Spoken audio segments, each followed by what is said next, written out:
Testing, testing. Good morning. All right. Dun, dun, dun, dun. Samantha Dragonetti. Links in the description for the music. All right. Da da dun. All right.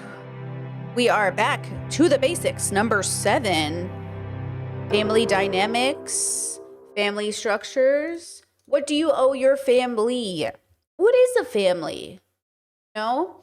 Let's talk about it. Let's have the conversation. The last 2 streams have been demonetized. I'm trying to get monetization back. It's really hard. Today, it also might get demonetized. It's just because we're using so much content and there's music, and not every person wants you to, use their content, and I get it, but it also sucks because some of the greatest examples come from,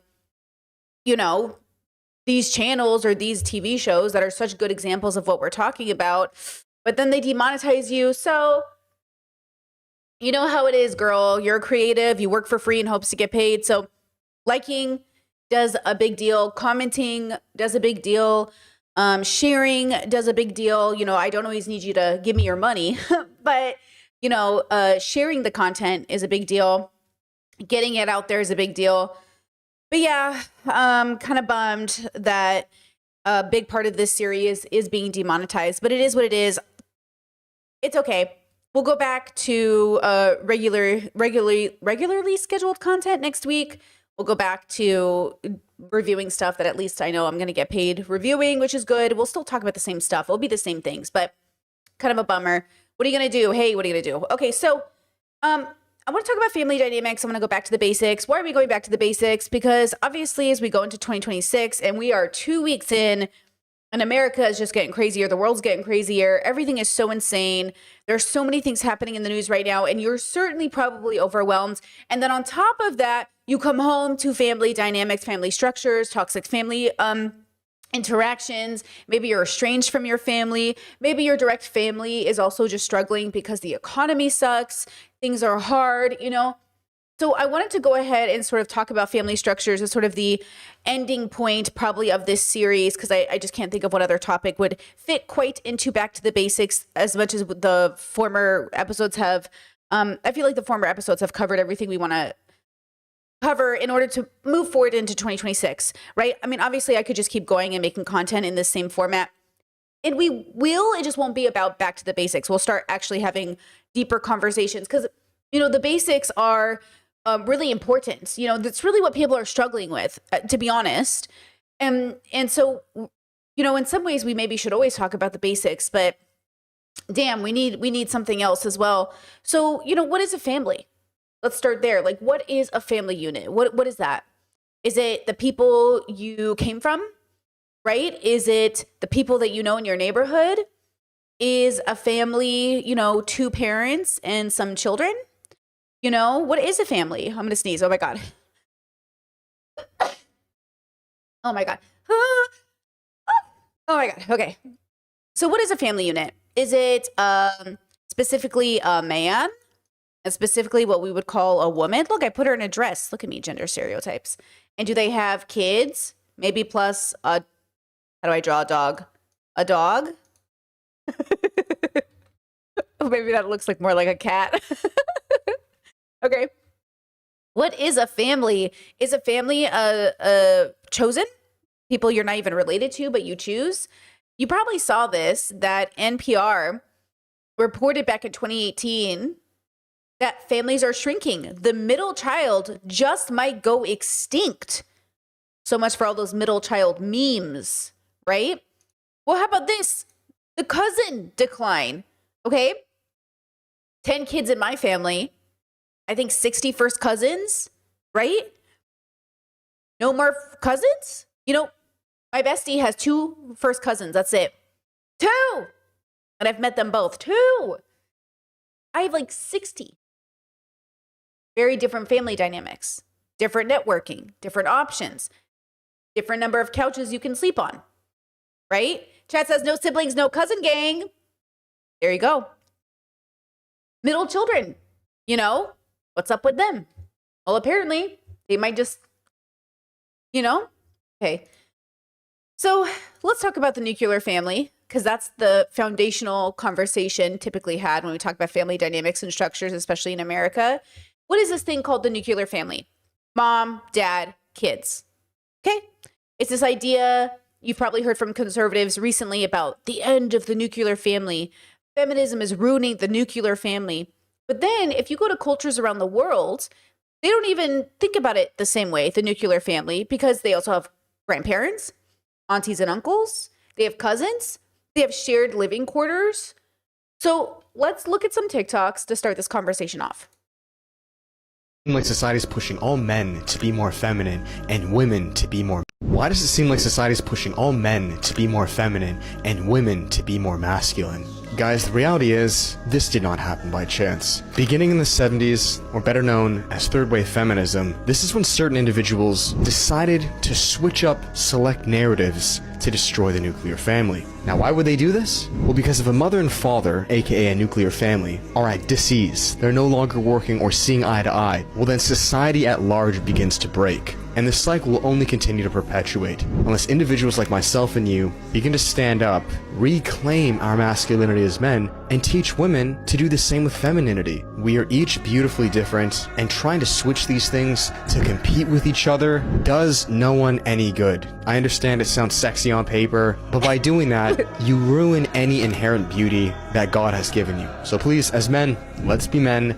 Women, be women, and let's come together like we once did to thrive in our society. The comment on his chat says that this guy watched Andrew Tate one time with peace and love, okay? You probably heard that, though. You maybe have heard that from your conservative family. You probably heard that from your religious family. God created man and woman to fulfill a role. That if you give into God's desire and structure for you, his plan for you, your life will go correctly. It's when we go against God's plan that life falls apart. Okay? Look, even Sora, okay, they've even been making videos using Sora to kind of counter this narrative about the nuclear family. I've had enough of this, Claire. Not another word about it. Harry, I said quiet. You want to do some good around here? Put that casserole in the oven, get me a cold beer, and be grateful for what you have. And stop all this talk about women presidents. They'll never... I've had enough of this. There'll never be a woman president. This might be AI. Kind of true, though. These are narratives you've probably heard. You're going to quit that talk right now, young lady. A woman's place is in the home, tending to her family. That's the way it is, the way it always has been. That's your place, not mine. I don't have to get married. Enough! I will not have a feminist in this house. You're 16. You're going to quit. I will not have a feminist in this house. Now, growing up, this was not how my parents spoke, right?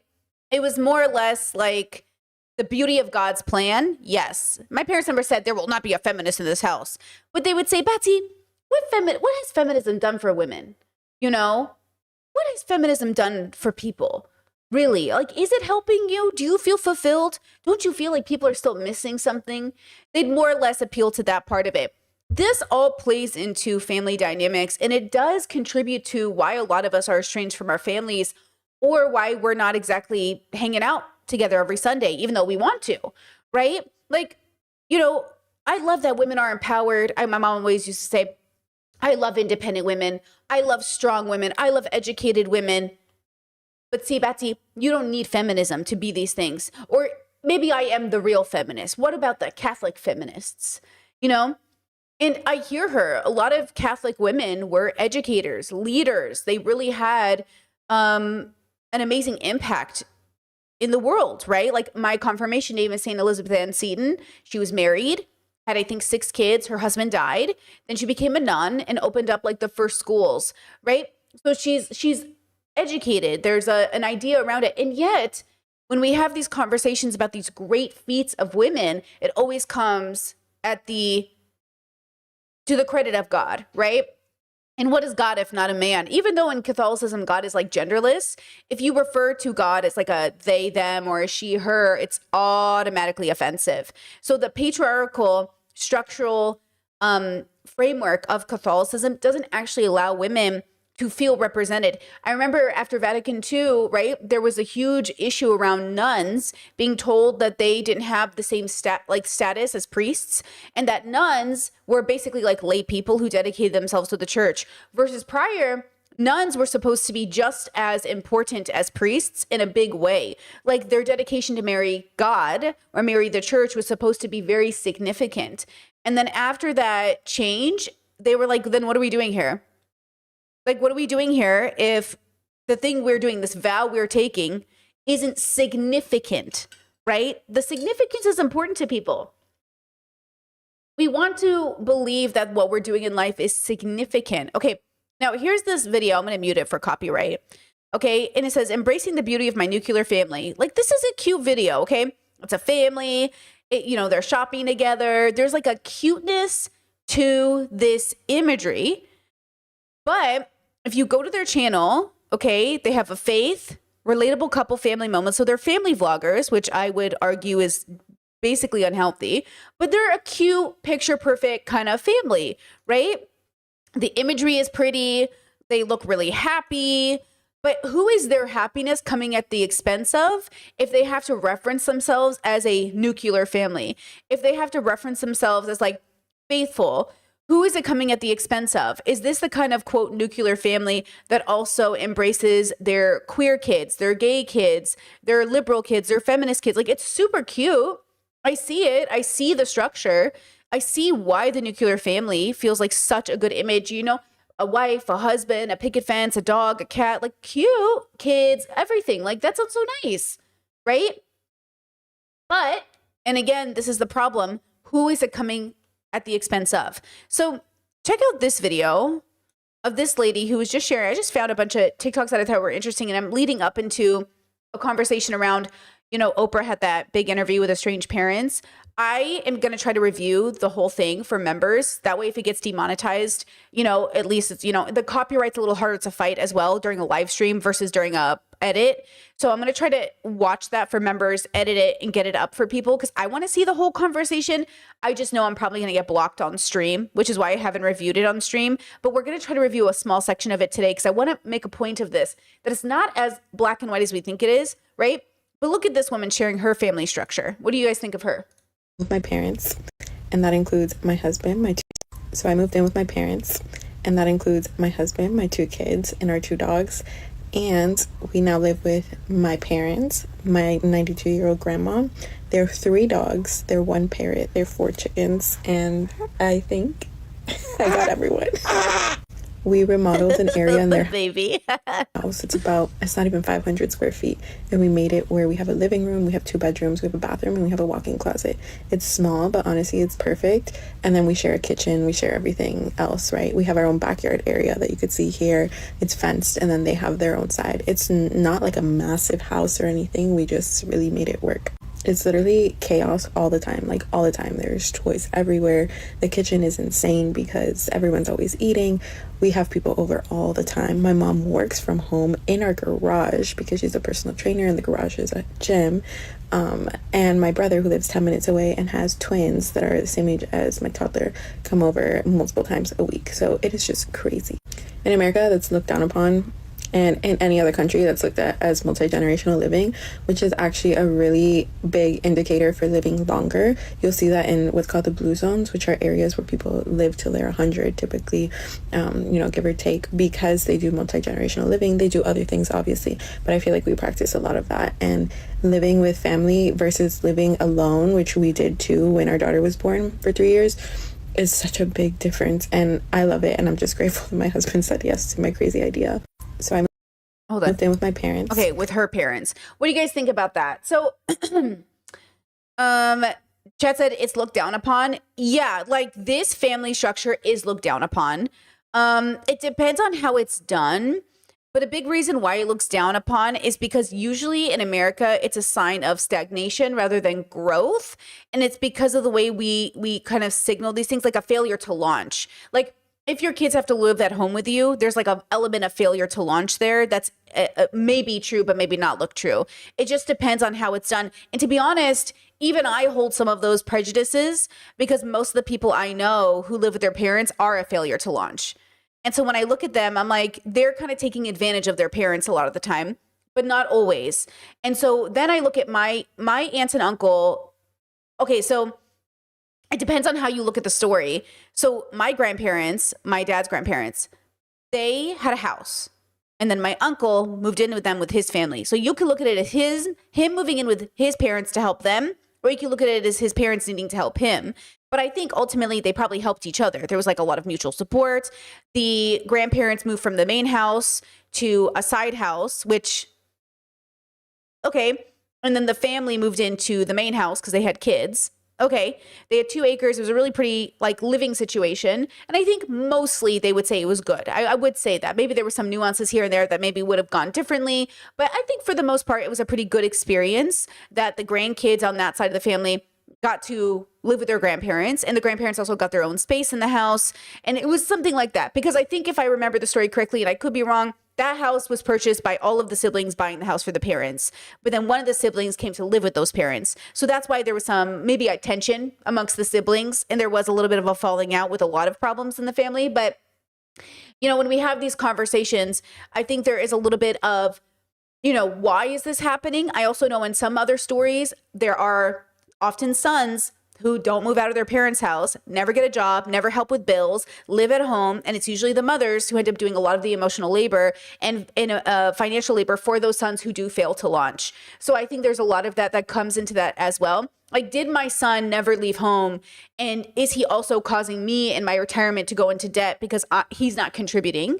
And this is different than living with a child that's dependent on you because they literally don't have other options versus parents and kids who do have options. And also, you can grow up in a family structure where you are parentified and you are made to pay your parents' bills and you're made to think that's normal, right? You're made to think that's normal. So these are all different categories of family structures, and you have to first categorize which one you are a part of and which one you grew up in. Because guys, it is not normal or healthy for you to be paying your parents' bills when you're 14, 15, 16.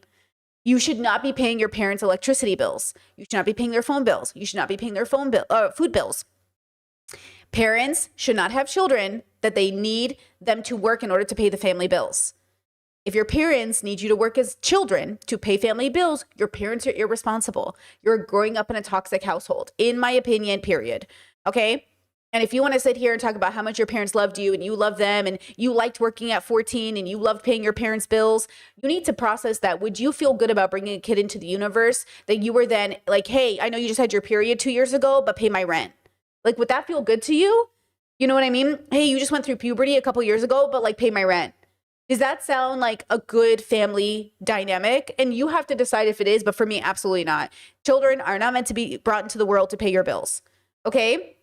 So you also have to think of those things. When Americans see these intergenerational homes, it's a fear, a worry that like people are being taken advantage of for these reasons. So again, like, are your parents also keeping you from moving out because they need you to pay their bills, or they're guilting you to be like, never leave home. I want you to stay at home. And then they're stunting you because they're, you know what I mean?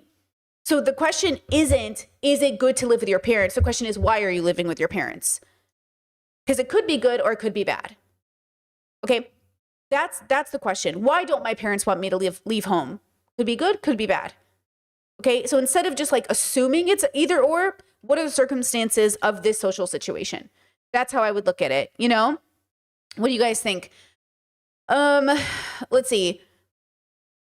Discord said it's very common to live like this here, not the whole time, but usually if a grandparent dies or they need help in a living situation, shifts accordingly. For sure. Like, we always want to be there for our elderly community, for sure. And I definitely think that's the goal.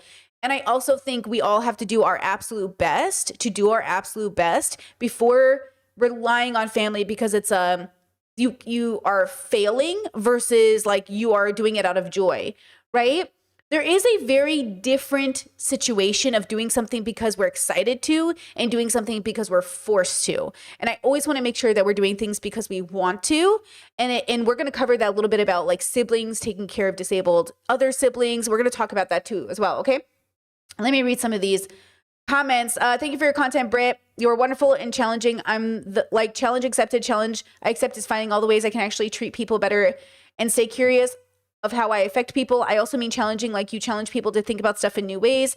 Every person sees a different reality. Two people walking side by side down the street will experience a different world because of unique nerves, senses, and priorities. I try to see as many points of perspective as I can, and I have loved how many you try to bring to the table. I love that too, and I thank you for that. I appreciate that.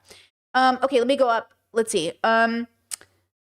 Chat says, is it specific to Western culture? I don't see the same negative views on living with parents outside of UK or US. Wait, is it specific to Western culture? I don't see the same negative views of living with your parents.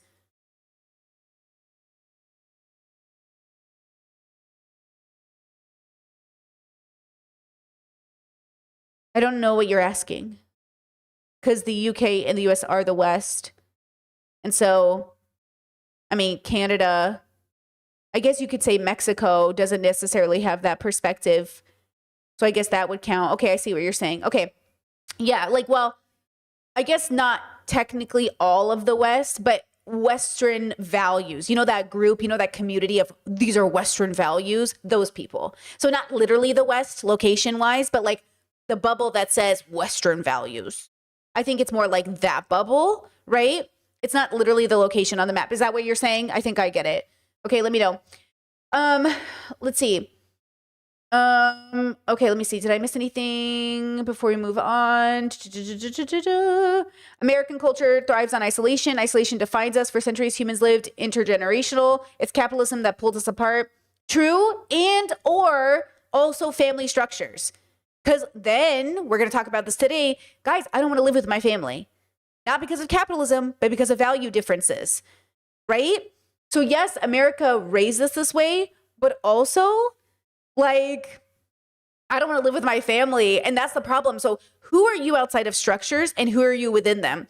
Sure. Like my parents grew up kind of sharing houses with their families, right? Like moving out when you got married, basically. But isn't that a part of feminism and liberation to say, I don't want to go from my mom and dad's house to my husband's house, right?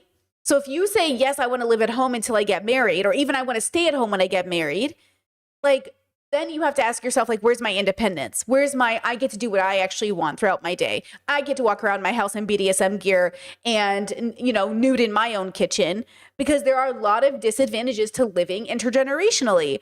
And I think that that's the problem. It's like, which one is the answer? The one that brings you the most amount of joy, right?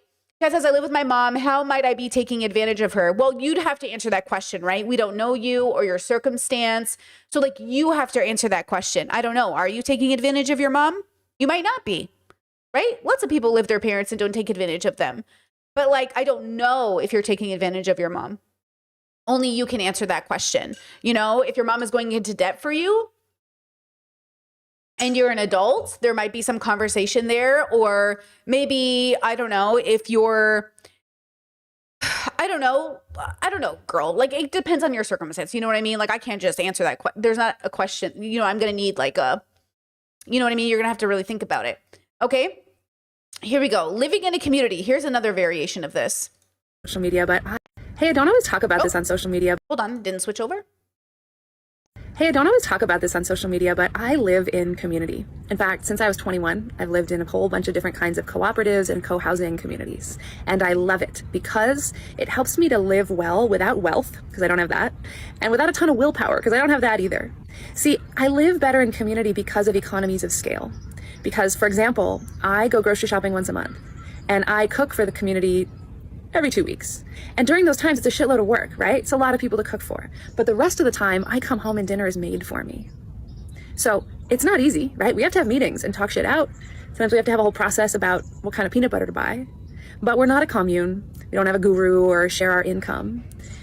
All in all, I think it's a platform for living that is more functional than a nuclear family arrangement in which two working adults have zero time and are exhausted trying to just care for the basics of life. And frankly, this is part of what we're doing at Open Source Wellness. We're creating communities of support that nobody has to move into, but that are accessible and supported through the healthcare system to help people live well, happy, healthy, and well. I appreciate the honesty in the beginning of like, yeah, I don't have money and I don't have the, what did she say? Hold on. Hey, I don't always talk about this on social media, but I was 21. I've lived in a whole bunch of different kinds of cooperatives and co-housing. What did she say? The will? Communities. And I love it because it helps me to live and without a ton of willpower. Because I don't have willpower. I don't have the money or the willpower. Hey, honestly, girl, based. At least you know that about yourself, right? I think that's important. But this comes from a family structure because this human being didn't just come into the universe as a solo agent. They came from most likely a family. Let's say they came from one person and then they were created and this one person joined a community, right? But what happened here, right?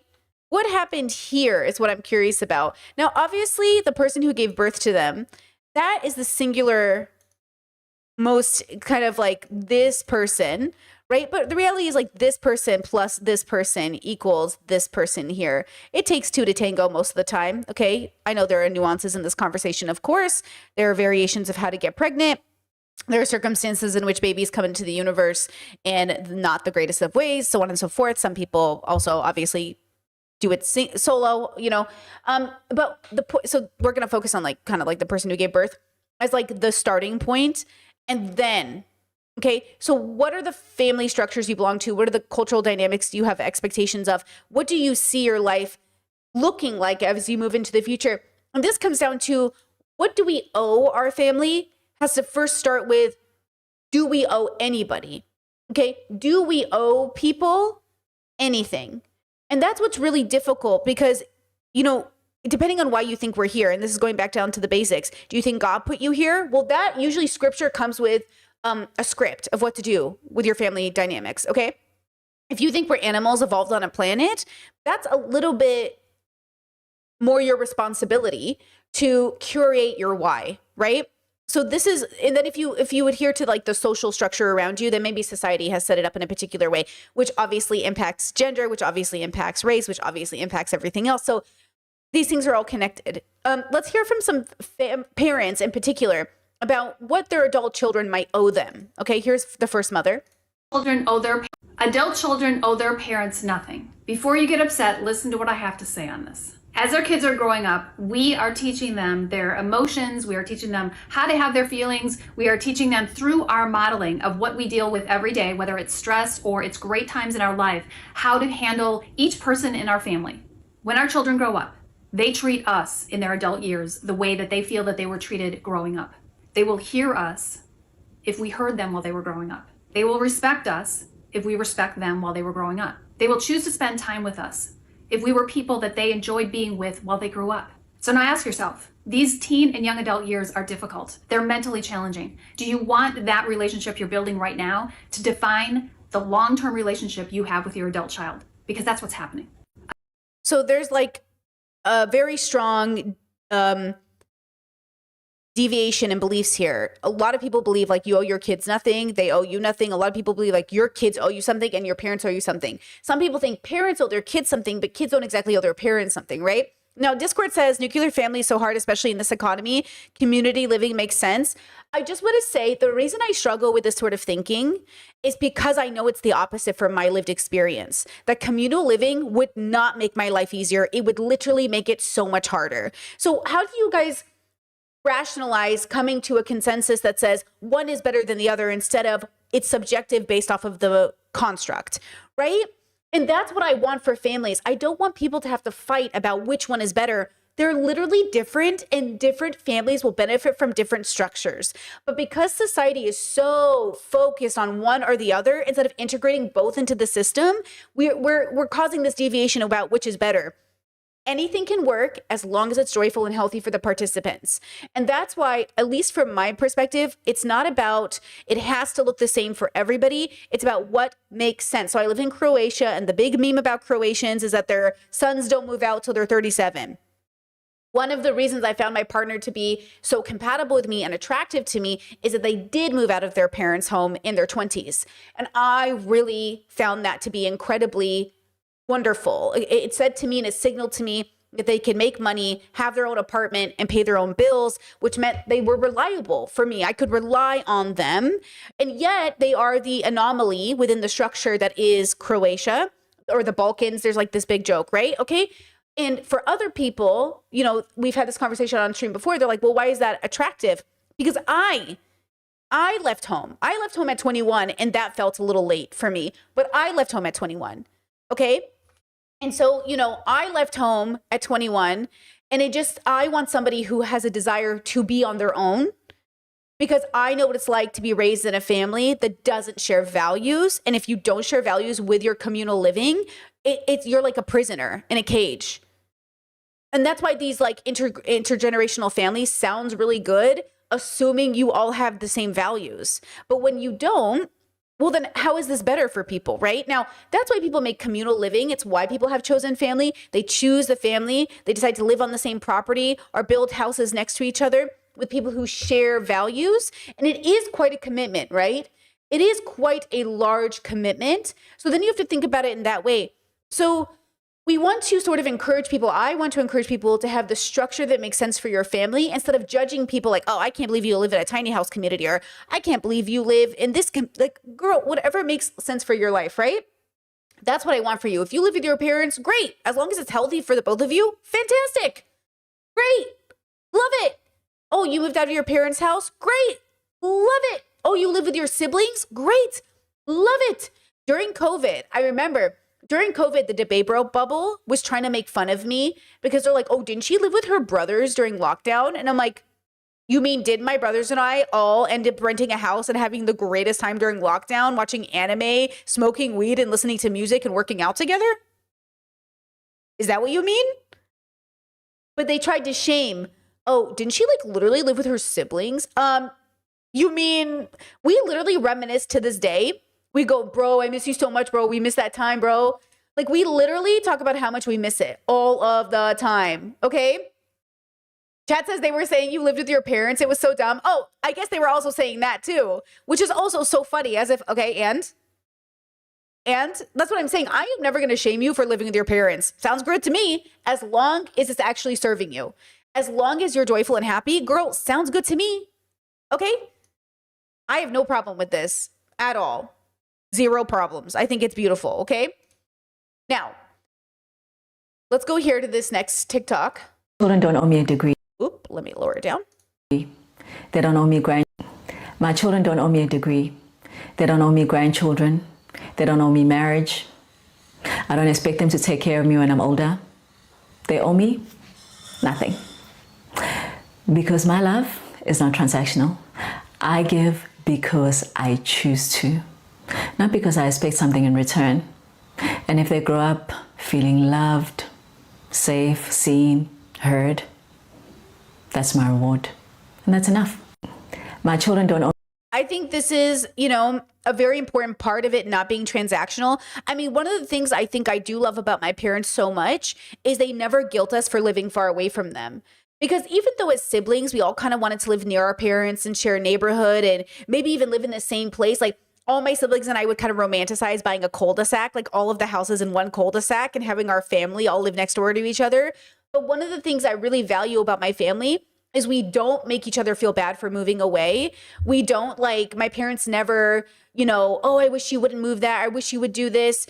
I really appreciate that my parents are like, go do your own thing. They never asked us for money, and if we ever needed to help each other out, everyone got paid back, as was appropriate, give or take some people, generally speaking, the vibe of the community was we have no problem sharing money as long as there is good faith and there isn't taking advantage of, right?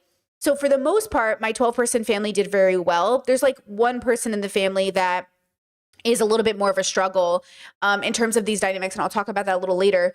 But my parents aren't near their grandkids, and that can feel like a struggle, but also like the grandkids aren't going to be best served in the neighborhood my parents live in. My parents aren't going to be served by moving to the state my brother lives in. It just doesn't make sense just to be near your grandkids. Like, you can visit, you can video call, you can do a lot of things. Okay. The kids can spend summers with you if you really want to.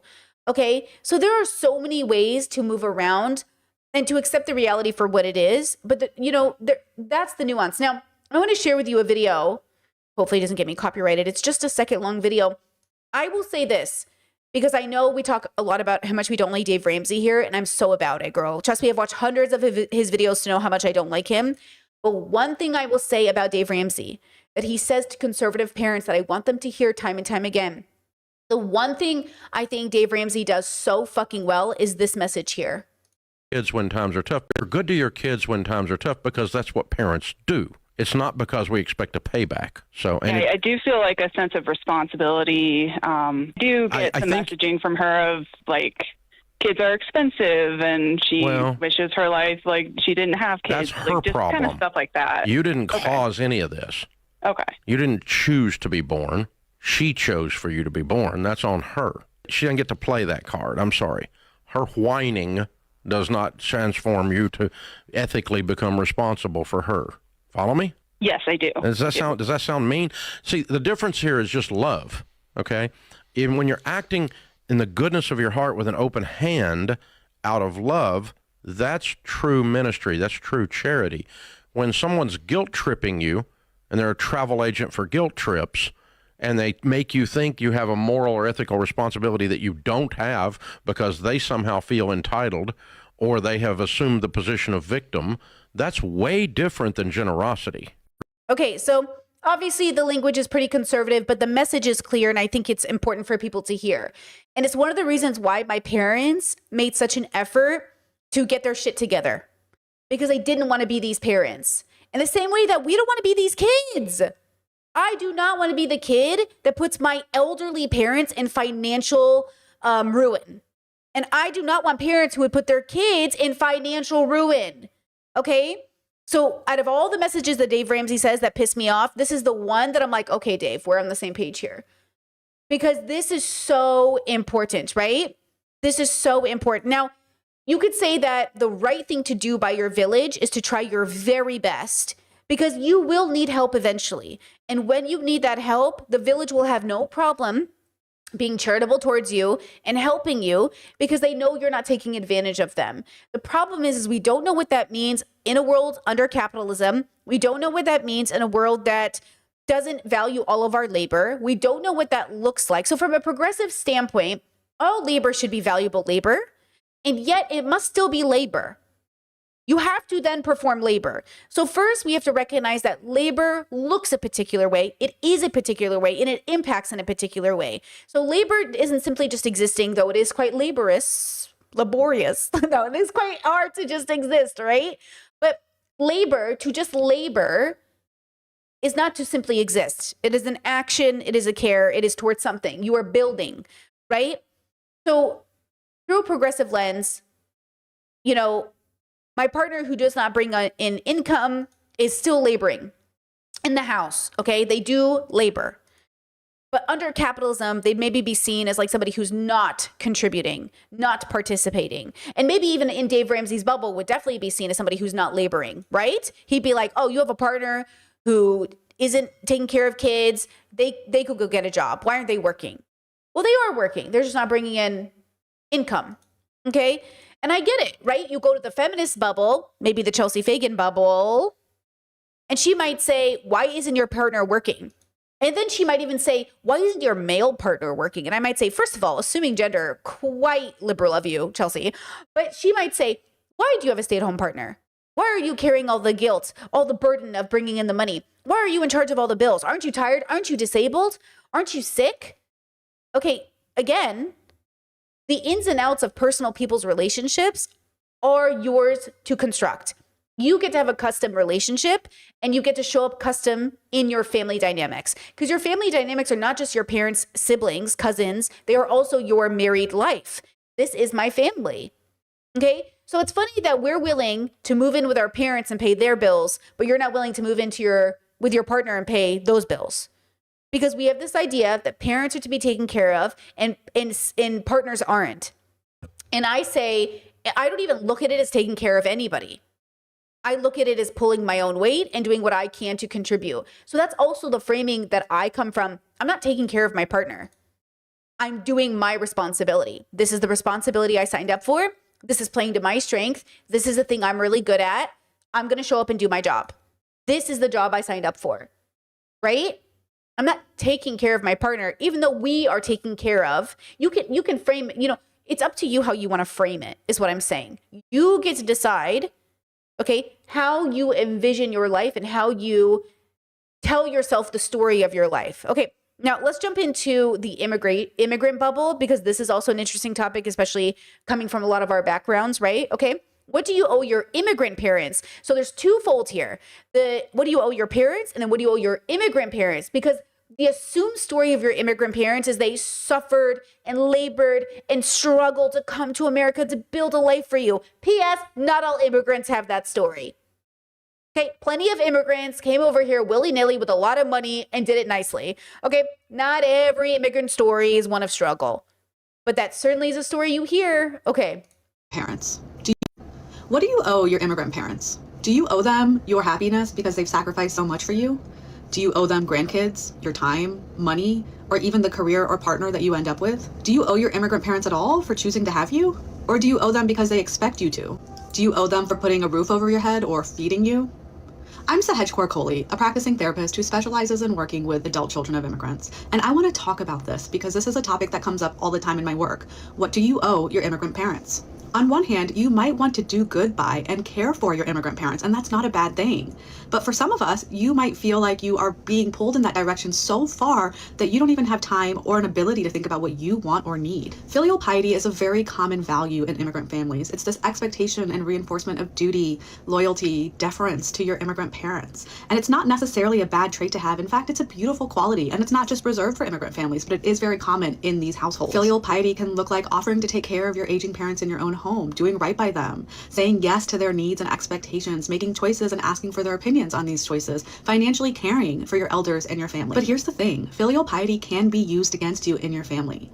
In fact, research suggests that children fall on a spectrum between reciprocal filial piety and authoritarian filial piety, which means that we fall anywhere on a spectrum between wanting to do good by our parents and feeling obligated to do good by our parents. This is usually based on how close you feel with your parents and if that relationship is rooted in rigid demands or an affection. But I'm genuinely curious for you guys here in this community, what do you owe your immigrant parents? This is something I discuss all the time in my work with my clients, in my speaking engagements in this community, and with the 10,000 subscribers over in my newsletter community on Substack called Culturally Enough. I want to hear from you. What do you owe your immigrant parents? I've heard from people who say, well, I'm my parents' retirement plan, or I don't think I owe my parents anything, but they do, and that's the thing that causes tension, or I owe my parents everything for the sacrifices that they've made for me. So I want to hear from you and talk about it in the comments. What do you owe your immigrant parents? Okay.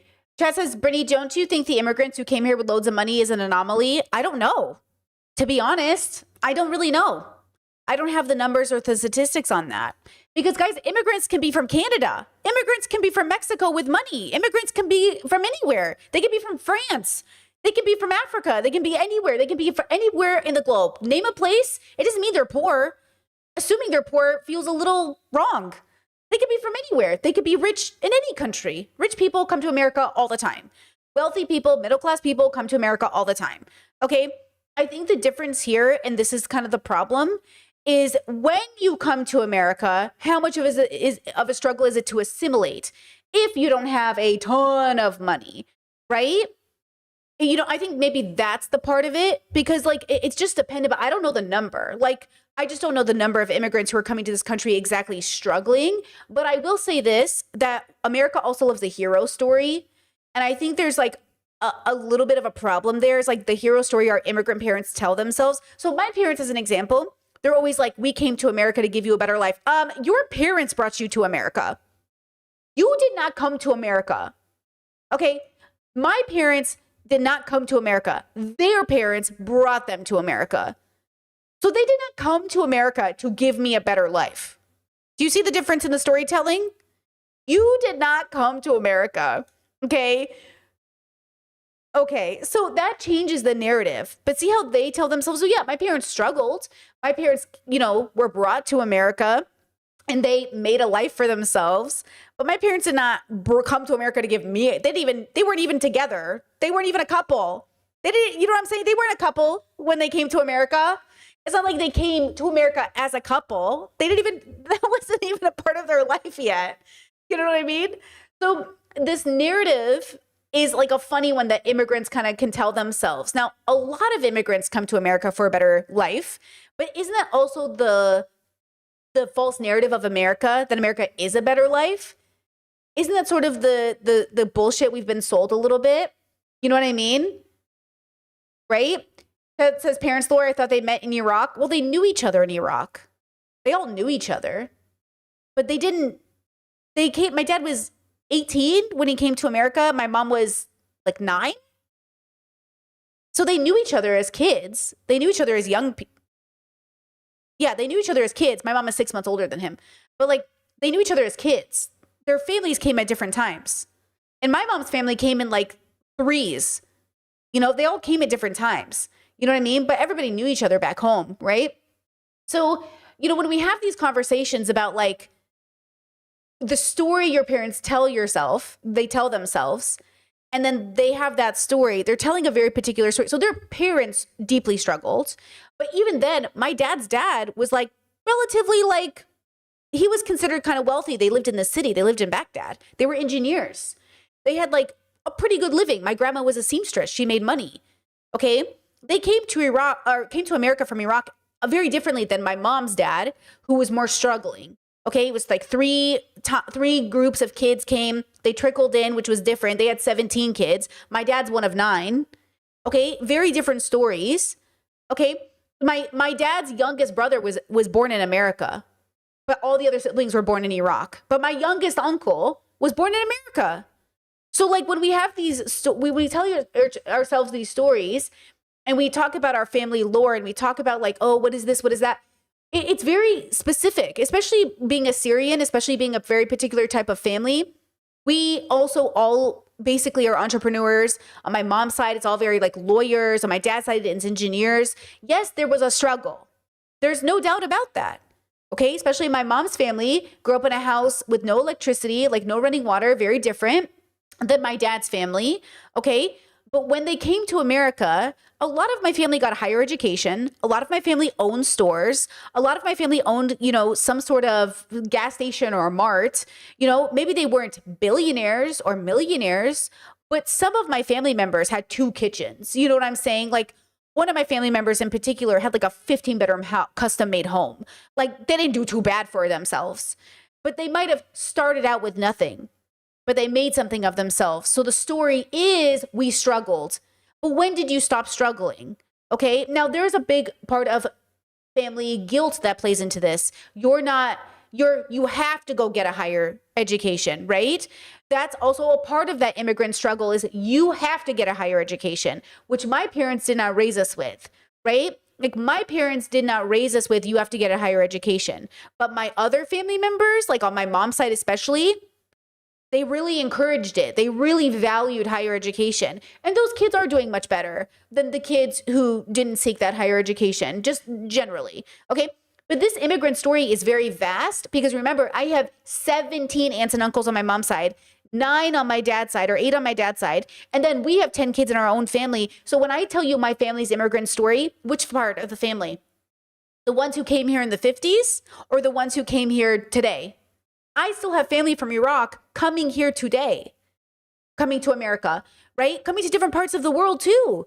So also, where's this immigrant story where does it even about? Not all immigrants are coming to America with the same story, but there is one story that Americans love the most, the struggling immigrant who came to America to make something of themselves and boom, the American dream. If they can do it, you can do it. So there are layers to this, right?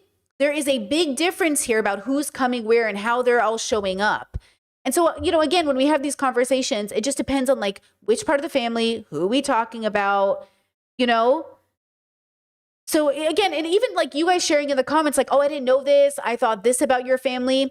There's probably so much about my family you have assumed naturally that I'm like, oh, that's not true. Or like, this is true.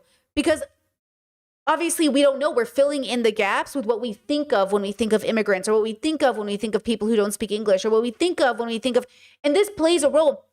I also think like there is a story about the struggling immigrant who came to this country and with $2 in their pocket and they made something of themselves. That's also true. That's also somebody's story, And so when we have these conversations, like we have to, understand the perspective to sort of see like, well, and then, okay, so now we know there's nuance in how you came here. So now the question is, which family structure did you grow up in? Let's bring out the paint again. Okay. Did you grow up raised in America, born of 2 parents, and you're expected to make the same middle-class living that your parents did? Okay. Are you born of immigrant, let's go, boop, boop. Are you born of immigrant parents and you're expected to make higher? Okay. You're expected to do better. Okay. Did you grow up in a family structure that had actually 0 expectations of you because they saw you as an obvious loser and a failure because they were losers and failures, probably because of structural issues, but also trauma? Like they literally told you you'll always be a loser, you'll never be successful, because there are those family structures, right? So, you have to think about, where are you coming from? Or did you come from a family, like you said, my parents never had an expectation that we would get a higher education, but they did expect us to do better than them. They did expect us to make more money than them without a higher education. Isn't that funny? And I'm like, why would we be making more money than you? And it's because my dad got kicked out of school. He went to a Muslim school, and the Assyrians and the Muslims were not getting along, because the Assyrian Catholics and the Muslims, like, they just weren't getting along. And my dad has this infamous story he tells the family, where he was going to a Muslim school, because that's what they had in Baghdad. And the teacher wanted him to recite something from the Quran. And my dad goes, I'm a Christian, I'm not doing that. This is like the big lore story about my dad. He's like in 7th grade or whatever. And he goes, I'm not doing that. And so the teacher says, kick him out of school. So he gets kicked out of school. My dad never went back to school. 7th grade education, never went back to school, but came to America.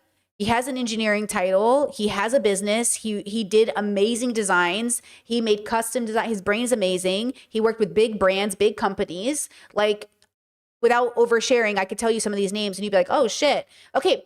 So he made something of himself. So now, without my dad actually understanding that, like, he is quite exceptional in a lot of ways, he'll come to this country and he'll say, I came to this country with a 7th grade education and I did all of this and I was making 6 figures. Why aren't my kids doing this? Well, first of all, your kids are not exceptional in that regard.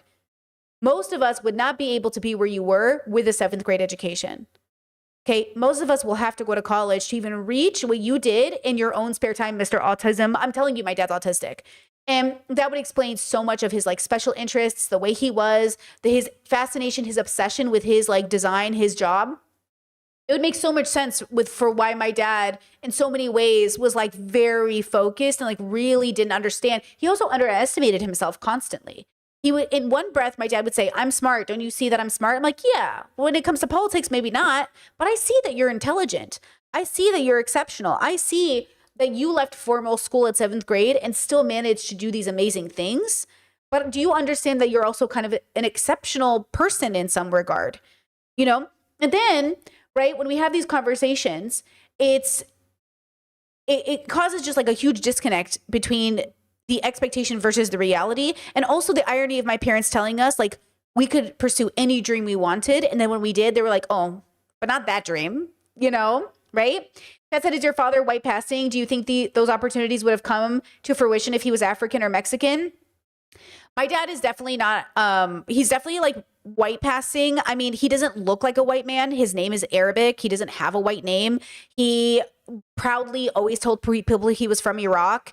He has, it depends on how you look at my dad. That's the thing, is like, I don't think my dad ever, but obviously there were advantages. He wasn't brown or black, but I think my dad had opportunities that were afforded to him because he maybe wasn't black or brown. And my dad had opportunities afforded to him because he was that typical immigrant story. Okay. He worked at the shop and then moved up to the office. He had great connections in the industry. People really loved him. My dad networked the butt off, like his butt off. He just, to this day, 30 years, 40 years later, there are people in these companies that speak so highly of my father. So I think my dad was exceptionally kind and well-liked, and people gave him opportunities because of it. And they really liked his story. They liked that he was an immigrant. They liked that he spoke multiple languages. They liked how hospitable he was. They liked him. I think that goes a long way, but obviously he's not black or brown, So there's a difference there. Yeah, I think that like obviously the intersectionality of it is obvious to me. And at the same time, I think that's also the disconnect. Because my dad was so well liked, sometimes he says, I don't understand why these other immigrants aren't doing what I did. And I'm like, well, because they have other parts of a struggle that you don't have. Like maybe their skin is darker, or maybe their accent was heavier, or maybe the people they were meeting are less impressed by their immigrant story. Some people really love an immigrant story and some people really don't. So these things play a role. And then They look at their kids and they're like, we gave you all these opportunities, do something with it. But then we did. You know, we just didn't do it exactly in the way that they thought we were going to do it, because ultimately the biggest part of the immigrant story is the cultural expectation of action, being religious, being a part of the culture, doing some variation of also being braggable. See, the immigrant story without braggable kids, kind of confusing.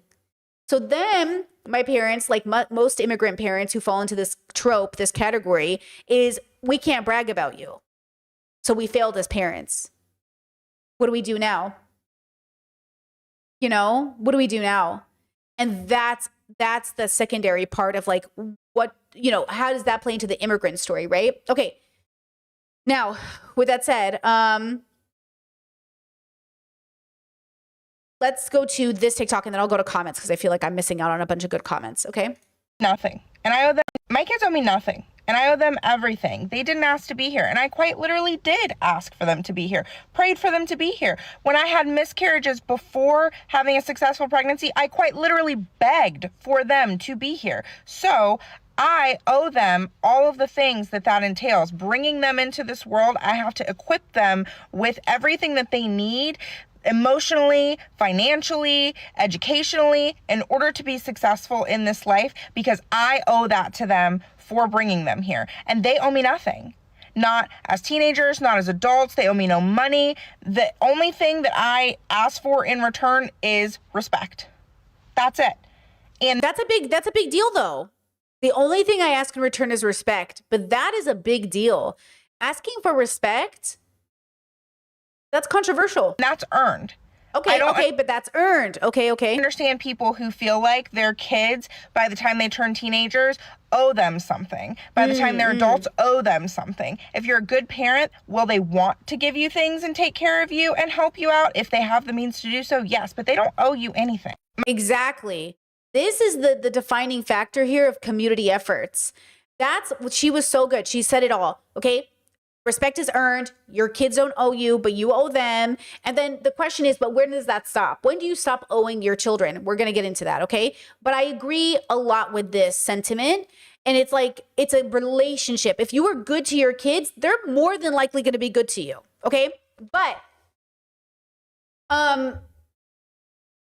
good is doing a lot of the heavy lifting. And I think that's the part of the family dynamics that are so hard, right? Okay, so check this one out.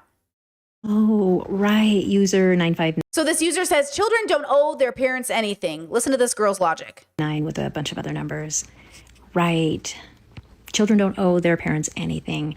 Got it. We didn't know that. We haven't been told. Every other comment. No. Right, because that works out for society so well, right? When nobody owes anybody anything. Because really, do we? I don't owe you anything. You don't owe me anything. I don't owe anybody anything. Kids don't owe their parents anything.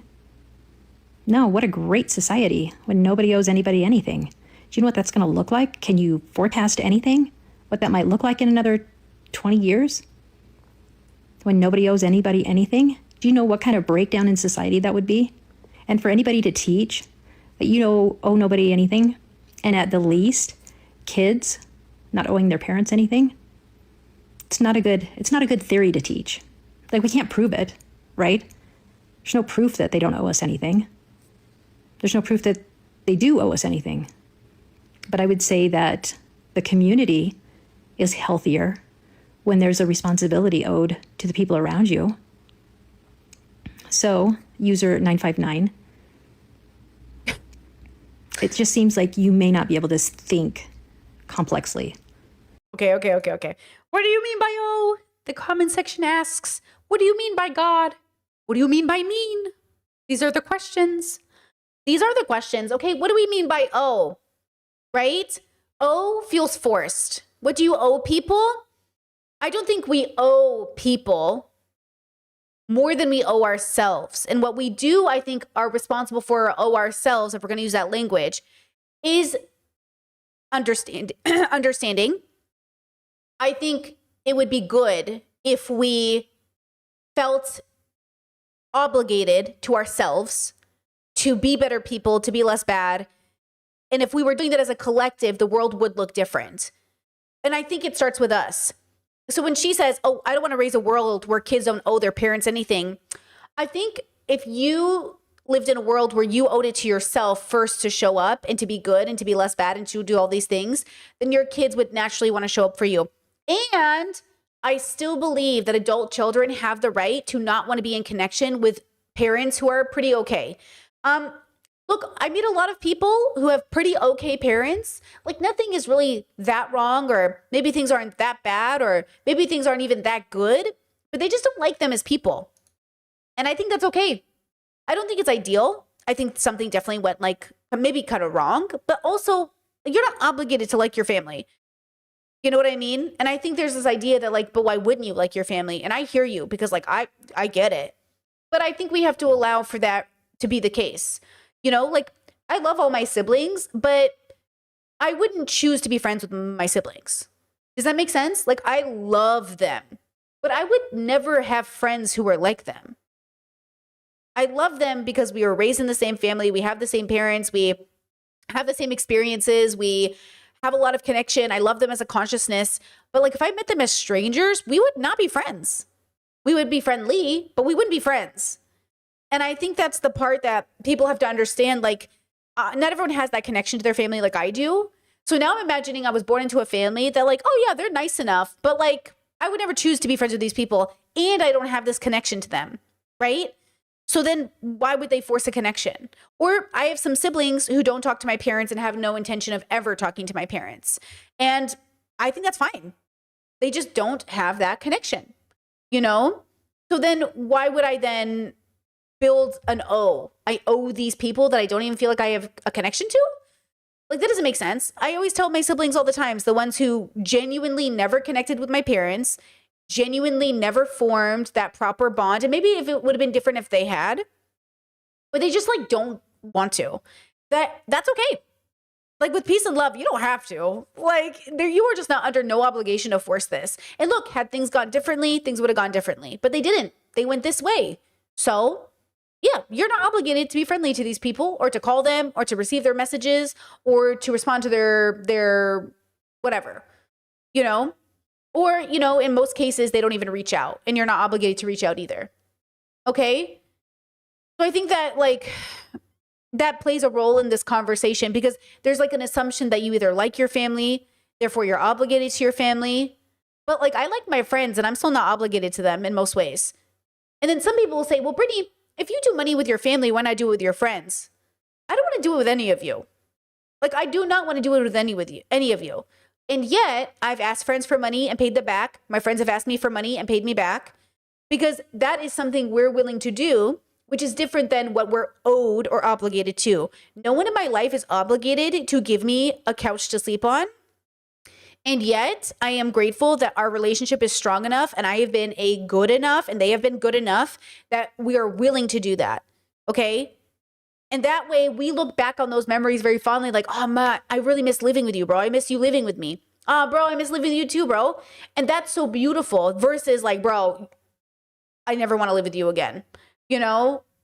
Or, my brother needs a place to live and I don't even like him and I don't want to give him a place to live. Like, I don't want that to be a relationship either, you know? So it's really dependent. So much of this conversation is so dependent on you first recognizing which family structure are you in? Which is your dynamic, right? Okay, before we get into what siblings owe each other, okay, let me just make sure. Have I missed any comments? My question is, how do you convince this sentiment to people from the old world who think the mentality that kids don't owe you anything is preposterous? You don't. Like, you don't. You know what I mean? You don't convince anyone of anything. You live by example, you speak your truth, and you move on. That's how I do things. It's like my job is not to convince you because I can't. Your job is to be curious enough to find the answer. And my job is to give you resources, but not to waste time also giving you those resources. So like our job as a community is to all of us to do the work. That's why I say all of us must pull our own weight. It just doesn't always look like doing labor for a paycheck. Sometimes pulling your own weight looks like reading the books and watching the documentaries and doing the research. Pulling your own weight can look like learning to have the curiosity, right? So that's the part that I think is missing in a lot of these family dynamics, which is why people are bitter, which is why people are like, I can't believe, this is what you're saying. Like, my kids owe me. I brought you into this world. I can take you out. I fed you. I clothed you. I paid for stuff. Da, da, da. But that's the other part. Why did you even have kids in the first place? Guys, before we even talk about what you owe your family, the question is, why were you even born? As if people aren't born every day in the world without people's consent, without people's timing, without their input. So this doesn't even start with your family. This goes back. You have to accept the way your family even came into being, right? And then you have to recognize that, like, okay, you're starting from scratch. So with my family, my mother, okay, her parents were 10 and 17 when they got married. 10 and 17. And they had 17 live children, okay? 17 births, okay? I think like 26 total pregnancies or something. Okay? You think that's not going to impact my reality, my parents' dynamics? You think that's not stuff my mom probably should go to therapy and talk to somebody about? That her mother was a kid when she was married, that her father was a kid, even though he was more of an adult than a kid? You know what I mean? That they don't need to talk about that as a family, we don't talk about it? That I'm sitting here like, you should probably talk about that. That's kind of crazy. Okay? But it's not that abnormal in a sense because Americans are doing the same thing. So they might say, oh, well, that's because you're from Iraq. Then why are kids being married in the United States? Why are child marriages absolutely happening in the United States? It's a global phenomenon. One culture is not responsible for child marriages or unique to that culture. It's a universal problem. Okay? Because that's the other part of this conversation that like we're not having, which is like a deep understanding that all of us are suffering. All human beings are deeply suffering, And that's the problem. We are deeply suffering as units. So then it's like, well, now I'm born into this family who won't have the conversations. And now I'm obligated to. And then, okay, my parents don't do it. Okay, and then this happened. Okay. So now we have sibling dynamics. Sibling obligate. What's your obligation to your siblings? So first, by the way, we're just going really quickly, but we haven't even started to have the conversation yet. So first, what do we owe our parents? What do we owe our kids? What do you owe your siblings? What do you owe your siblings? And then what do you owe your friends? What do you owe your neighborhood, your community? What do you owe your country? These are relationship dynamics, okay? Not quite only family dynamics, but these are relationship dynamics. And then what if your friends are also chosen family? So now do you owe them something different than you would a friend or a stranger? Because the insinuation of family is a closeness. It's a higher obligation too. Oh, I owe you more, you're my family. Is that true for you? Kind of true for me, except I would call them inner circle rather than family, but you could say family. And I'd be like, yeah, but that doesn't mean blood related because a few people in my inner circle are not blood related. But the obligation I have to them doesn't mean that it looks the way you think. Just because I feel more connected to them doesn't mean my obligation to them is finances or a couch. It means my connection to them is so deep, it allows them an opportunity to have a relationship with me that is different than maybe somebody else. But it's not exactly what you think it is. Like whatever came to your mind, it doesn't always mean that. And that's the problem. I owe my kids, they owe me, and now there's an image that comes to mind. Oh, my kids owe me retirement. My kids owe me respect. My kids owe me, insert assumption here. And I'm saying we need to build custom relationships with people that allow us to have different obligations to people and allow us to confront difficult relationships with people without necessarily ending the contact or friendship. So I'm not estranged from my parents, but you guys know I'm not talking to them right now because I put the ball in their court. Okay. I gave them an open with boundaries rule. I said, this isn't an ultimatum. I still love you. I'm never going to block you. I'm never going to be estranged from you. I'm happy to talk to you. I'm not ever going to cut you off. But the next time we have a conversation, we have to be able to have these conversations, because until we have these conversations, I am going to feel like our relationship is shallow. There's no depth. There's a fakeness to it. And I'm not about to be fake with my mom and dad. And two, I'm not going to walk around eggshells. So I love you. I cannot wait to hear from you. I really hope it's before you die. So ball's in your court. Love you. Okay, good luck.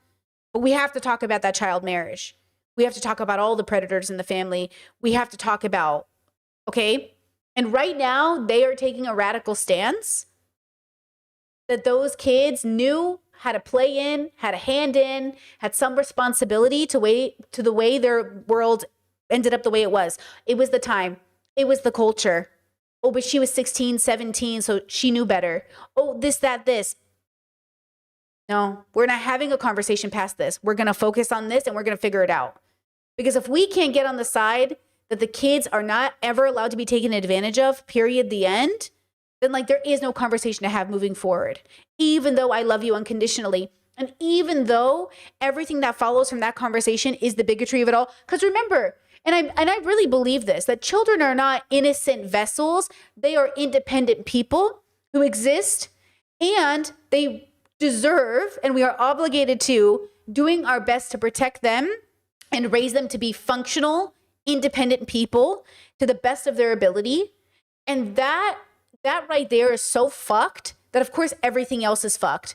Of course you're bigoted against people's race or people's orientations or people's gender. You don't even care about kids, bro. I can't get you to be empathetic to the most vulnerable part of our population. When we share stories in our family about predator dynamics, the children are said to have had equal or 50% responsibility in being targeted or engaged with by older community members. And these are the pro-lifers. These are the people who say they care about kids more than anybody. These are the people who are freaking out over drag queens. The same people that look at the children in the family as participants in these dynamics. So no, we're not going to have a conversation about anything else until we get this one figured out, because this is the foundation for everything else wrong and every other part of our life. We can't even take the easiest topic and come to a consensus that children should be protected, specifically against these predators that have sought them out and targeted them and abused them and blamed them. They seduced me. They tempted me. They were dick teases. It was my fault. I never would have thought about it until they... Serious stuff, you know? And so then when we have the conversation about what we owe our parents, we owe ourselves dignity. We owe children protection. We owe community effort. We do not owe people who make excuses for predatory behavior, people who enable predatory behavior, much. If anything, at most, dignity. The dignity they couldn't show to you, you owe it to them out of obligation for your own values, not out of who they are. You are not kind and dignified to other people because of them. You're doing it because of your values. And that's what you owe yourself. So it's not even about owing them. It's saying, I'm going to do the right thing, even if you won't. Okay? So again, when we have this conversation, it's very hard to have in a world in which a lot of our families are not just people who gave birth to us. They're people who might have harmed us, enabled our abusers. They're bigoted. Okay? These are very hard conversations to have. Now, what do you owe your siblings? So this dad, he's got a 2-part TikTok. It says, who's going to take care of my autistic son when we're gone? Okay, let's watch this. Nonverbal. Who's going to take care of my nonverbal autistic child when I die or my wife dies? I saw a post that said something similar to that yesterday. And I've talked about this before. I don't know. I've joked about it before that I have 3 daughters and one of them's going to take care of him. And that's assuming my son's not going to be a fully functioning adult, which I can't predict the future. As it seems now, I don't know. I couldn't bet money either way. But all we can do is prepare ourselves the best way we can now, so when that happens, we're prepared. Now, whether it's financially or setting up some sort of trust or having those connections with people that you know are going to be there for you and your family when and if you pass away. And hopefully it's later rather than sooner, but you never know. A lot of things we talk about is just make sure we're doing what we got to do to extend our life and be healthy, stay active, all these things, right?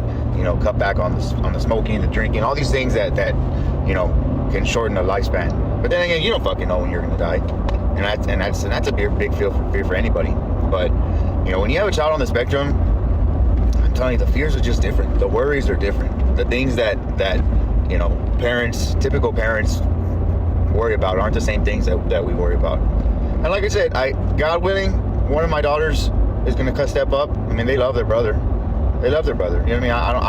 I don't see why any one of them wouldn't want to take care of baby Curtis if in the event he wasn't able to take care of himself. But worry about the things that we can control. Don't worry about the things that are out of our control. Keep being an advocate for your child. Keep preparing yourself for that inevitable day. You'll be all right. It'll work out. Things always. Okay, so then somebody said, sorry, it shouldn't become another sibling's responsibility. Not fair. Make arrangements now. So this is a response to that. Fair for my other children to hold the phone. This comment is saying it is not fair for my other children to take care of my autistic son when and if the day my wife and I need that. You know, the day we're not here anymore. And the thing is, life isn't fair. Is your life fair? My life isn't fair. My son's life isn't fair. My daughter's life isn't fair. Life isn't fair. The thing is, we have a responsibility to our family to be there for one another. And if I'm not able to raise my daughters to understand that, hey, your brother needs you, it is your obligation to take care of him when myself and mom cannot, then I'm not doing right by my daughters. If you raise children that will roll their eyes or be upset or not even consider taking in your other child that has a disability, then you're not raising them right. Like, and it's all relative, right? If my son was a very severe type 3 autistic and, you know, was a fighter, was all these things that I couldn't control, then why would I want my daughters to take care of that? But the way my son is now, I could not imagine my daughters not wanting to be there for him the day that he needs it. So it's like, I don't understand this comment. I'm not saying if they don't do it, I'm gonna, you know, disown them. But you raise children and you raise a family so you can be there for each other. And, you know, I know my daughters would want to be there for my son. How do you feel about that? I think I really know what he's trying to say. And I think I actually agree with his foundational argument because I also couldn't imagine not wanting to take care of my siblings. Especially my sibling who is disabled and is a good person. Now, they might be a bad person and disabled. And then at that point, we can have a conversation about where that person needs to be. Okay. But just to give you guys an idea, here's the person in question. Being a father, being a dad is the greatest job. It's the greatest gift. It's the greatest experience of life. Being a father is... You know what I mean, bros? He's just a babino right now. He's just a baby. So yeah, obviously we see a baby and we're like, oh, okay, yeah, I'm gonna take care of that little boy. But that little boy will be a man and we don't know where he's headed.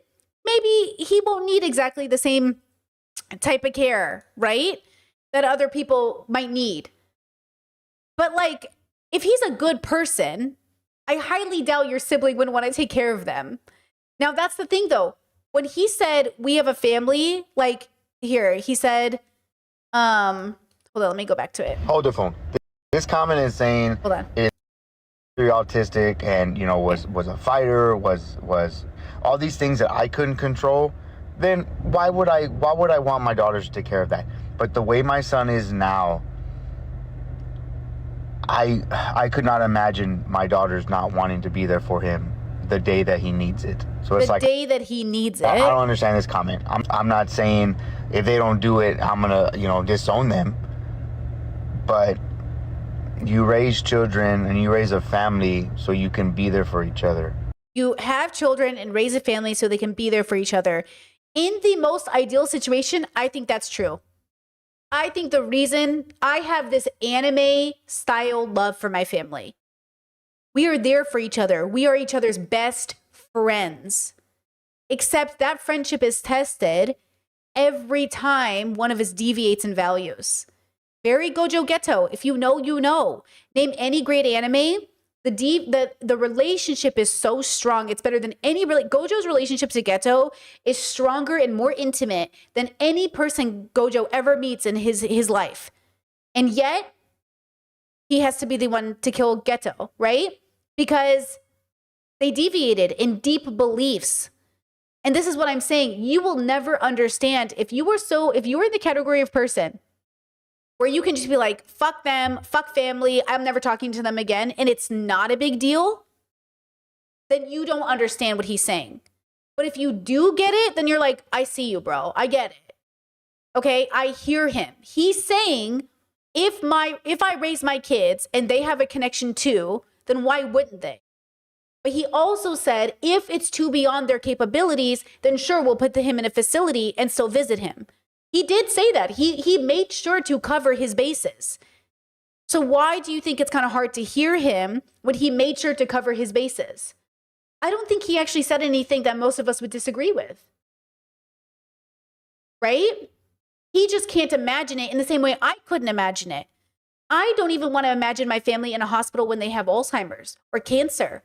I would love to be so wealthy that I could do in-care home for my family. The way that I've seen some of my wealthier friends get to do, I would love for you to die at home. Okay? And I think that maybe should be normalized. I think we should normalize, right? Having the dignity to die in your own home. Like, how beautiful would that be if that was possible and it made sense for everybody, right? So, when we have a conversation like this, you also have to understand what family dynamic you're coming from. Okay? So I think he did an okay job, but I can see why people might misunderstand him. Absolutely. Okay. And I can see why he is confused too. Like, why wouldn't my girls want to take care of him? I don't get it.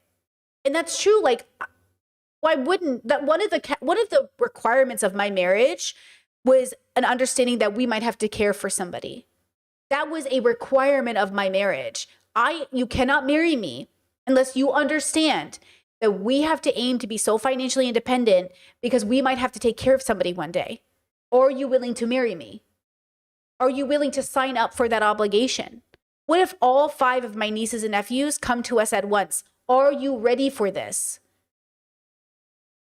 It's not a joke. I'm not fucking kidding around right now. See, the problem is many people will never have to think about this. And many of you will never want to think about this. But see, what if you're a person who wants to be this village person? Who says, oh yeah, I am a village, send them to my house. I will feed and I will clothe and I will school these kids. I will be that person. Because someone has to play that role, right? Somebody has to play that role. The question is, who's it going to be?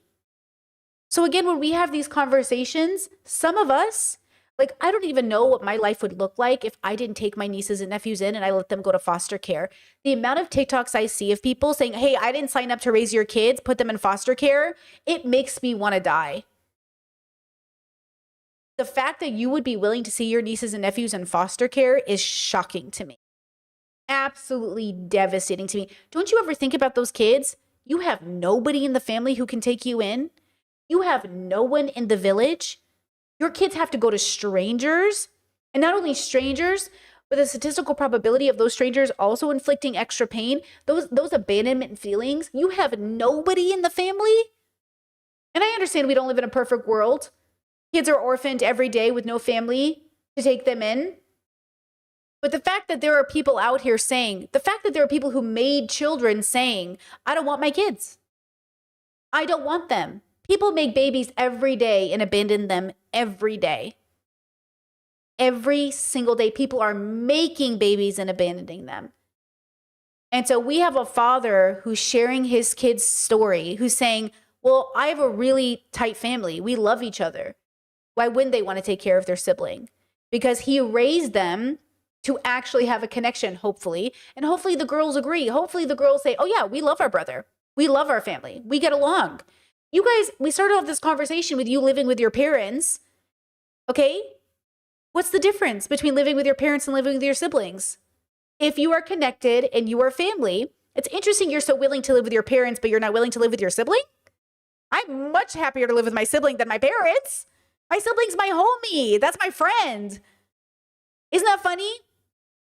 Oh, I don't want to take care of my sibling, but you want your parent to take care of you when you're 40? What are we talking about? What's the difference? When you guys are adults, what is the difference? When you're 40, what is the difference? And so that's the question. When we talk about family structures, we're also talking from different perspectives of connection. Not everybody knows their siblings like that. Not everyone thinks of their siblings like that, right? Not everybody has siblings to think about either. Some of you are only children. Okay, look at this video. Most about having so many siblings is that one of the things I love the most about having so many siblings is that we all help each other out in different ways. Like, for instance, today, my sister, she's 9 months pregnant and she was moving. So she asked us to come help her move. And like, it was me, my sister, my two brothers, my dad, my uncle, his friends, and my nephews. Like, she had a whole moving team. She really ain't have to move anything. But why she had us in there saran wrapping all her furniture and stuff, I said, girl, you said move stuff. You didn't say saran wrap the whole house. The reason I like this video and the reason it's kind of funny is like, yeah, one of the greatest things about having a village is you have someone to call on. Sometimes those are your siblings. Now, listen, I understand the nuance of how hard caregiving can be, and it can be an absolutely devastating experience. But can we reach for the ideal right now? Like, can we reach for the ideal? What is the ideal situation? The ideal situation is all of our parents are financially well off enough that when they reach that age, they have healthcare in place to make sure they are taken care of when disease hits, because it will. We are all going to be disabled one day. We're all going to be old. So when that time comes, are you preparing? And are you doing it right now? Are you doing it right now? Because you're a part of this equation. Are you seriously prioritizing the reality that you will be disabled? Okay? And that's the question. That's the challenge of this content here, but also showing up in a world that wants to be so village. So we start off with the conversation being like, intergenerational homes are the best. The nuclear family is destroying the family units. But the moment I talk about caregiving, everyone's like, I'm out. What is intergenerational living to you? Except caregiving. But isn't that funny that I said, well, I prefer to live independent, but also I'll caregive? Isn't that funny? We kind of switch roles. You want intergenerational living, but maybe not caregiving. I want independent living, but caregiving.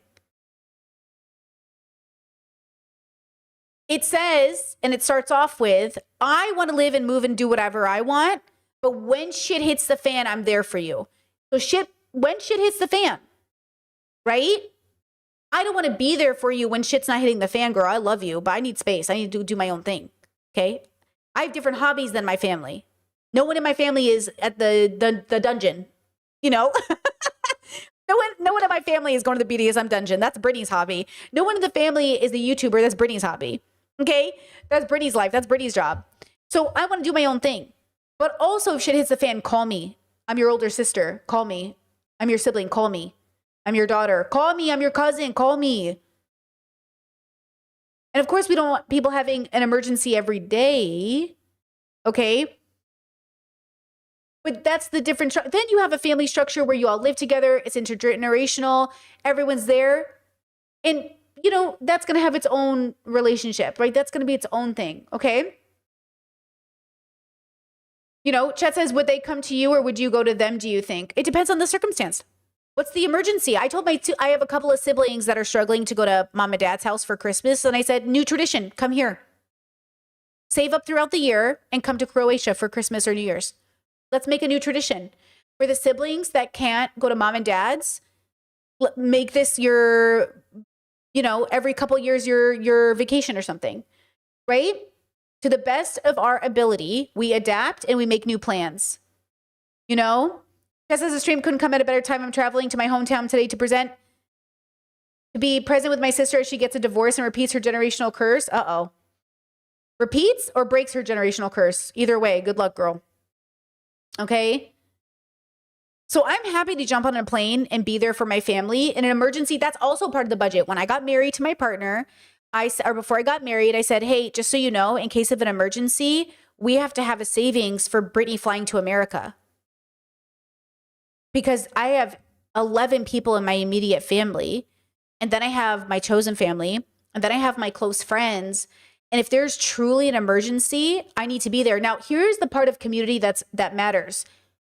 Your community has to know who to call. So let's say a sibling calls me and goes, Bray, I really need you here. I go, pause. Do you really need me there, or can we call in a different reinforcement?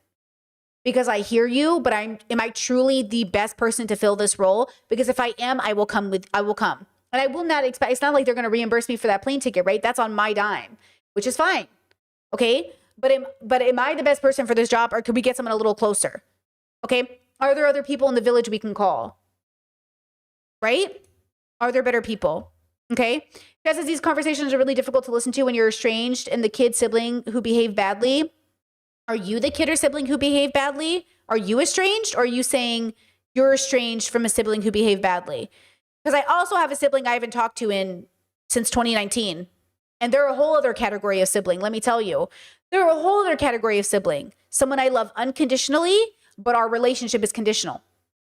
I love them unconditionally, but our social situation is conditional. Okay? I have 3 siblings that our social structure is conditional. 2 of which I am not speaking to outright, and the 3rd of which who's about to get cut off too, only until he gets better. Okay? Because I'm trying to break some generational curses out here. But see, I'm not doing it in a negative headspace. I'm doing it because I'm like, all right, what's the plan?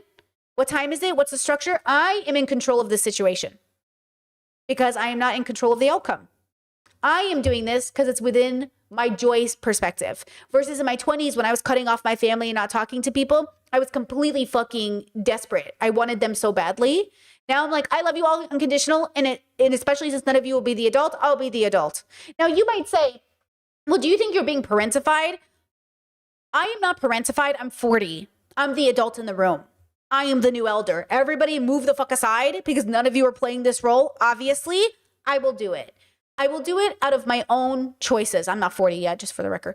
But that's what okay? I am no longer able to be parentified. I am simply just the adult in the room. This is not your obligation. This is not necessarily your role in the family. This is Brittany's role. This is the role I would like to choose. This is the role I go to my partner and say, hey, I want to play this role in my family.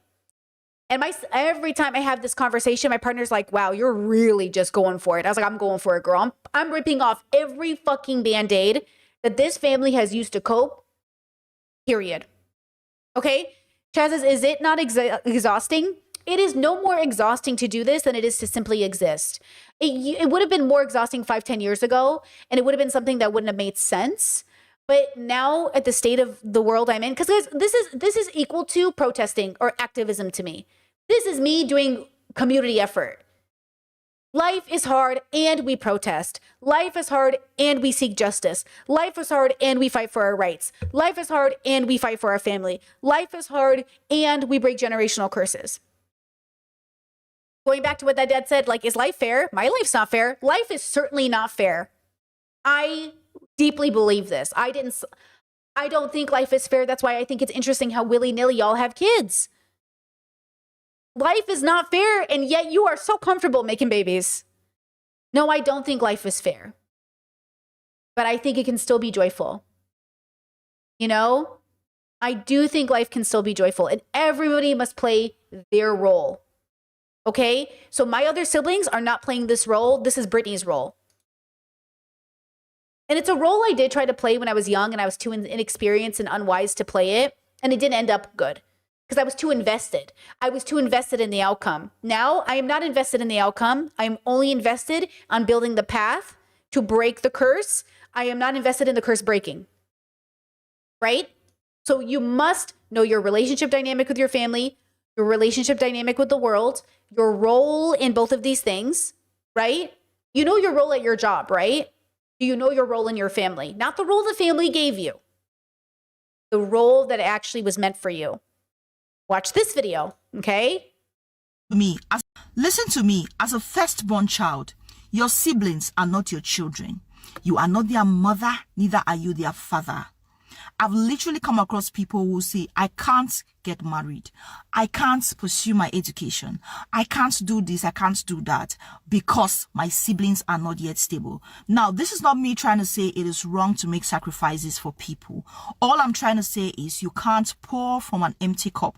If you keep on pouring out without taking out time to refill yourself, without thinking about your own future, someday you are going to run empty. And let me tell you, you are going to crash.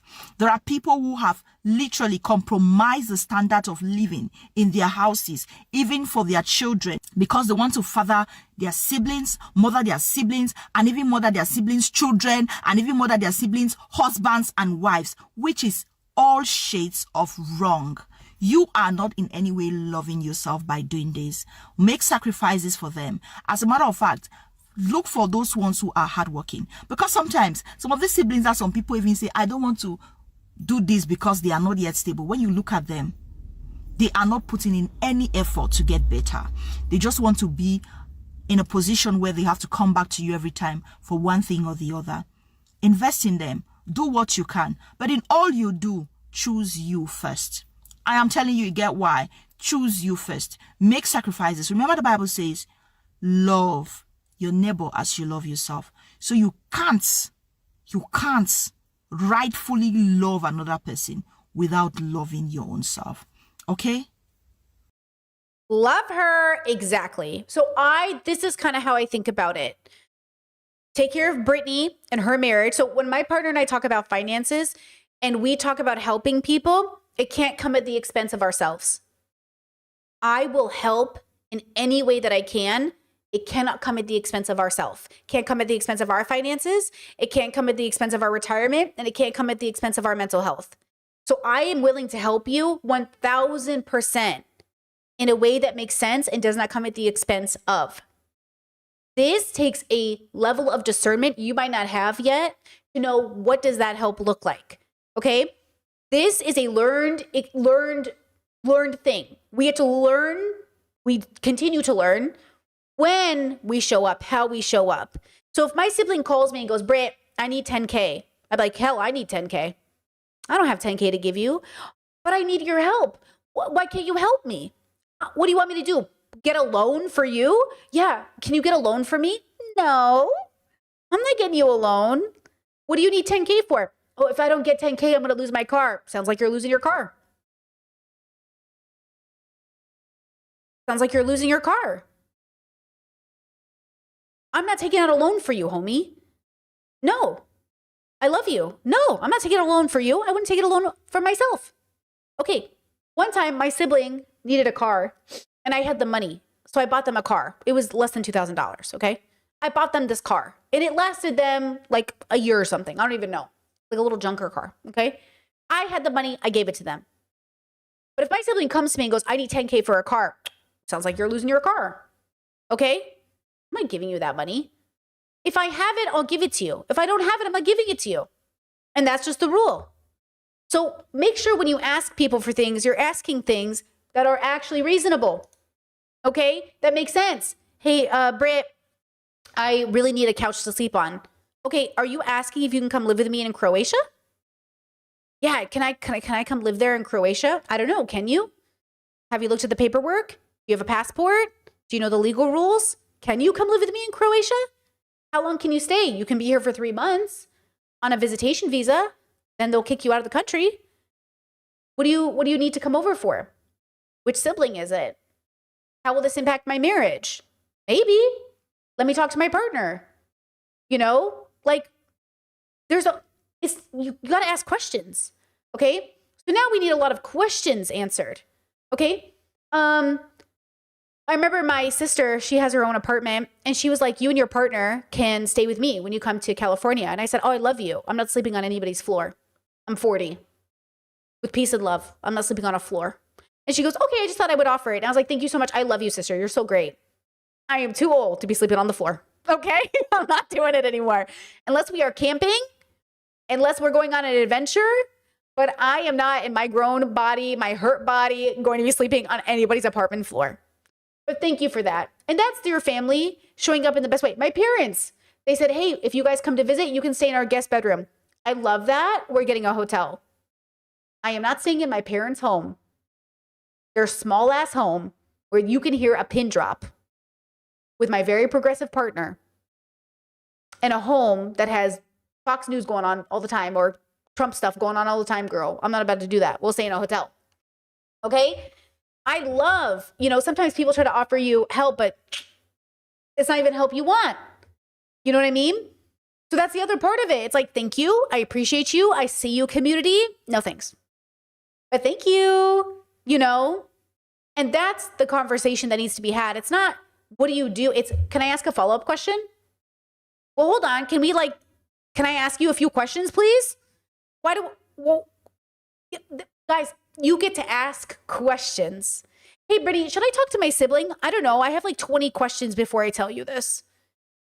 Like that question earlier, which was so well-intentioned, I'm sure, when you said I'm living with my parents or my mom. How am I taking advantage of her? Girl, I got like 20 other questions. When we ask questions, we must also understand we're not really asking the question yet, because that's not the question. The question is, how am I taking it? I don't know. Right? Chat said, to be fair, who isn't asking follow-up questions? Everybody. Do you owe your parents finances? Do you owe your parents grandkids? Well, hold on. I got some questions. What do you mean by owe? What do you mean by grandkids? Because I got a cat. Is that a grandkid? No. No one's asking follow-up questions. No one's having the conversations. If we were, the world would not look this way. The world would not look this way. We are not having follow-up questions. People are too afraid to ask. They think it's rude. They don't want to overstep. It's uncomfortable. It might cause a fight. It might cause an issue. So they don't talk about it. So first you have to have a family that talks about it. Then you have to have a family that asks the questions. And then people go, why are you asking me so many questions? I need $1,000. Give it to me. And I'm like, no. Why do you need it? I just need it. No. Yeah, this happens a lot to a lot of people. Yes, Danish deception is the first example. Look at the Danish deception. Nobody in that family asked any questions. Nobody had a follow-up question. Nobody has a follow-up question. The man is asking everybody for money and nobody has a question. I have like 20 questions. So yeah, no one's asking the right questions. Okay. Now, before we get into adult children who make no contact, parents who are talking to their kids, let's take a small break and we'll come back. But remember, right now, what we're doing is building a foundation for the dynamic, the family structures, and you have to first figure out even where you stand in the family, right? Like me being the third oldest of 10 kids, that makes me second mom. I'm the first girl. I'm second mom. Now, I was parentified definitely, but not the way traditionally I hear about parentification, but I was definitely I would say I really struggle to answer that question when people say, were you parentified? Because if I say yes, you're thinking of it in a way that I never was parentified. I was parentified in a very particular way. It was very specific and it never gets represented in any of the conversations I see around parentification. Okay. I never paid my parents' bills. I never had to take my siblings to school other than if I wanted to. I never had to be in charge of my siblings in ways that felt like I was missing out on my life. I never had to do any of those things. But I was blamed for influencing the kids and raising them to be gay. And I'm like, how am I raising them to be gay when you're the parent? And they'd be like, well, you're the reason the kids are gay. And I'm like, no, I'm not. You raised them. Okay, no, they are just gay. And they're like, oh, well, you influence them. They're like, your siblings are rebelling because of your influence. So I'm like, you raised them. And in those ways, it feels like parentification. Like, why is this my thing? Well, you influence them. It's never there, it's there. But this is very different than what most people talk about when they say parentification. Because I wanted to take care of the babies when I was young. I wanted to take my siblings out to Disneyland. I thought that was so fun. I wanted to take my siblings shopping. I love that I was making sibling money and I could spoil my siblings. I love to this day my siblings and I love buying each other food. I can't tell you how many times my siblings and I have all bought stuff for each other because we just love spoiling each other. We do. We love it. And so again, when we have conversations about what parentification looks like, we have to ask ourselves, what is also a part of your nature as a person? I don't even like getting gifts myself, but I love buying people dinner. I love buying people food and being like, you want to go shopping?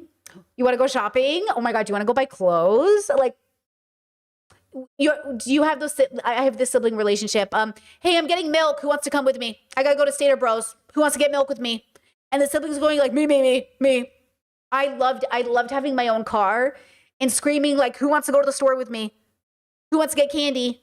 And then everyone gets into the car and we blast the music and we go over heading out to Stater Bros. Like, that is such a fun, oh, what a fun time. Or how about when my brother, I go, who wants to go get milk with me? I got to get milk. My brother goes, I'll go with you.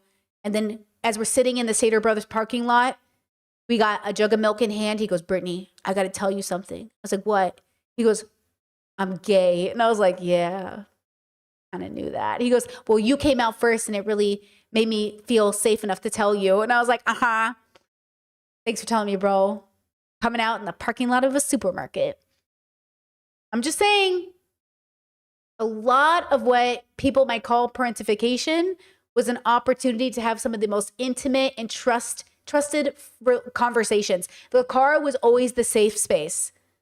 Oh my, let's go sit in the car. Mom and dad are home. Let's go sit in the car. And then we'd get in the car and we'd be talking for hours because that was like a safe space. It was like nobody could hear us, you know? So anyways, you know, when we have these conversations, like for me, like so many of this was like so many good memories. Like for me, some of this was just like so, you know? So I don't know if I was parentified in the way that people think, but I do think the only thing I didn't like was being blamed for the way my siblings came out as if I was their parents. That is the one responsibility I felt was not mine, and I felt was deeply unfair, and I felt like was them denying their own responsibility in raising their kids, because like I did not do this, okay? I was not the reason your kids came out this way. And so I think that is the one way that I would say was like, felt like parentification. You know? Yeah. Did you guys, like, I had the kind of childhood where the kids, my dad had a truck almost all of our life growing up, and the kids would be like, hey, I'm going to sleep in the back of dad's truck tonight because I'm going to camp out. I'm like, oh, cool. And like we would camp out in the back of my dad's truck and sleep in sleeping bags overnight, and that would feel like the coolest sibling experience. Or like pitch a tent on the backyard, in the backyard. And we'd pitch a tent with our friends and all play Nintendo in the tent. And then we'd like, you know, eat snacks and stuff. And like, that was the kind of childhood I had. And I had a childhood that was deeply homophobic and had all of these problematic conversations and all of these other issues. But we also had this childhood here. And so when you grow up medium traumatized, the family dynamics are also different because you really love your family. I don't have a family that I don't deeply love. I have one that I deeply love and we have problems. But you can also grow up severely traumatized and still have that connection. Look at Shameless. Shameless is a really good example of that. Deeply traumatized family, but the siblings are still very connected. Okay? So you have to, you know, you got to understand, like, where do you come from? What is the relationship you have with your family dynamic? You know, how do you create boundaries? And how do you understand that, like, not everyone can be exactly where they want to be for their family? Listen, like I said, I have a sibling I haven't talked to since 2019. Under no circumstances are we ever housing that sibling. Under no circumstances is that sibling ever coming to our home. They are not allowed to know our address. They are not allowed to come to our house. Under no circumstances can that sibling come over. Okay, they're too dangerous. They can't come over. Okay, am I willing to meet that sibling in a public place? Sure. Am I willing to get on the phone with that sibling? Maybe. Am I willing to, have a family meeting with that sibling and we have a conversation about their behavior? Sure. But they cannot come to my house. So if that sibling is facing homelessness or an unhoused situation, I would prefer that that sibling be given the resources to stay housed and off the streets. But I do not think that sibling is owed a living situation with people when I find them to be threatening. And I would not recommend any of my siblings, especially not my parents, take them in. If my parents let that sibling live with them, I would be terrified that that something would happen. And I would not like it. But I love that sibling so deeply and more than I will love anyone else, right? Like that sibling is part of my inner circle. I love that sibling. I love that person. But that person still isn't somebody I would want living with anybody. And I'm worried about the people they live with right now. I'm terrified every day that I'm going to get news that the people they live with right now have been harmed. And some people might think I'm exaggerating or, oh, he would never do that. I don't know. Every single pattern is there. The probability is extremely high. Statistically, he will do that. It would actually be more of a miracle that he doesn't do anything than if he did. And I really hope he becomes the statistic that doesn't do anything for the sake of the people who live with him. And that's the thing. That's the thing. People, it is what it is. So again, I understand what it's like to have a family member or to have somebody you love so deeply and you are without the proper resources. So again, be very wise with who you help, how you help, and how things move forward. And by the way, for every single person that has a person like this in their family, that's why they might be less inclined to want to help people who are strangers to them, because they're thinking all those strangers that are suffering, they're like that one family member. And that's why I say you must learn to love people and show them dignity, even if they do not return it. And that's why I'm able to look at strangers and say, house them, clothe them, feed them, educate them. I don't care. I don't care how evil they are. I don't care what they've done. You must be good to those people. Because for every person who is the worst kind of person you can imagine, most people are not those people. And so I'm not going to subject all of us to a standard of living that is so bad because of the 1 in 10. But 1 in 10 is pretty high. But it is like a 1 in 10. Let's just say, right? That's how I think of things. I take my family structure and I zoom it out to the whole world. And I go, okay, well, 10 kids, 3 are super fucked. The rest of us are kind of fucked. And for those 3 really fucked ones, okay, this was preventable.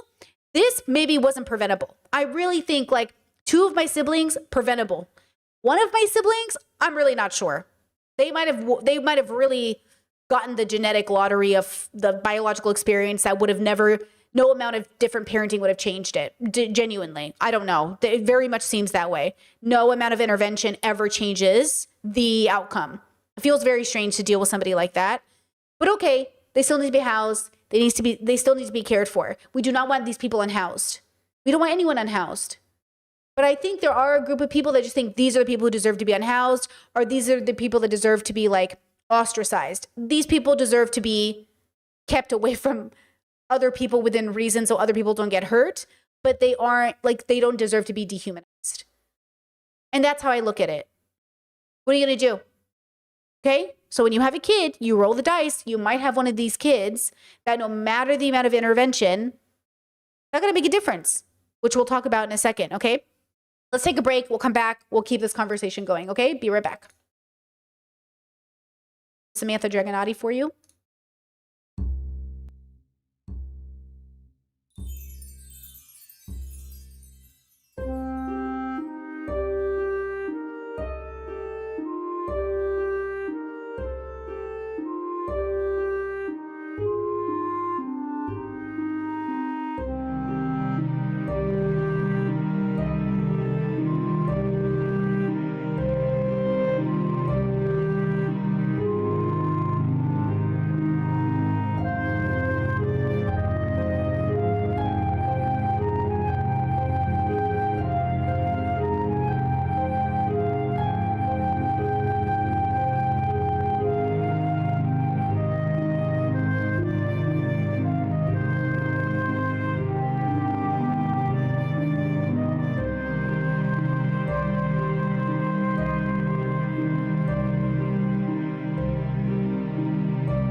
All right, here I am. Pausing music in 1, 2, 3. Okay, so, woo, why do I always... I sneeze every time I come back to stream. I'm allergic to you all. I'm allergic to you all. Okay, now. Okay, so did I miss any comments? Did I miss any comments that I should read? Do I need to read? I will say something I thought of while I was away. I was thinking about like one of my besties is a only child. And every time I talk to her parents, there's always like a concern of like, they did everything great. Like financially, she said, totally taken care of, doesn't have to worry about housing or money or anything. She'll be fine. If she gets sick, like if she gets Alzheimer's or when they die, and she doesn't have a big extended family, like she doesn't have that. And, that's why I think especially some people are very focused on finding a partner because they know like once their parents die, they don't have anybody. And I can see why that is so important. I can also see why you can't force that and you can't force a partnership and you don't even have a guarantee that that partner will stay with you forever or through sickness. But one of the things I tell her parents are like, I'll watch her. I've got it. Like, I assume she'll be fine. But should she get dementia or Alzheimer's, we will figure it out. Okay? Because a big part of taking care of your family isn't just money. It's time spent. Okay? So like with that brother who's autistic, his siblings aren't just thinking about money. They're thinking about time spent. Like if my brother was in a facility, like he was autistic and he was in a facility, I would want to visit him as many times a week as makes sense. Because like, hello? And it's not just because he's in a facility. If I lived near my siblings, period, we would see each other minimum once a week. We would find a way to see each other. I don't even imagine a reality where my siblings live within an hour drive and we're not seeing each other once a week. One of the siblings somewhere, maybe not all the siblings, but like someone is seeing somebody. Okay? I mean, I also grew up in a house, though, to be fair, where Sundays were mom and dad day.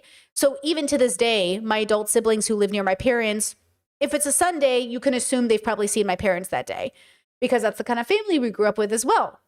We also grew up with an open door policy parent. So like you don't have to announce yourself. You can just go over to my mom and dad's house. And it's like that till this day. Like I would not have to call ahead to go see my parents right now. Like if my partner and I got in a plane and just came to my parents' house, they'd be like, great. That's the kind of parents I have. My parents do not have a call ahead. They are not call ahead people. Okay? And so that's the thing about my parents that they offer to their children that I think is quite significant. That's kind of cool. That's like a nice perk. Not everybody needs to have it. That just happens to be one of the perks of being in that family. I can't tell you how many times I've driven down. When I lived in Arizona, I was 8 hours away from my parents. I would drive down from Arizona. And I remember one time I was driving on my parents' dirt road and my mom was driving out and we went like this. We looked at each other and I was like, and she looked at me and she was like, She's like, why didn't you call ahead? I was like, you love surprises. And she does. My mom is a surprise girly. See, I'm not, but my mom is. And I was like, I know how much you love a surprise. And she's like, I am. I'm delighted. She's like, let's go to Winco together. And so we, we'll drive back to the house. I'll drop off my car. I'll jump into her car. We'll go to Winco, go to Costco, whatever, Sam's Club. It's about knowing your family enough to know how you can show up for them as well. Okay. So, what is this? Yeah, chat says I go to my dad's house when no one's home. I know his door code. Same. My parents give us like logins. My parents literally, they have a smart house, and my dad like puts this app on our phones. He goes, this is the app for the gate. Click the button and the gate will open. He goes, here's the door codes. He goes, we all have our own codes. Okay, these are your codes. So you can just come in. And I was like, okay. Do I ever remember the codes? No. Do I ever keep track of them? No. I'm definitely that kid who's like, I don't know, let me in. I don't know how to get in, But anyways, when we have these family dynamics, we have to understand that like I can tell you these great stories and I can tell you all the bad stories. I'm so glad that my friend's parents have set her up for success. And I hope she never needs me to come take care of her because I hope she never gets Alzheimer's. I hope that she always is independent and lives independent and heck, even travels because her thing is traveling. She loves to travel. I would love for her to stay independent and to travel and to do those things for her whole life. And I hope she never needs me. But if she does, I'd love to be there for her because that's the other part of it, guys. I understand the internal worry of being afraid they'll need you because it's going to be harder on you. But how about not wanting them to need you because you know their life is so great they don't? One of the greatest gifts you can give people is not worrying about you. Because they're already going to worry about you, you know? And I would love for them, right? I would love for them to have such a healthy life they never need me. For them to be so secure in who they are, they never need me. To be so well off, they never need me. I hope you never ask me for money because you never need it. But I understand that sometimes that will happen. And in that case, I'll do my best, you know? It's that kind of idea. What we're aiming for is like a healthy relationship. The problem is that it takes a lot of work. And that's why I do share the good and the bad of my life. Because I want you to know, like, for all the bad, look at all of this good. And for all of this good, look at all of this bad. And then I look at the world that way. For all of the good in the world, damn, look at all this bad. But you know what? For all the bad in the world, look at all this good. And that should be significant, I think. I think it is significant, you know? Right? Because do you think it's concerning for someone to only feel their joy when alone? I think that's a bad question. Do you want to ask a different question? Because I don't think you're really asking the question you think, because joy isn't found in joy is found in the most present. It exists even when you're in the worst circumstance. Right?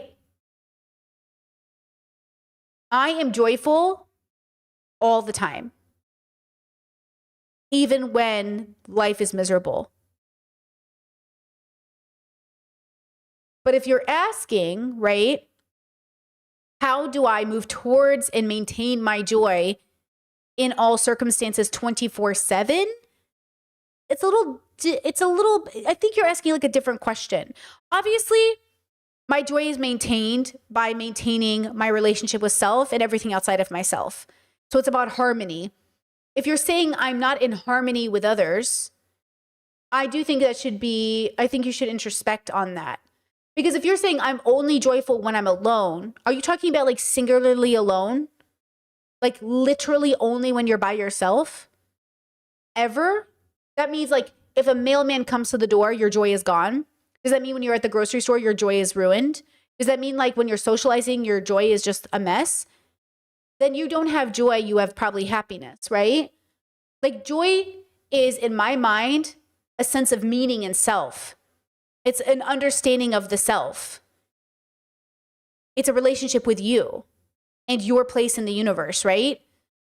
So that, like your relationship with yourself can't be shattered because other people are around, but the circumstance of your life might make it unhappy. You might be unhappy when you're with other people. I can definitely be unhappy when I'm around people that I'm like, girl, I am not happy right now. You know, I'm gonna excuse myself. I'm just not happy here. But my joy maintains. So if you're unhappy around other people, sure. Okay. But then, you know, I would be interested in that too. Like, why am I unhappy around people? Why can't I connect with people? Right? Like, why am I having this thing? Because maybe you are more of a solitary creature and your greatest happiness is found there. Then be happy solitary. But I would ask myself a lot more question. I wouldn't accept it. I wouldn't just accept it. I'd say, I wonder why this is. Until I know the why, then I can't accept it. Because I don't want to take it for granted or just assume I understand it. So I would deconstruct that. Do you know why you're happiest when you're alone? Because, you know, this happens after therapy where a lot of us change our environment so we think we're healed. And then we're back in that environment. We're like, wait a second. Did I not figure this out? Or you get into the next relationship you're in and you actually repeat patterns. Or you think you got better with money, but then you actually didn't. Being alone and in solitary can convince you are more healed or more joyful than you are. So then I would question myself, am I actually joyful or am I just this? Now, second to that, it is within reason to be very upset when you're in an upsetted environment. It is okay to not be happy when you're in a bad environment. Okay? It is very okay to be like, hey, this environment is very toxic for me. And even though my sense of joy has not been rocked and my sense of self is not rocked, I am literally unhappy here. So I'm going to skedaddle. But you have a good day, buddy. Okay, that's different than you losing your sense of self because you went back to your mom and dad's house. You're spiraling. Who am I? What am I doing here? I'm self-harming. I'm back to all my old ways. Oh my God, my mom and dad trigger me back to when I'm 15 and all of a sudden I spent all of my money. Okay, girl, we are not healed. Healed looks like when I visit my mom and dad and they trigger me, okay, I go, okay, girl, this is not working for me. I am unhappy. I love you. Bye. And then you go home and you don't do any of those other fucked up things. Okay? You are not going to revert back to, oh, your bad coping mechanisms. You're not going to hurt other people. You're just going to go home and be like, absolutely not. And cry yourself home and go home and watch anime. You know? Chad says, I think it's because I'm an extreme people pleaser, so it feels like I lose myself around other people. Hey, that is great. You should meditate on that because that is a very powerful, people pleasing is a very powerful tool for creating stuntedness. So I definitely think that's something to explore. Yeah, if like people pleasing to the extreme, oh my God. People, who are you really? Right? I think that is so valid. I think you should definitely explore that. I think you should look into it. That's, you know, that is a part of parenting that I think is so important, is not to raise a people pleaser, because people pleasing is so damaging to the self. You know, you want to be not a people pleaser, you want to be kind and compassionate. But people pleasing always comes at the expense of the self and joy. It's not even good for the people you're people pleasing. Like, that's the irony. Nobody's being helped here. What's the joke? Wait, what's the joke? You're in your therapist's office and they go, so what's your problem? And you go, I'm a people pleaser. And they're like, name 5 people you've pleased. Can you name 5 people that are pleased? Oh, it's like, it's a spiral of like, man, I'm not even helping them or me. You know? So yeah, I think that's a, see, you did it. You know what it might be. So then I would expand on that and I would give myself, you know, time to really, you know, to really think about who you are outside of this need to people please. And then when you have a good idea of who that person is and you have a good relationship with that person, you might form a new relationship with people. And that's kind of our goal. Our goal is to heal so we can have different and better relationships with people and have good boundaries, healthy boundaries. You know? Definitely. Okay, now, okay, everybody ready? You can keep asking questions. Of course, I'll check on chat. Let's move into estrangement, not talking to parents, not talking to adult children, cutting people off. Let's also make sure that this conversation is centered around adult people, because at some point we really are just adults having a relationship with people. My mom and dad will always be my mom and dad, and I will always be their kid, but our dynamic will shift and change based off the fact that we are both adults. Even if your parents don't treat you like one, even if you forget you are one, you are indeed an adult. And I'm mostly people, let's say even closer to 30. Okay, I'll give you that leeway because, man, being 25 still feels, that's hard sometimes to feel like an adult. But you are really an adult when you're ready to really own the responsibility of saying, okay, I'm officially the adult in the room. And even if my parents are in the room with me, they might be older, but I'm more of the adult. These are different dynamics, okay? Here's one TikTok I want to show you. Adult children not going no contact with parents. Let's talk about it. To hear this, but I don't know who needs to hear this, but if you're somebody that has adult children, your children are grown, right? And they've gone no contact or low contact. Maybe you have grandchildren that you don't get to see. It's not because your kids are punishing you for their childhood and the abuse that they endured. It's because they don't like who you are now. It's because you're still doing the same bullshit and they don't want their kids around it. Like, your adult child that no longer speaks to you is fully aware that you also had a very rough, shitty childhood, okay? And you're not to blame for all of the mistakes you made with them, but you are responsible for them. You are responsible for healing you. The only real apology is changed behavior. All an adult child wants is a relationship with a healthy parent that they can bring their own child around, for them to have a healthy grandparent. I've never met somebody my age who said, my parent, my toxic parent, went and did all of this work on themselves in therapy and they're super healthy now, but I still don't talk to them and I don't bring my grandkids around them because I'm punishing them for my own childhood. I've never heard that. It's always the parents that are unwilling to take responsibility and unwilling to look at their own part in things. That's just my opinion. That's just how I feel about it. I agree 100%. The way most of us are so eager and hope every day that our parents make that change so we can invite them over is so obvious to me. I mean, one of the many reasons we chose not to procreate was just simply because, man, we don't even have a simple village. We don't even have grandparents. Now, another part of this is I realized I don't have grandparents. Like, I saw a TikTok the other day of a girl being like, oh, I'm with my grandma. And I'm like, grandma? Oh, I'm too old. I'm officially at that age where my grandparents are dead. So we don't even have that option. So now my parents are the grandparents. And they're not grandparents that I would want to leave my kids with. Like, I used to spend summers at my paternal grandparents' house. Okay. My grandma and grandpa, I used to spend summers there for like a week or two. And it was like so fun. I'm not doing that with my kids. If I had kids, they are not spending time at their grandparents' house. Okay. And that's because, unlike my grandparents, my parents opened their mouth too much. My grandparents never talked about anything. They talked about God and stuff because they were Catholic, but they never talked about politics or gay people or trans people. We watched TV Land, Three's Company, The Jeffersons. We watched the Game Channel, so Family Feud. We watched TV and played cards together and worked in the garden together and drank chai together. And, you know, like my grandparents' memories were just doing things together. They weren't, you know, talking about, but my parents, they're always talking about, and the kids are just listening and taking it in. And I'm like, absolutely not. Absolutely not. Okay. So there's that story, right? Also, I'm glad so many of you in chat know what some of those things are. Love it. Okay. Here's this. Okay, here we go. I might get copyrighted for some of this, but fingers crossed. Okay. My question is, why are parents always demonized when they speak their truths or when they make a conscious decision to go no contact, but estranged children are celebrated and rallied behind? This is an interesting question. So she's a therapist, in case you guys are just listening and you're not reading.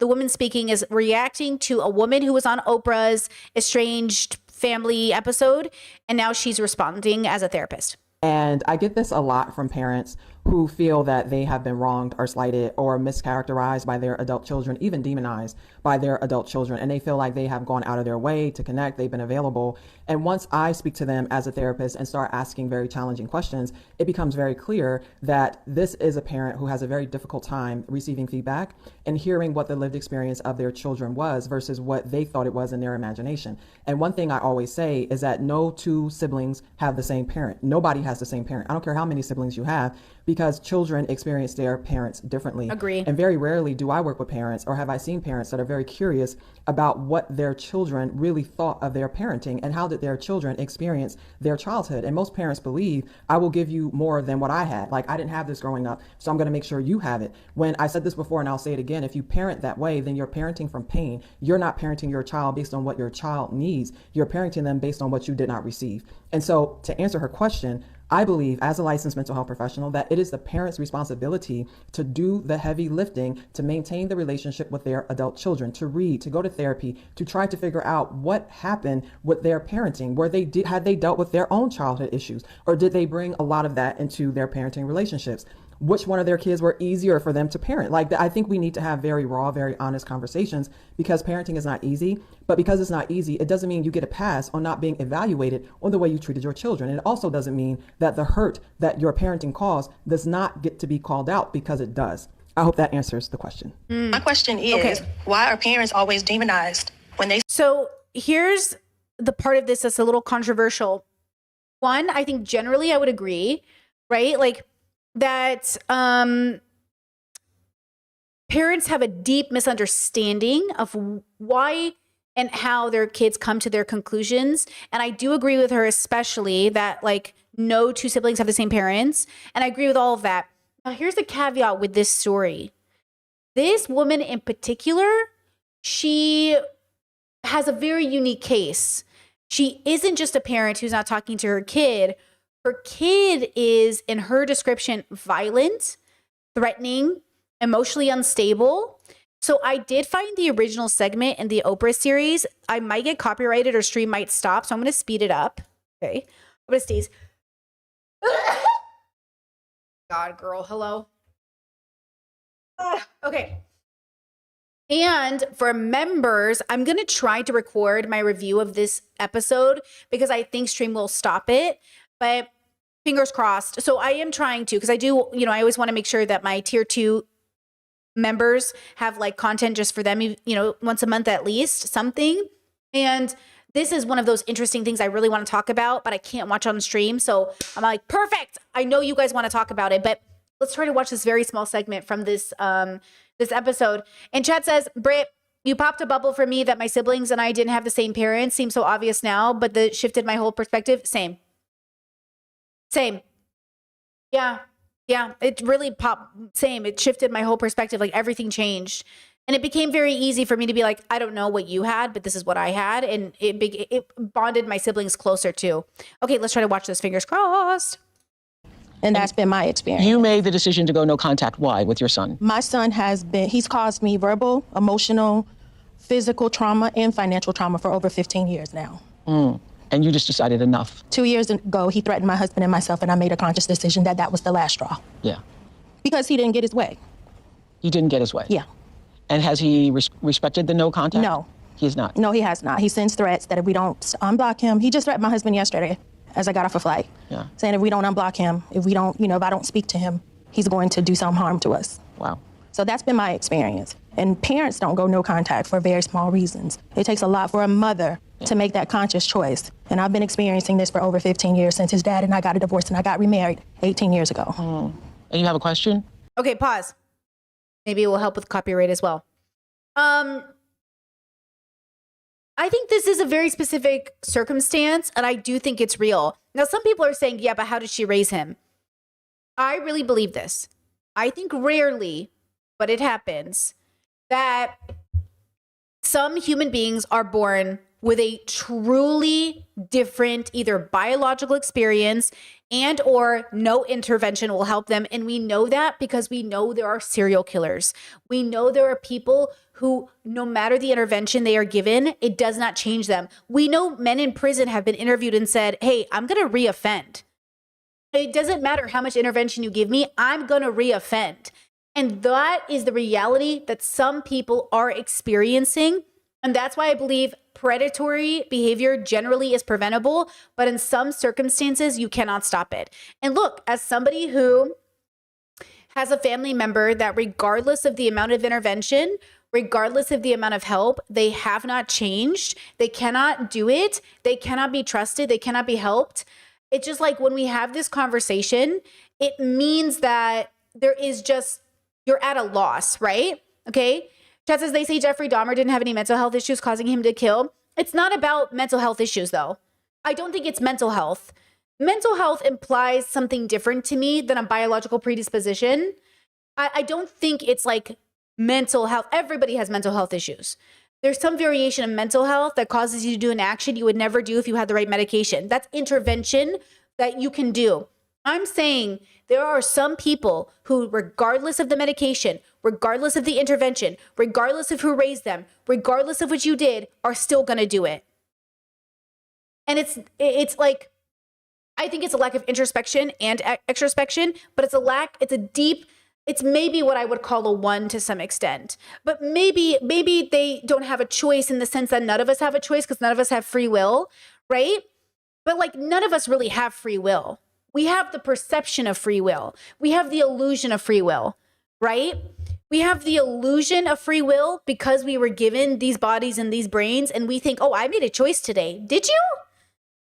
Or did you make what felt like a choice today? Because you would say to yourself, okay, how do you explain MAGA people? How do you explain the fact that we all saw Renee get shot this week? We all saw the video footage, and yet two groups came away with two different answers. How do you explain that?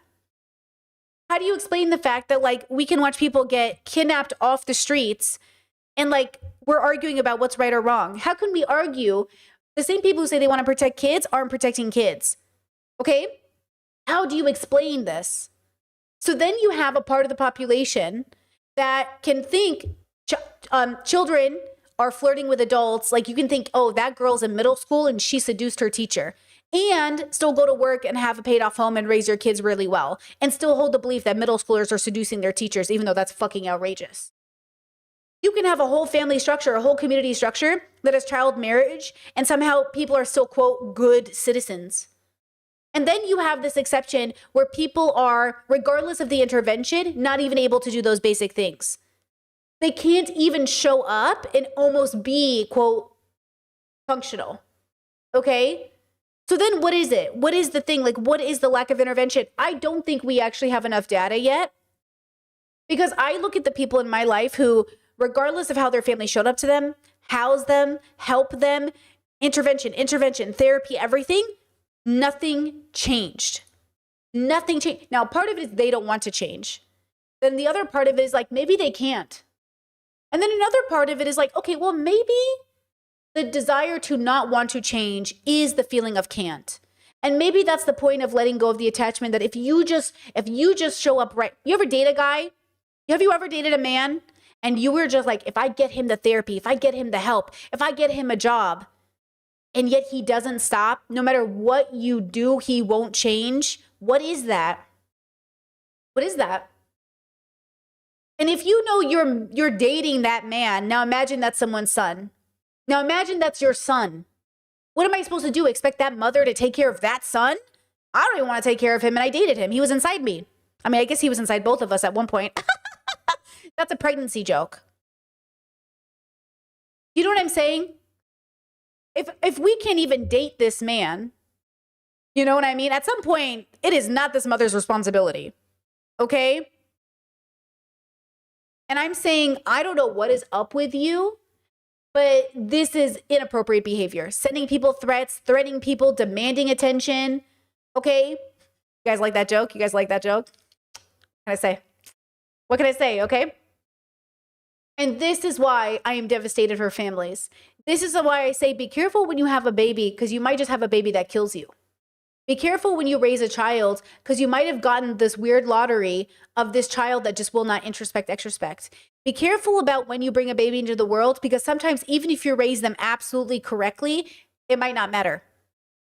Now, do I think that's most estranged parents? Absolutely not. I think a majority of parents are bad parents with good intentions. Okay? I think 90% of the population has deeply good intentions about their parenting. They're just bad at it. And because they won't do the work, because they won't introspect, because they won't do these things, now their kids can't talk to them because you won't own your shit. Okay? You just won't own your shit. So your parents don't have to be, you know, the worst parents for you not to want to talk to them.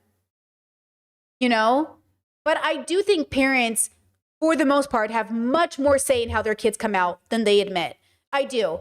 90% of parents are much more responsible, and I think like maybe 10%, this is anecdotal, of course, are truly unique circumstances in which no amount of intervention will matter.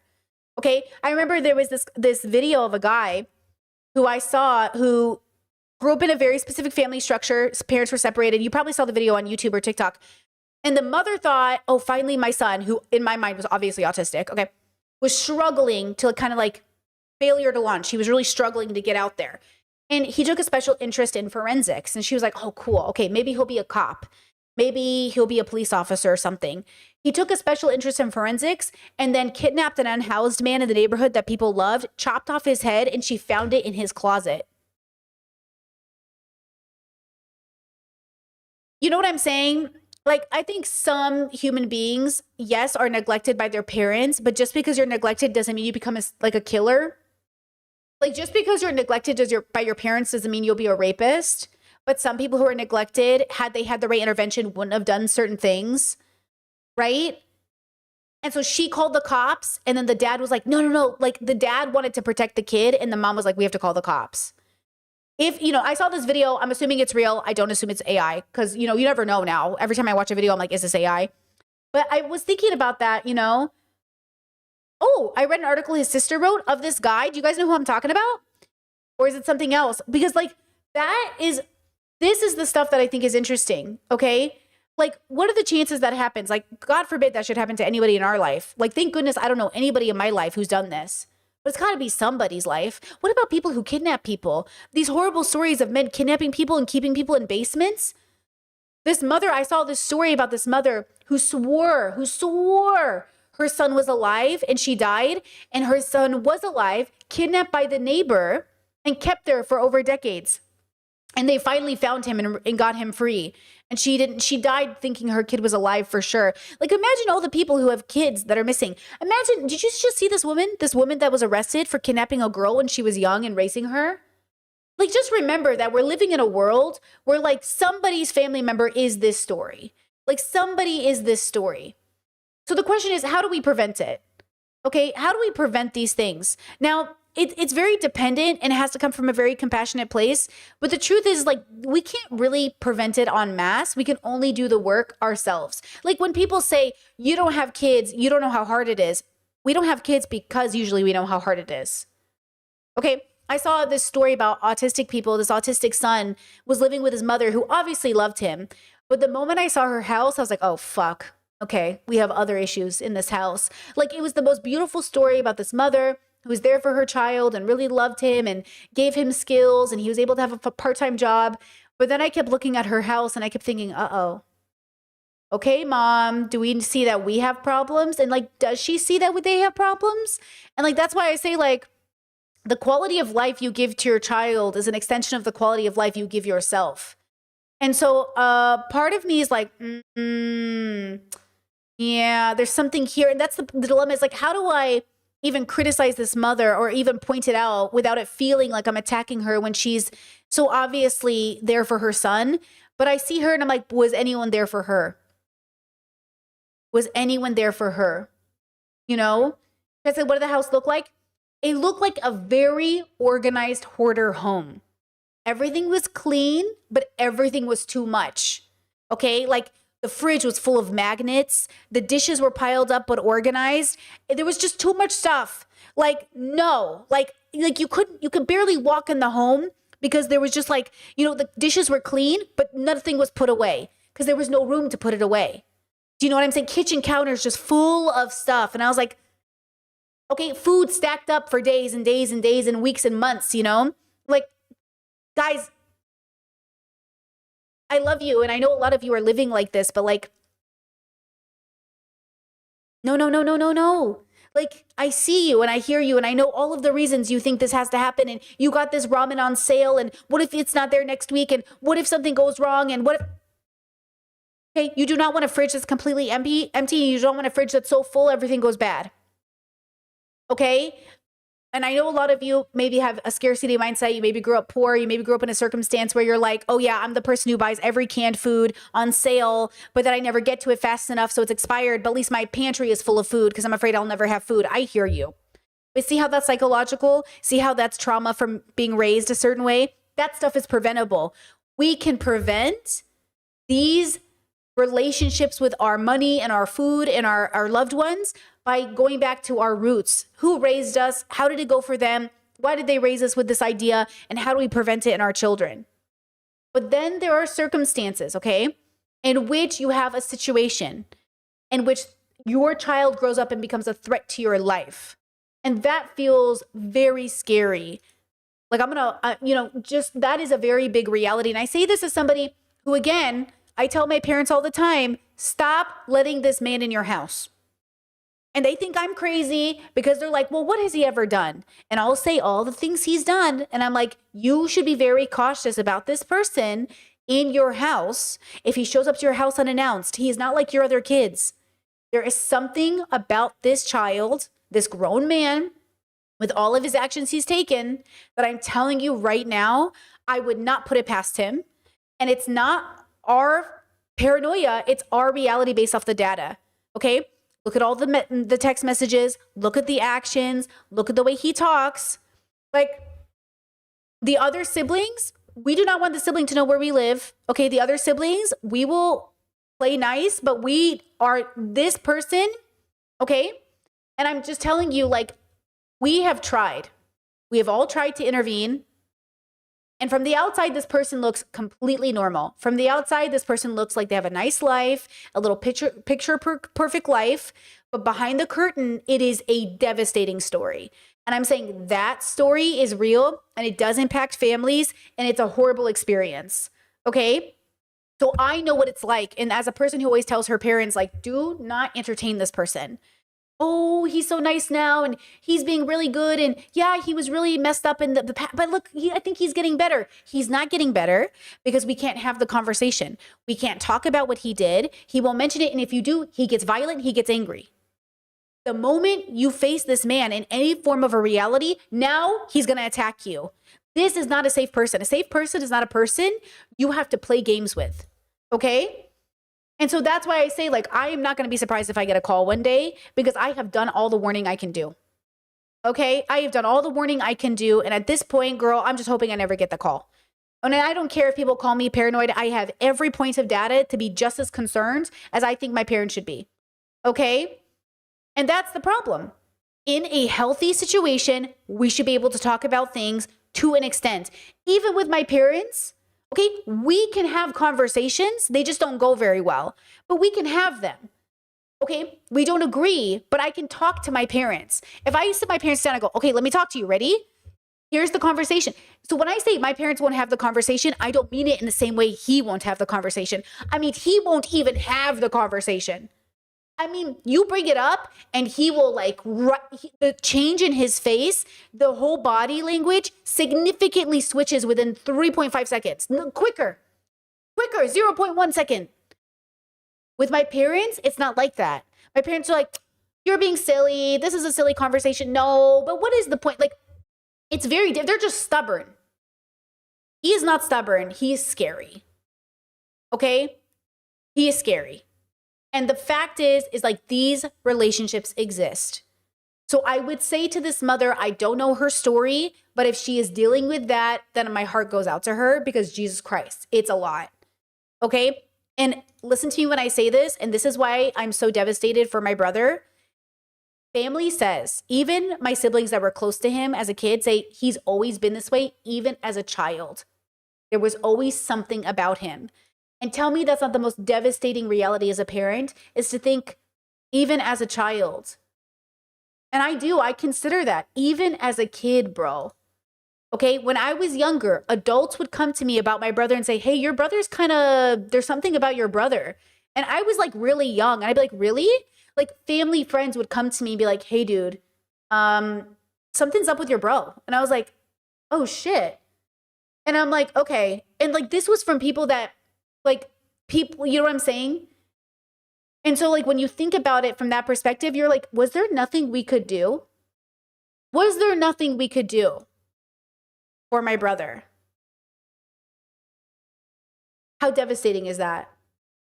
You know? And by the way, his story's not done.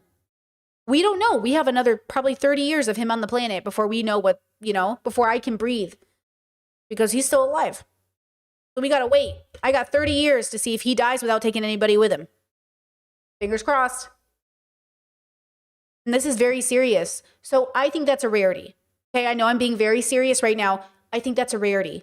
I do not think most of our children are like this. I do not think most of the people are like this. I do not think most people, you have to wait and see if he's gonna kill somebody. Okay? Most people we meet, that's not the thought I'm having about people. It's very rare that I meet a person and I think to myself, I wonder if today's going to be the day I get the call.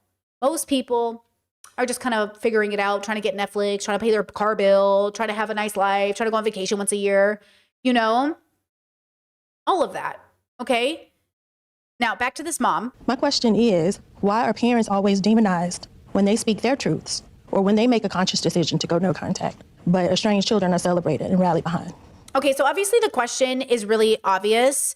I would say that the reason is, in most circumstances, the parent will be wrong and the child will be right. Okay. And thank you guys for your empathy. I appreciate it a lot. I see your comments. Okay.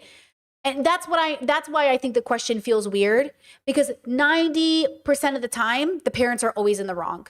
Most children want a relationship with their parents. They really love their parents. And actually, I'm going to be honest with you, I would argue my brother really wants a relationship with his family. That's what's devastating. I think my brother does want a relationship with us. And I think my parents want to give him that opportunity, but it might come at the expense of their life. And that's interesting to me. And that's what it is. I think he does. I think he desperately wants to be loved. I think he desperately wants connection. I think he's wanted it his whole life, but he is unable to not be a danger while making those connections. And by the way, just a reminder that my ex that I talk about a lot, the one key factor that made me break up with him and never talk to him again is the woman who's married to my brother came to me and said, well, she was watching my ex and my brother talk to each other. They are so much alike. And I said, what? And she goes, yeah, aren't they so much alike? And I was like, what did you say? And she goes, they're just so similar. And I'm just so glad to see another woman with somebody who's like, you know, your brother, because it makes me feel like there's hope. And I was like, oh my God. And that was it. In that one moment, the last memory I have of looking at my ex and my brother together, I was like, oh my God, I'm about to be with my brother. I'm about to marry my brother. And I was like, oh, never again. And I never saw that guy again. And by the way, that guy, same thing. No matter how much intervention, no matter how much love, loved his parents, to this day, love his parents, great people, flawed, but great, truly. They have really worked to be great people. Love those people. Yeah, my ex never got better. No matter how much intervention, how much money was poured into him, how much housing or education, therapy, never got better. Never got better. Just a devastating circumstance. And that's the thing is like, uh-oh. But I think that's a rarity. I really do. I think there's something there. Now, I do think because they were smart, and they were smart, y'all, they were smart. I do think they lacked introspection, extrospection. And that's why I think they're ones. My brother and my ex were too damn smart to make any of the fucking choices they made. Okay? They were too examined by doctors. They were too taken into consideration. They had so many options. They were too damn smart. The one thing that neither of them could do was face themselves. They couldn't face themselves to save their life. They just could not ever take accountability for anything they did. Ever. Big or small. Big or small. I don't care what you call that. The only way to fix that is a willingness to face yourself. Introspection, extrospection. Okay? They couldn't. It doesn't matter how big, they just could never be responsible for anything they did. And that, I'm telling you, that's what it is. You know? I'm telling you. Chet says they're going to hate what they'll find. That's why. When they find out, that's why. Well, that's the thing. It's like they are too intelligent. They are too smart. And that's what's so sad about humanity. Like, we are too damn smart to be this fucked up. You know? Chet says maybe medication could have helped. They had it. They were working with doctors. They had the intervention. That's what I'm saying. They had access to care. They had access to care. That's what's so interesting. So that's why I say before I call somebody a 1, they have to have had interventions. Before I say somebody's a 1 on my framework, they have to have had all of the opportunities, you know, to get better. Something, right? Okay. Chat says when privilege works against you, ? No, because I would not argue that there was a lot of privilege in a lot of these situations until there was. It's not like that. See, stop. The answer is we don't know, but the data shows that these people are having a particular experience, which makes it very difficult for them to introspect, extrospect, right? So we're trying to brainstorm what it is. They are not so unique that they are a mystery to the universe. They are people like anyone else. The only thing they don't have that other people seem to have literally is the ability to say, I was wrong. Even MPDs we've been watching on YouTube know they're wrong. They're like, oh yeah, I was wrong, dude. We're watching every diagnosis you can come up with, be like, I was wrong. We've watched pedophiles who rape children say, oh, I'm fucked up. Don't release me. I was wrong. And somehow these two people, or these people in this category, you're telling me they're having such a unique biological experience that they can't even say I'm wrong? Or do you think something went significantly wrong, ouch, in their life, and or they refuse to face themselves? Because here's the one thing that I think is difficult with a diagnosis, is that the diagnosis can explain the behavior, but then what? Are you saying these two men, who from the outside and in most people's opinions are perfectly fine people until they get to know them, are people who should what, be locked away? Right? Who should do what thing? Right? Like, that's the question. Because if you interview them, you would say, oh, yeah, you can't lock that guy up. He has so many reasons why XYZ is happening. See, here's the problem. We are acting like we have enough knowledge to do the right thing outside of their participation. They still have to participate. If they refuse to participate, what do you want the solution to be? Right? What is the solution? Chat says maybe they think there's nothing wrong with them. No, because they'll also say, you don't think I'm fucked up? You don't think I got problems? I'm suffering. You don't think I'm fucked up, bro? You don't think I cried at night? You don't think I'm self-harming? You don't think the world is against me, bro? So either they're MPDs or there's some diagnosis that says they can't get help, but other people with this diagnosis are getting help. So what is so special about their diagnosis? They can literally explain to me exactly what they should do. You think I don't know this? You think I don't know this? They'll say it. I'm telling you, they're intelligent. They're self-aware.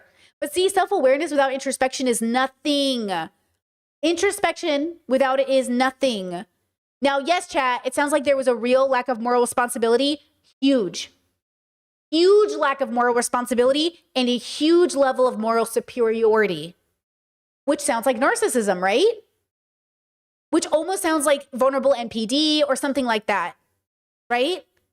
They, you know what I'm saying? So then I'm like, okay, well, we know what to do with that. We have systems for that. But none of the intervention helps because it takes their participation.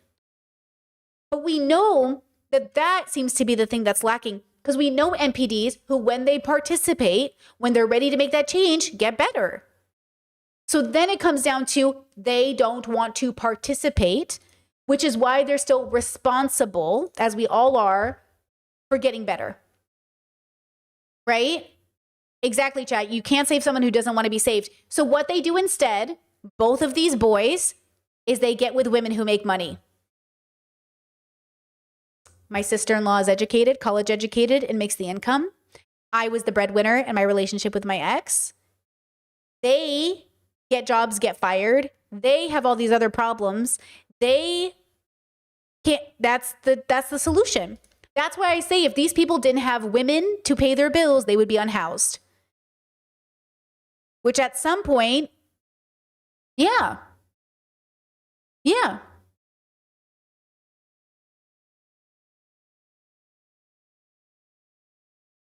And that's the point. That person, you can't do anything. That person does end up unhoused. Not every person who's unhoused is this person, FYI. Okay? But that's why I don't think anyone should be unhoused. Give these people housing so they can stop bothering people. The people in that category, not unhoused people in general. Lots of good people are unhoused, right? And that's what it is. I'm saying, like, I don't know what happened. I don't know what could have happened, but it's too late. We're here now. And right now, as a 40-whatever-year-old man, you are acting crazy. So get it together. Her son sending her death threats, sending her violence, sending her threats. Okay, at some point, bro, get it together. Because absolutely not. I know you might be suffering, but like, let's get it together, okay? And that's why we have to house people and clothe people and feed people. Better than them marrying your daughters, am I right? Do you want these men to marry your daughters, or would you prefer to give them an apartment? Give them an apartment. You want these people to have babies? Okay, do you want this to be someone's father? Hello? Okay, thank you. Good question. Who wants to answer that? If someone was coming in to see me as their therapist, I'm listening for what that person's experience is. And I have had parents come in whose children are asking for money, or they're making the parent feel morally obligated to give them exactly what they want. It's the emotional immaturity switched, okay? I mean, you don't have to be the parent or the adult child to be emotionally immature. And so whatever it is that is crossing the boundary of the relationship or the other person's right to their own life or to their right to say no, I mean, that has to be dealt with every time in order to keep your own stability and mental health. So I see it very much as going both ways. Whoever it is that's going across the boundary and saying, you have to give me what I need because I'm the most important person in the relationship here, in effect. Whether that's parent or child, that has to be addressed. And that's what it is. It's the assumption, right? It's the idea. Like, I remember my brother used to come to me and he'd say, don't you think mom and dad are narcissists? I was like, no. He's like, I do. I think they might be narcissists. I was like, why? And he was like, because they never listen and they're stubborn. I was like, damn, then every Arab is a narcissist, apparently. And he was like, no. Don't you think they're like really narcissists though? And I was like, no. And I was like, I've read books on narcissism. They don't even qualify. They have none of the, and then I looked at him and I was like, you kind of qualify though. And he was like, you're a narcissist. I'm not a narcissist. You're a narcissist. I was like, well, I'm just saying, bro, if we're going to be seriously like, because I love diagnosing people for fun, but not as a medical professional. I diagnose my parents all the time. Autism, ADHD, for sure. BPD, probably. Okay. I love to diagnose my parents, but I'm very strict about categorization. So like, if you're going to categorize mom and dad as NPD, I'm going to need to see the data. What books on NPD have you read? Because I don't think so. But I can tell you all the other diagnoses I think they have. And trust me, I would be the first person who would diagnose my parents with NPD if I thought that was true. Okay? So the fact that he came to me, the moral superiority is a big part of that problem, right? He wants them to be narcissists so he could explain his childhood. But how does he explain his adulthood then? And he's the only sibling who's this particular. All the other siblings are not like this. None of my other siblings, 10 kids, he's the only one who was so specific. The only one. Okay. Let's see. Chat says, same in my personal life. I love to armchair diagnose. But around people outside of the inner circle, I'm not a psychologist. Yeah, for sure. Like, obviously, I could never say this for real, but we always self-diagnosed in order to even get ourselves a therapy. Hey, mom, I think you might be autistic. Do you want to talk to somebody about it? I'm not autistic. I'm normal. God made me the way I am. All right. Whatever. Like, okay. Same thing with anyone else. Look, at the end of the day, it takes a great level of introspection and extrospection to deeply understand the self. But it doesn't take that much to have a pretty good life. Like, look at the way the world is. The world doesn't have to be very deeply introspective, extrospective to basically keep going. So the bare minimum for these people that are deeply struggling, they can't even do. And at that point, it's like, girl. And that's why we say some sort of level of failure to launch, or the kids who can't make it outside the home, or the kids that are genuinely like my brother, or like the other men in my life that I've met, or the other even women, I've met all kinds of genders. When I see these people and I go, okay, you're going to make everyone suffer around you.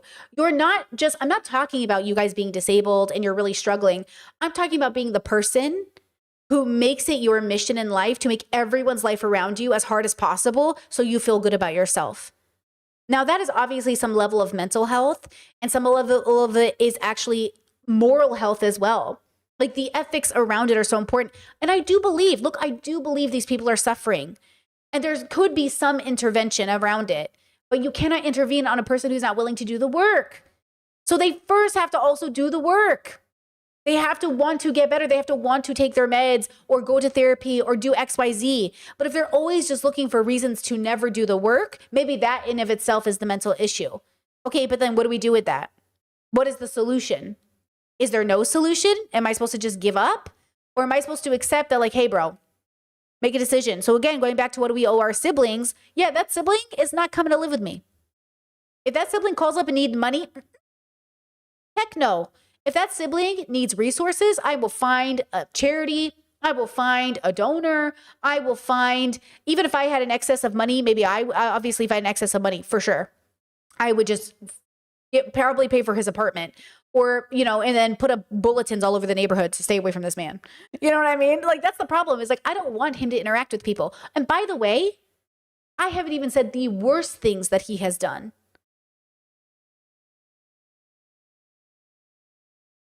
The targeting of minors, misusing their trust, blaming them for his actions. She was old enough. She knew. You know Count Frollo from Hunchback of Notre Dame? That's my brother. Every time I say that movie, I go, oh, there he is. That's him. That's it. Now tell me what I'm supposed to do with a person like that. Tell me what I'm supposed to do with a person like that. Okay? That is a very specific sense of entitlement. Be mine or be dead. Hello, Count Frollo? Okay? That's it. What are you supposed to do if that's your brother? Okay? And that's the thing. That's the thing. So again, when we have these conversations, and I know some people might feel like, oh my gosh, you're oversharing. What if he sees this? If he sees this and hurts somebody because of it, I will feel devastated. But see how the responsibility now falls on me? What if he sees this? What if he does something about it? Isn't that just proving my point? Isn't that just proving my point? You know what I'm saying? That's my worry. My biggest worry is I can't even talk about this stuff without the fear that he's going to make somebody else pay for it. And you want to tell me that I'm the one who's paranoid? Hello? That's what I'm saying. Yeah, exactly. It's never his responsibility somehow. Somehow it's never his responsibility, and it's always everybody else. So yeah, I deeply empathize. If this mother is being honest and transparent with her story, I empathize. It's for your own mental health. I would add to that for a parent, when they're estranged, there's no upside to being an estranged parent. It's all downside. It's all heartbreak. It's all shame. It's all getting cut off from your grandchildren. It's all guilt. It's all sorrow. It's regret. Whereas when you're an adult child, you're not doing it unless you were in pain in the first place. I get that. But it's also weighted to our very powerful themes of identity and personal growth and personal happiness and protecting my mental health. And those are much more resonant themes in our culture. So they're much more likely to catch fire than, some parents getting cut off. Well, thank you so much. So I'm glad we didn't get copyrighted for that. That makes me actually wonder if we could watch this whole thing on stream. And I could do something else for members. Ooh, I'm kind of wondering. I didn't get a warning once. I don't know. That's kind of a good sign. But with that said, right? This is what I'm talking about when I say, like, having these conversations is so difficult because it's never the way you exactly think. And it's like, well, how do I fix this, right? Don't tempt fate. How do I fix this family structure? And then how do I fix the world?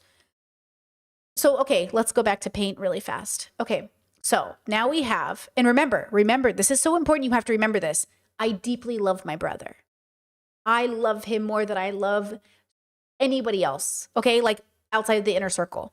I love him as much as I love my favorite siblings. I love him as much as I love my best friend.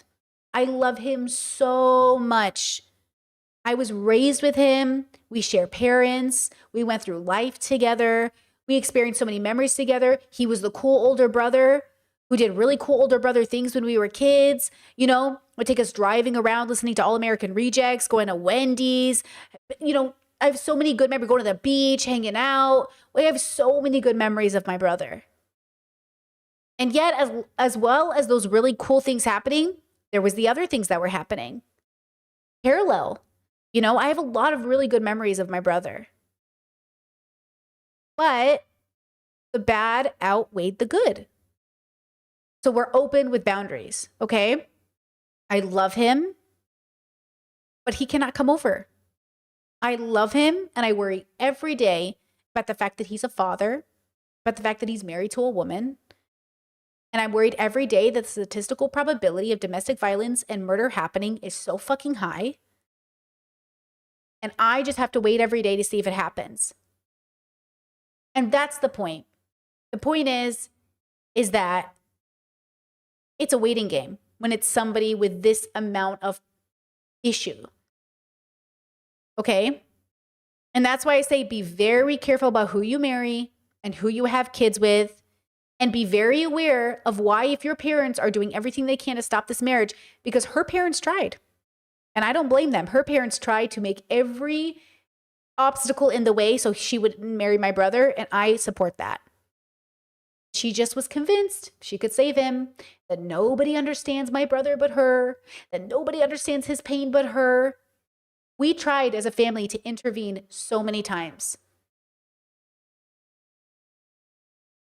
So be very careful about who you marry, and understand that we're not saying this because we don't love our family. We're saying this because we love and know our family, and he will make your life miserable. Okay? And that's the reality. Okay? And again, there are so many things to this story that if I said every single thing, first of all, that would be oversharing. But girl, it gets bad. It gets worse. And that's the point. But you know, the one thing about my brother he's so smart about, as far as I know, he's never put a hand on her or anybody else. And yet he might as well have. Because of all the damage he's done, he might as well have. But he's too smart. He knows. He knows once he crosses that line, oh, we got him. So he plays this game, and I know he does because we've had the conversations. He's like, well, I've never touched anybody. I never hit anybody. And that's the point. He's not stupid. Okay? He's not stupid. So, when we talk about family dynamics, let's go back to the basics. A person plus a person has another person. And that person plus another person has another person. And so it continues. At what point does the person who is had by these people decide to deviate and maybe not make another person? They decide to just be alone or partnered without making another person. Okay? These are family dynamics. Whether you are a person, okay, whether you are a person plus a person who may, that looks so messy. Whether you're two people, how do I do this? Whether you're two people, okay? Whether you're in a bubble with two people or in a bubble with a whole family, I got it. Or a bubble with yourself, these are all families. You were a family when you were just a couple, you were a family after you had kids, and you were a family if you're single. So when we talk about family dynamics, we're also talking about you by yourself. You are a family dynamic. You are a family. If my partner dies, God forbid, Indiana dies, and it's just me, I'm still my own family. Versus before, I was convinced that these units, which is my family and my siblings, that I as a singular unit needed to then integrate into one of these two bubbles. Me with my parents or me with my siblings and parents. And what I realize now is, oh, nope, this is my family, me. And I have a relationship with these people, but I do not need to be in these bubbles with them. Because I used to think, and I understand you're thinking intergenerational home, we all live together, you have a baby, you move in with your parents. Oh my God, it's so great, right? Well, maybe if everyone is on the same page and has the same values and is kind and compassionate, maybe.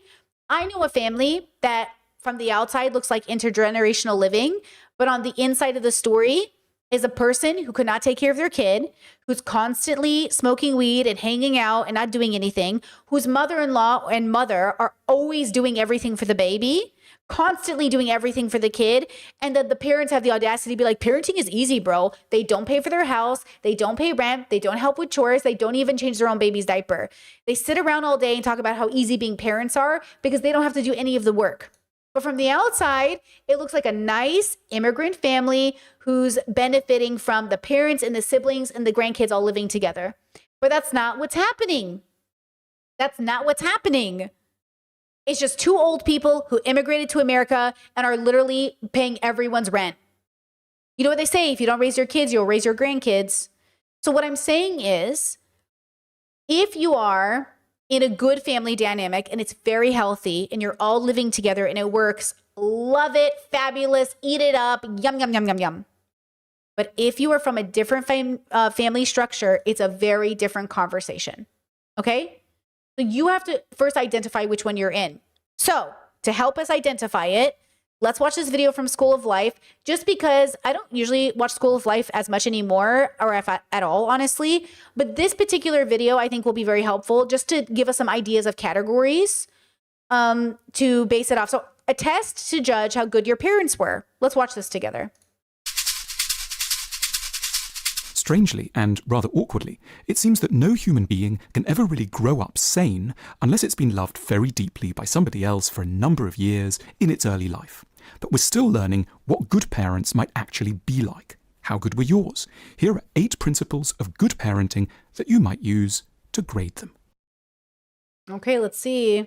A loving parent gets down to the child's level, at times literally dropping down to their height when addressing them, in order to see the world through their eyes. They understand that a very young child can't easily fit in with external demands, and that in the early days they must be prioritized and placed at the center of things, not in order to spoil them, but in order to give them a chance to grow. Okay, pause. I did always appreciate how much my parents can sit on the floor. Okay, I mean, they're getting older, but I do like how much my parents sat on the floor with us, who socialized with us, who prioritized the babies. I think my parents got impatient when we became middle school and teenagers, specifically teenagers. I think my preteens were okay, but I think teenagehood was hard. I think by the time teenagehood came out, it became like, like we puffed chests instead, and I think that became difficult. I think they really struggled to get on our level as teenagers, but we're pretty okay with it when we were kiddos. I think they were better at it when we were kiddos. Yeah. Okay.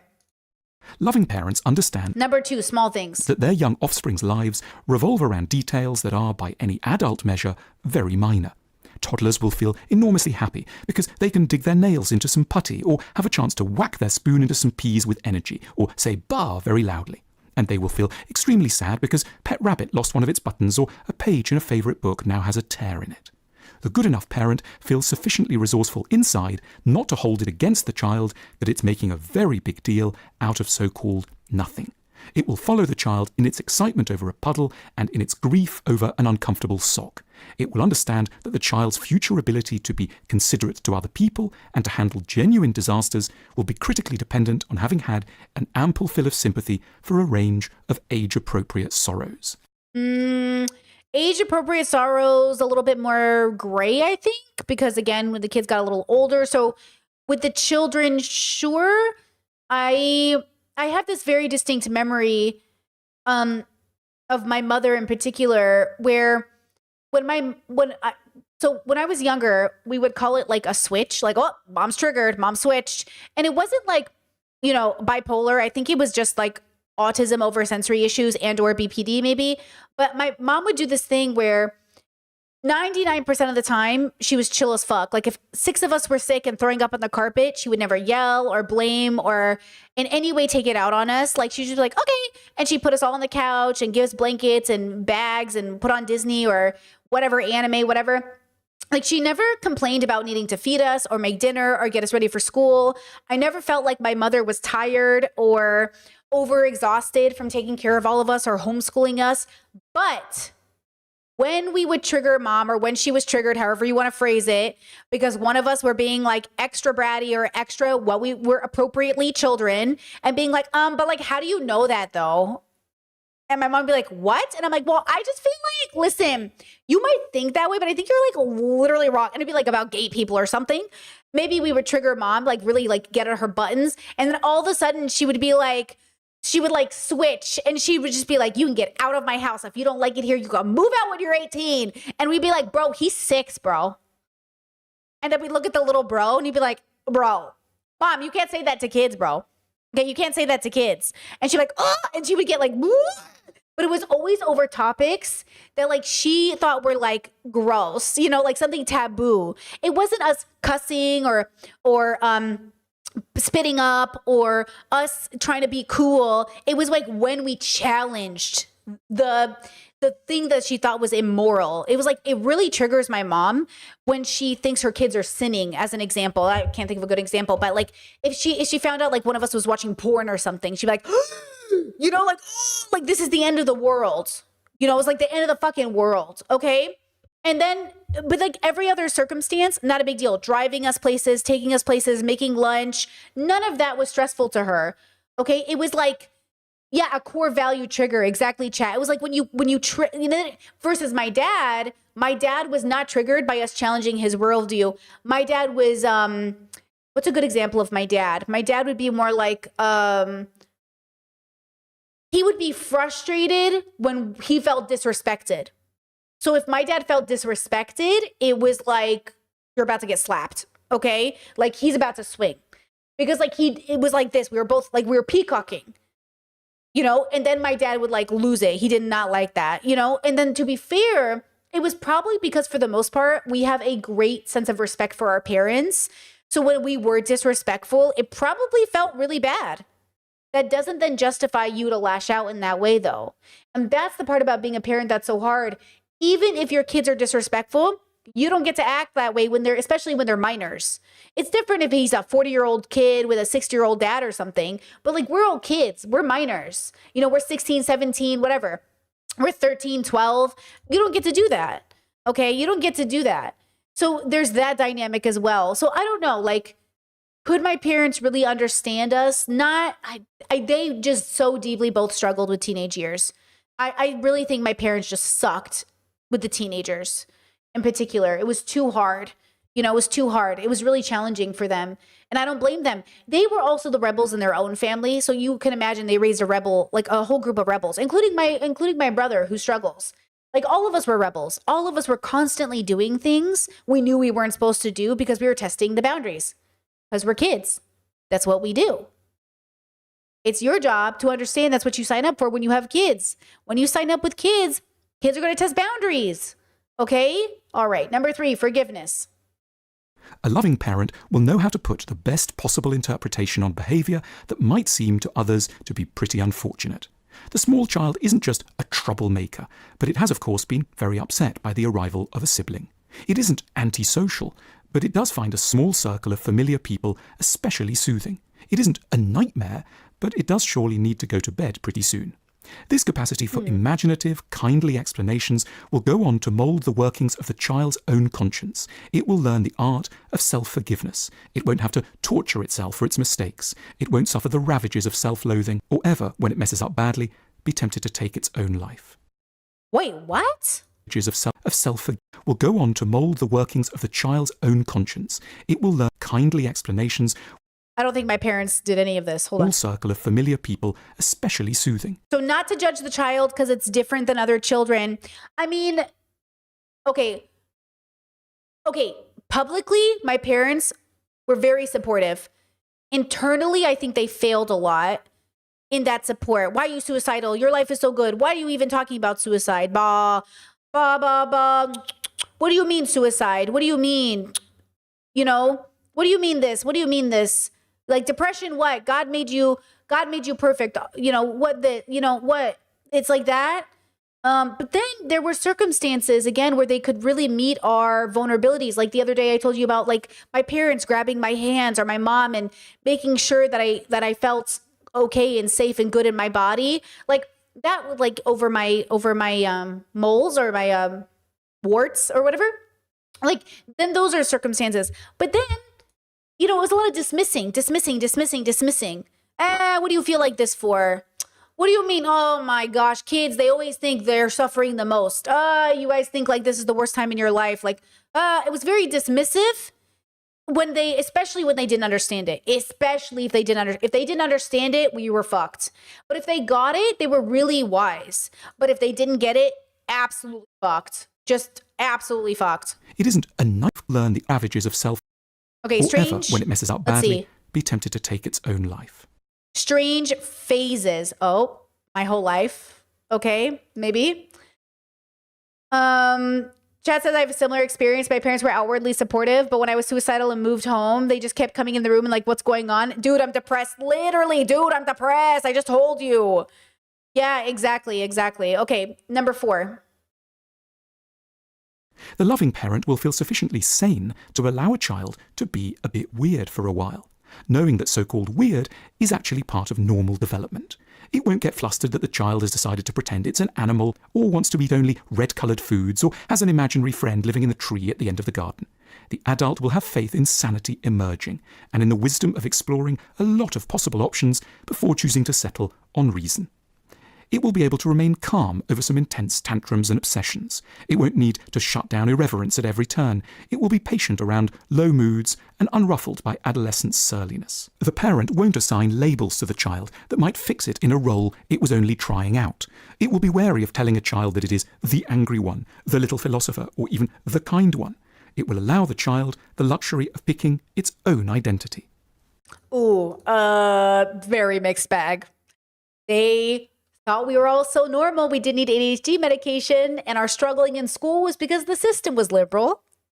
So we were always loved for who we were until the loved for who we were became something related to sin, and then all of a sudden it was a problem. Like, they loved that their kids were weird and quirky, and they thought it was like very like, oh, Brittany's so herself. But when Brittany struggled, they didn't want to hear the struggle. They didn't want to hear that I was struggling. They didn't care that I was weird or loud or obnoxious or opinionated, as long as it worked within their framework. So not good. I would say they're not great. Realistically, great in some ways, not great in most ways, I would think. Let me just say this. When I was a teenager and my parents, I was through my most rebellious stage at home. And as retaliation for that, my dad went through all of my CD collection, which I'd pay for with my own money and or were gifted to me, you know, old millennial CD cases. And he would flip it open and flip the book open. And he went through every CD, went through all the lyrics. And if anything had the F word, he'd break the CD.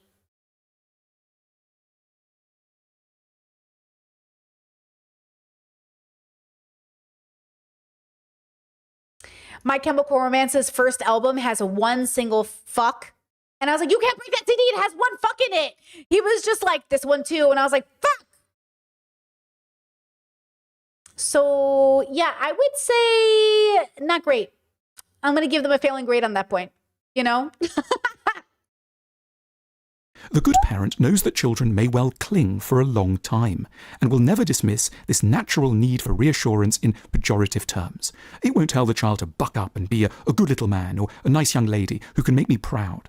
It will know that those who end up securely attached and able to tolerate absence are those who were originally allowed to have as much dependence and connection as they needed. There will be few requests to be brave at the school gates.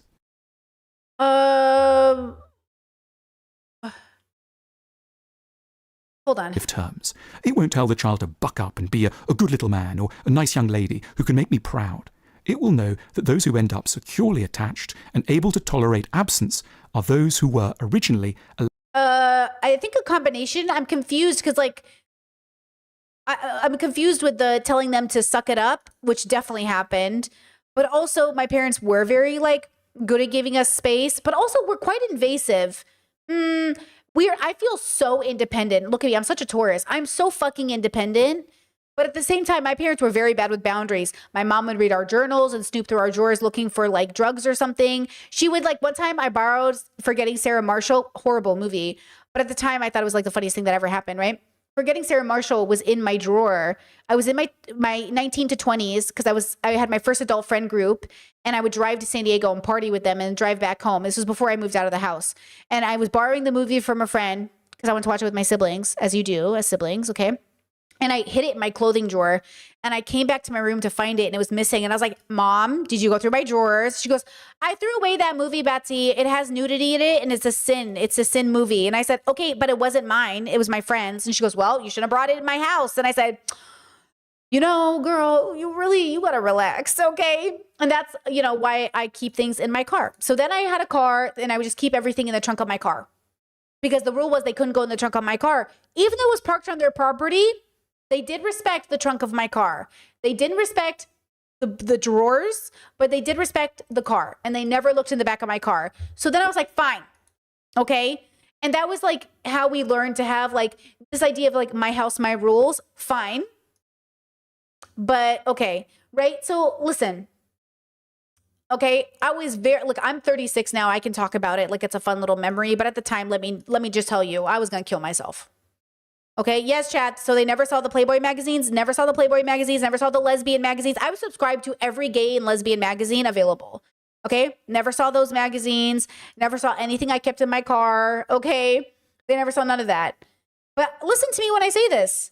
Okay, like I was mad, I was upset, I was self-harming, I was depressed, I was so suicidal.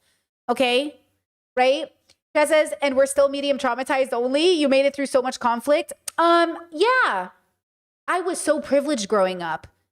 My dad made 6 figures. We never went hungry. I always had clothes. I had friends. I had a safe neighborhood I grew up in. We had vacations, camping, hanging out with friends. They even once took us to Disneyland as a family. Huge deal, okay? I grew up in Southern California, incredibly privileged, right? I had family and friends and networks. I had an extended family, super privileged. I had, still medium traumatized. I never had to pay my parents' bills. You know what I mean? Yeah, there's like a lot of ways I was super privileged. And that's the point, is like, yeah.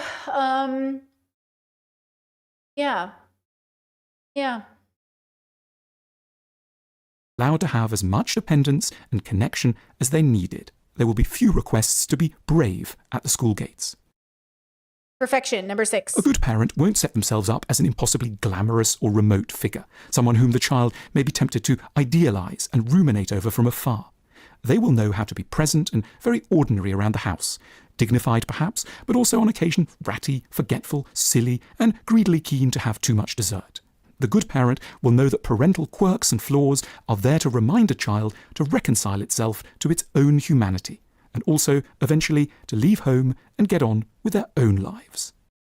I'm going to hear that one again. I'm confused. And very be tempted to idealize and ruminate over from afar. Okay, sure. They will know how to be present and very ordinary around the house. Okay. Dignified perhaps, but also on occasion ratty, forgetful, silly, and greedily keen to have too much. Yeah, like my parents made mistakes and they were open about those mistakes.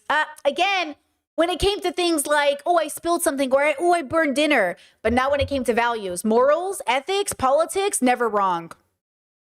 My parents cannot be wrong when it comes to politics or philosophy.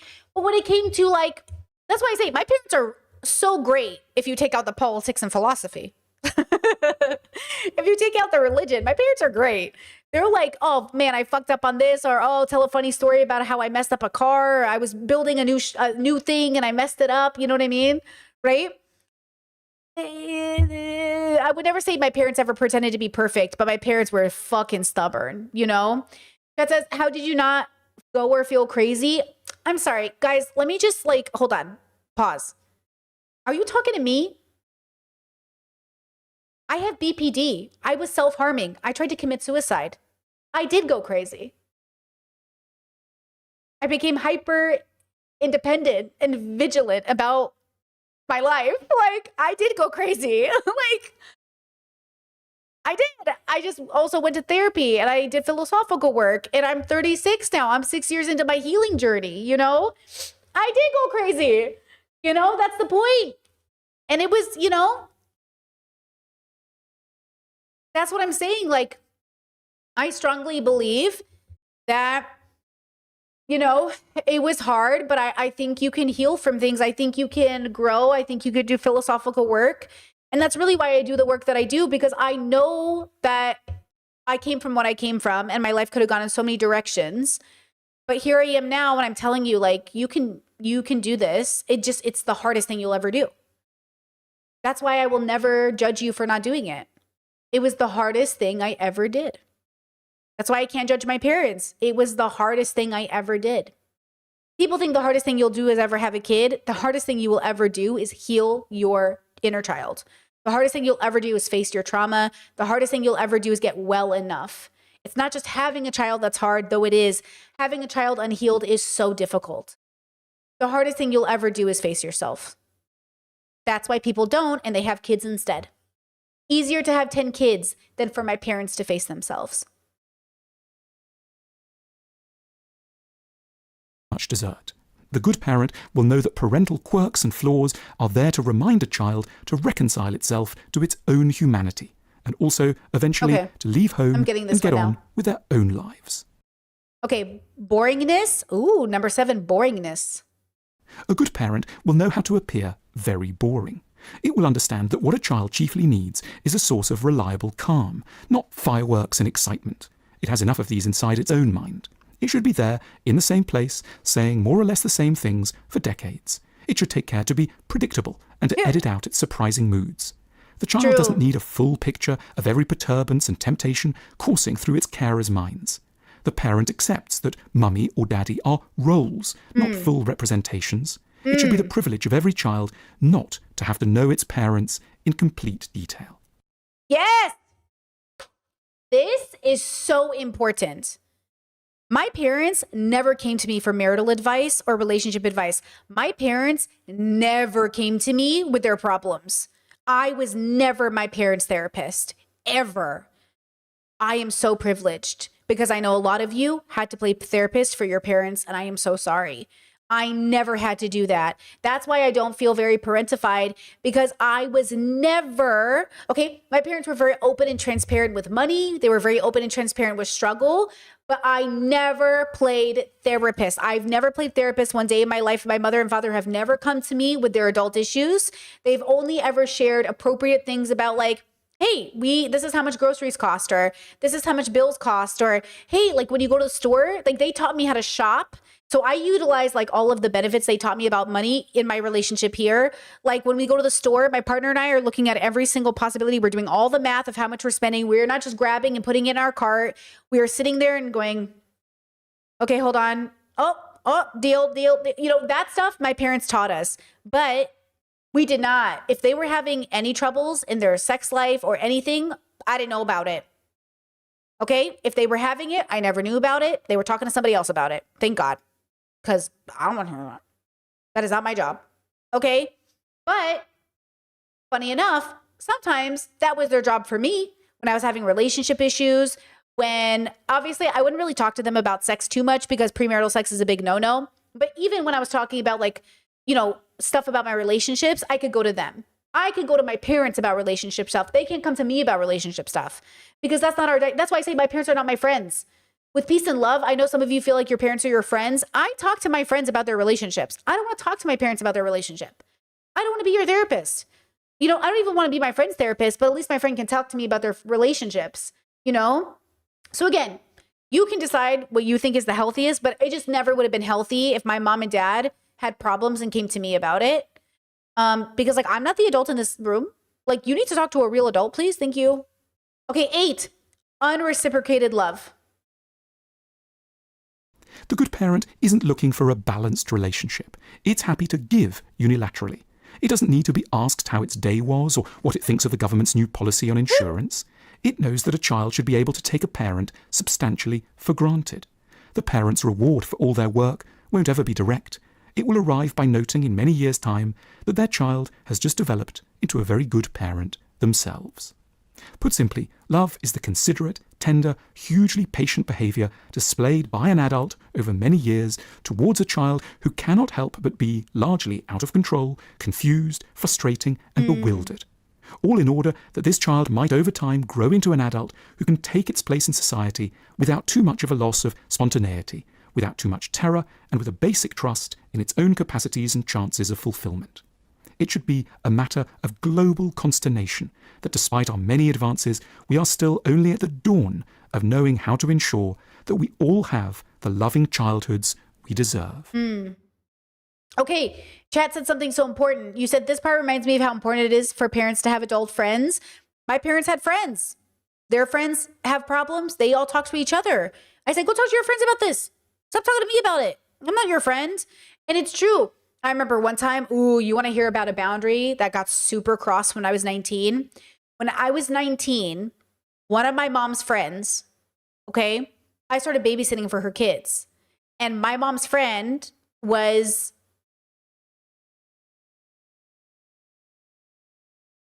pretty young. They're younger than my mom is. They're a little younger. I think at the time she might have been like maybe 40 or something. I don't know. She was like my mom's friend, but I was babysitting her kids. But then she started to want to become my friend. And then I would tell her about my life. But the problem is the conflict was now I'm telling my mom's Catholic friend about my very non-Catholic life. And my mom's daughter is now making friends with her friend. And there was a big falling out and they're friends again. But I was like, I'm so sorry. I did not mean to make this weird. I don't know why you start talking to me about my life. And I'm an autistic oversharer. So I was like oversharing sex, drugs, rock and roll. You know what I mean? Because I thought it was a safe space because my mom's friend is okay with gay people. So I was like talking to my mom's friend about being gay. You know, she's cool with gay people, da da da da. And I thought it was like a safe space. But then I realized like, oh, I'm overstepping my mom's safe space. So now my mom's safe space is being infiltrated by her daughter, who is not her friend. Anyways, so there was like a falling out. And then I was like, I went to apologize to everyone. I was like, I'm sorry. That got weird. I'm going to leave. But it's so funny that even the adults in the room, they get messy because they don't understand, like, you guys need to be friends and we need to not be your friends, you know? But I understand because I might have friends in my own friend group that are older. Like, I'm an adult. So, of course, I have friends that are like 50 or 55 because I'm nearing 40. And, of course, I have friends that are older, right? Of course, I have coworkers that are older, but they're not my parents' friends. One time I had an older friend. And this older friend was like, oh, I'm kind of like your parents' age. I was like, yeah, but like, you're not their peer because you're my friend. You're my peer. And they were like, well, I'm like their age. I was like, first of all, you're not their age. You're significantly younger than them. But second of all, they're going to treat you like a kid because you're friends with kids. You're in my peer group. If you hang out with my peer group, you're not there. You know what I'm saying? Like, but this friend didn't really get it. And it was like a big struggle for them. I was like, it doesn't matter if you were 90. If you're hanging out with me, you're my peer. You can't hang out with me and my parents. It's a completely different power dynamic. It's a completely different dynamic, period. You know? And that's why I think it's really hard for people to understand that it's not even always about age. It's about what are you doing? What are you talking about? Like, what conversations are you having, you know? Okay. So now let's do this. Let's do this video, right? Okay, do we have anything to say about anything? Right? You guys get it. You get what I'm saying. I see you guys agreeing. Okay. Chat says, how have you all set those boundaries for your parents to stop talking about marriage problems with the other parent? I would like to know that too, just for funsies, because I'll tell you this, as somebody who doesn't experience it, I would love to know how to help other people answer that question because I get it a lot. And it's hard because your parents, they're doing life for the first time too, except, you know, in my life, I would say I've done life a lot. I would say if I've lived like 10 different lives in this one life. That's what it feels like, right? I don't think everyone's doing that though. I think my parents are probably on their 4th or 5th or 6th life for sure. But we are still doing life for the first time in a real way. But yeah, I always struggle to answer this question for people just because I don't have the lived experience. And even my bestie's parents, they don't overshare. They do not tell us their problems. They're even so private, they don't talk about money. Versus my parents at least talk about money, which I think is really helpful. But the other adults in my life, they're also very private, except for this one situation with my mom's friend that was a very long time ago now, but you know what I mean? So yeah, interesting. Now, okay, Gabor and Daniel Mate, I believe this is his son. Hold on, let me double check that I got that right because I might be stupid and it might be his brother. I'm pretty sure it's his son. I hope we can watch this. We might get copyrighted. It says relationship traps for parents and adult children, which is why I automatically assumed. Okay. I'm pretty sure this is his son. And I thought we could watch this because I thought it could be interesting. If I get copyrighted, that's okay. We'll do something else. But let's try this out. People's relationship with their parents or their children really matter throughout their whole lives. It's important because it hurts, and that hurt is based on hidden dynamics. Prototypes are not stereotypes. They're preset roles or personas that we fall into. There's certain parental prototypes. There's certain child prototypes. It's what you default to in moments of stress and tension. The reason we talk about these prototypes is so that you can recognize it again to give you choice. I do believe this is his son. We still need to dive a little further into this choicelessness, the traps that we fall into, the roles that we play. And that's what we call the prototypes. We're not talking about typical ways about speaking about moms or dads, like all moms are this way or all dads are this way, right? Or all kids are this way. A prototype is like just sort of a preset model. And the way we define them here, they're preset roles or personas that we fall into. So they're sort of almost made to order. Like they're just like you can just order them on Amazon. Like I like it already. I really hope we don't get copyrighted. Chet says I'm a bit behind, but yeah, I was my parents' therapist. I was the grown adult as a kid in an extremely emotionally stunted household. Now at 26, I still have to speak to them as if they're 5 years old. I'm so sorry to hear that. That is hard. That is like parentification to me, right? Chad says, when my parents were separating, I was vulnerable with my mom and told her that my dad was still my dad. And it hurts to hear her talk about those things and put me in a weird position. That right there, right? She got it. And I'm like, wait. No. She got it. And is there a continuation to this or did it end? Hold on. I can't see it because I'm seeing too many comments. She got it. Oh, like she got it, period. Like she understood, period. Right? Because that is exactly my concern. So you're talking to me about my dad. And this is why you guys hear those horror stories about divorce court, how people are like, oh, the parent turned the kid around. Okay, you're done. Okay. You know how they're like, oh, the parent turned the kid against them? Sure, that can happen. But it also happens because you're crossing boundaries. You are literally going to your child about your fault. Now, it is different if it is truly abusive situation. The way I would tell my kid, like, okay, I imagine it. I have a child, my partner's abusive, I have to get a divorce. And they go, why can't I see mom or dad again? I would say, your father, your mother, we love them and they are in a lot of pain right now. And we need to be open with boundaries and we will see them when it makes sense again. But right now we have to take some time away and I'll answer as many questions as you have for me, okay? You ask me the question, I'll answer it. And then wait for my kid to ask the questions, right? Because they will have them. They will have a lot of questions. And it's not my job to make my ex, even if they're abusive, out to be the bad guy. It's my job to build an environment safe enough for my kid to answer very serious questions about a very serious thing that they're going to really have to face as an adult as they grow older, right? So we are going to have to be very careful about how we answer these questions because the temptation will be to talk very badly about the adult. Now, even when I talk in my own family, we're very careful about how we talk about people in front of children. Okay? We're very careful about how we talk about people because like kids hear everything and they notice everything. But when we're adults talking, the conversations are different. Okay? When it's a sibling meeting, the way we talk about people is different than in front of the kids. Because again, the kids don't always know what to do with the information. We want to make sure they're getting the right information. We also want to make sure they're protecting themselves. But like, that's why adult conversations and children conversations are different, even if they're the same topic. It's not that you have to hide topics from your kids. It's that you talk about them differently. Your kids, if they are old enough to ask the question, you gotta answer it. You just gotta answer it in an age appropriate way. If your kid says, hey, what's sex? You better answer that goddamn question.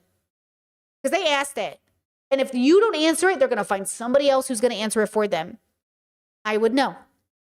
Okay? So if your kid can ask the question, you better be the first line of information to set them off because they are going to talk to other people about it, girls. Okay? All right. They're not even very particular to you. You have your own version of them, but it's just sort of a pre-made cookie cutter model. They're not by choice, but they're by default. They're automatic and they are recurring. So we never choose them. We're probably not even aware of them. We can feel what they feel like and they're familiar and there's a certain kind of addictive, compulsive pull to them, but they're certainly not chosen. They're also not exclusive.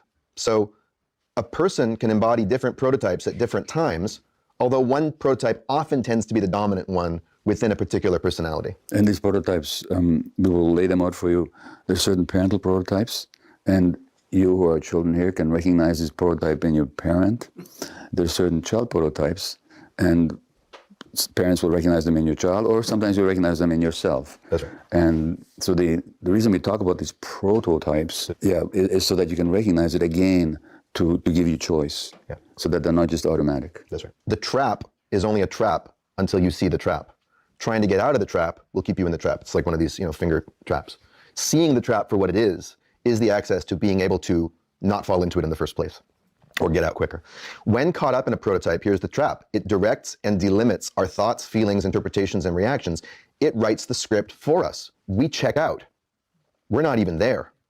The thing just unfolds, and you can feel it. You're off to the races. You just push the car, and it's like a downward slope that it just goes, or an avalanche, and it just picks up steam. And each one represents a stuck and or distorted version of an authentic feeling or a need, a coping strategy to get what we feel we're lacking. So there's probably prototypes in marriage, there's prototypes in friendships, there's prototypes in male friendships, female friendships, all kinds of stuff. We're going to look at the prototypes that we've identified in parent-adult-child relationships. Now, this is not an exhaustive list. It's not a comprehensive list, but these are we've been adding to them over the years. We used to have 3 for each parents and adult children, that's right. And I think we're up to having like 5 at this point. So I have like 1,000 quotes on my cell phone, and so I'm going to give you another one here, okay? This is from a Buddhist teacher, Gunaratana, whose book on meditation I've been reading, and he says, when you're having a bad time, like rather than, if you have bad feelings, don't try and replace them with good feelings. Don't try and either ignore them, push them down, or somewhat talk yourself into I don't believe in affirmations personally, But anyway, he says, when you're having a bad time, examine that badness, observe it mindfully, study this phenomenon, and learn its mechanics. That's what we're trying to do here. He says, without looping. The way out of Looping is not meditation. the trap is to study the trap itself, learn to see how it's built. Examining, deconstructing. You do this by taking that thing apart piece by piece. The trap can't trap you if you have taken it to pieces. The result is freedom. Deconstruction. So rather than trying to escape from the trap, take it apart. Then you'll be free. So that's what we're trying to do here. And the good news is that the trap never has all of you. Even when most of you is in the trap, there is a part of you that can never be in the trap because it's the part that's aware, that can be aware that it's in the trap. So again, we're trying to expand that part of you so that even when you fall into it, you'll be able to remember, hey, wait a minute, okay, there's the trap. So the I don't believe in affirmations comment's really interesting to me because I don't do daily affirmations or anything like that. They've never resonated with me. But I do think speaking kindly to yourself or using different language or changing the way you talk to yourself matters. I do think that I just more or less ask myself, like, how do I feel today? What does my body feel like today? How are my spoons today? But I don't really I'm not giving myself affirmations of you're so pretty, you're so smart. I know. But if I say something like, God, you're so fucking stupid, bro. I go, pause, bro, relax. Okay. Different language. I'm upset with myself for making this mistake over and over again. And I'm really frustrated. I haven't learned yet. And I am annoyed at myself for repeating this behavior for the 1th time. Okay. So it's okay, something like that. I don't want to lie to myself. And sometimes I find the reason I stay away from spiritual bubbles or toxic positivity bubbles is sometimes it's I am strong, I am beautiful, I am rich, I'm going to be a millionaire. I don't really need to chant to myself every day that I'm going to be a millionaire because that's not the kind of affirmation I'm seeking. I'm seeking affirmation based off of data, I think, when I think of it, I want to be reaffirmed. Maybe. So yeah, something like that. I don't know, something interesting. We're going to now talk about, but if it works, it works, whatever. The parental prototypes. And we'll probably do that, get through all of them or most of them, and then we'll take a break and we'll come back and we'll deal with the others. So the first one is what we call the victim parent. The victim parent basically says, I did so much for you. I brought you into the world. I looked after you. I stayed up all night when you were sick and feverish, you don't even know it. And now you treat me like a wet dog. And now you treat me like a wet dog, So it's like, I don't deserve this. I've done all this for you. You have no idea how I suffered or strained or struggled to bring you up. All that I sacrificed for you and gave you. And now you treat me like this. By the way, we're not mocking any of these. Or we're marking all of them equally. Yeah, we're marking all of them equally. But I think just to recognize them, okay? Yeah. The next parent prototype is the child parent. Yeah. So the child parent who is just expects to be taken care of by the child. To be emotionally understood, to be validated. Sometimes, guys, sometimes I get lost on TikTok and I try not to stay there. I'm so sorry. Some of you have very triggering parents. I say this as somebody with a very triggering parents. I know that. But some of your recordings of your parents, like I listen on TikTok, like some of these people, oh my God, they're exactly, I'm like, oh my God, bro, like zero, like I will say this for my parents, they might be stubborn and they might be unable to do certain things, but goddamn, at least they're not. Some of these parents I hear on TikTok, like some of the, like, I don't know how to say it because like, I just want you to know how that you do, like it's rough. You know, I think it's rough what I have, but I think some of you should know that it's tough and it's unfair and you deserve better. Your child self especially deserved better, you know? Because it's really tough. Like some of these parents that I see, whining, complaining, constantly contacting, begging, and just, you know, entitled to their kids, bro, in a way that I'm like, you're not reliable as a person. That's hard. That's really hard, you know? To be physically cared for, the child should be calling me regularly because I need them to do that. They abandoned me, they hurt, you know. So you can see the overlap with the victim parent here, but it comes out of a sense of expectation that really puts the adult child into kind of parenting role. And the parent is... It's like, you live for me. It's like parents who are like, you live for me. Versus a parent, like, I know my parents would really love to talk to us every day, but they know that, like, they're not entitled to that. But there are some parents who are like, I'm your parent. I'm entitled to it. You have to call me. I'm your mother. My parents have never said that to me. My parents go, okay, Betsy, if you don't want to talk to us right now, we respect it. I love you. And I go, I love you. And then we don't talk. But my mom has never said to me, my dad has never said to me, I'm your father. You have to talk to me.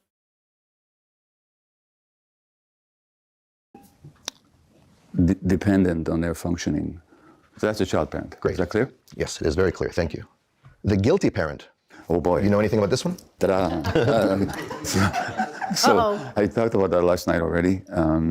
I carried so much guilt, realizing that the way my marriage had been, the way I related to my work, my workaholism, really what has been accurately called my narcissism, my lack of self-regulation in terms of my moods and my outbursts of temper, you know. And then all the work that I did since then, that is the essence of what I do in the world, which is to understand the impact of childhood experience on human beings.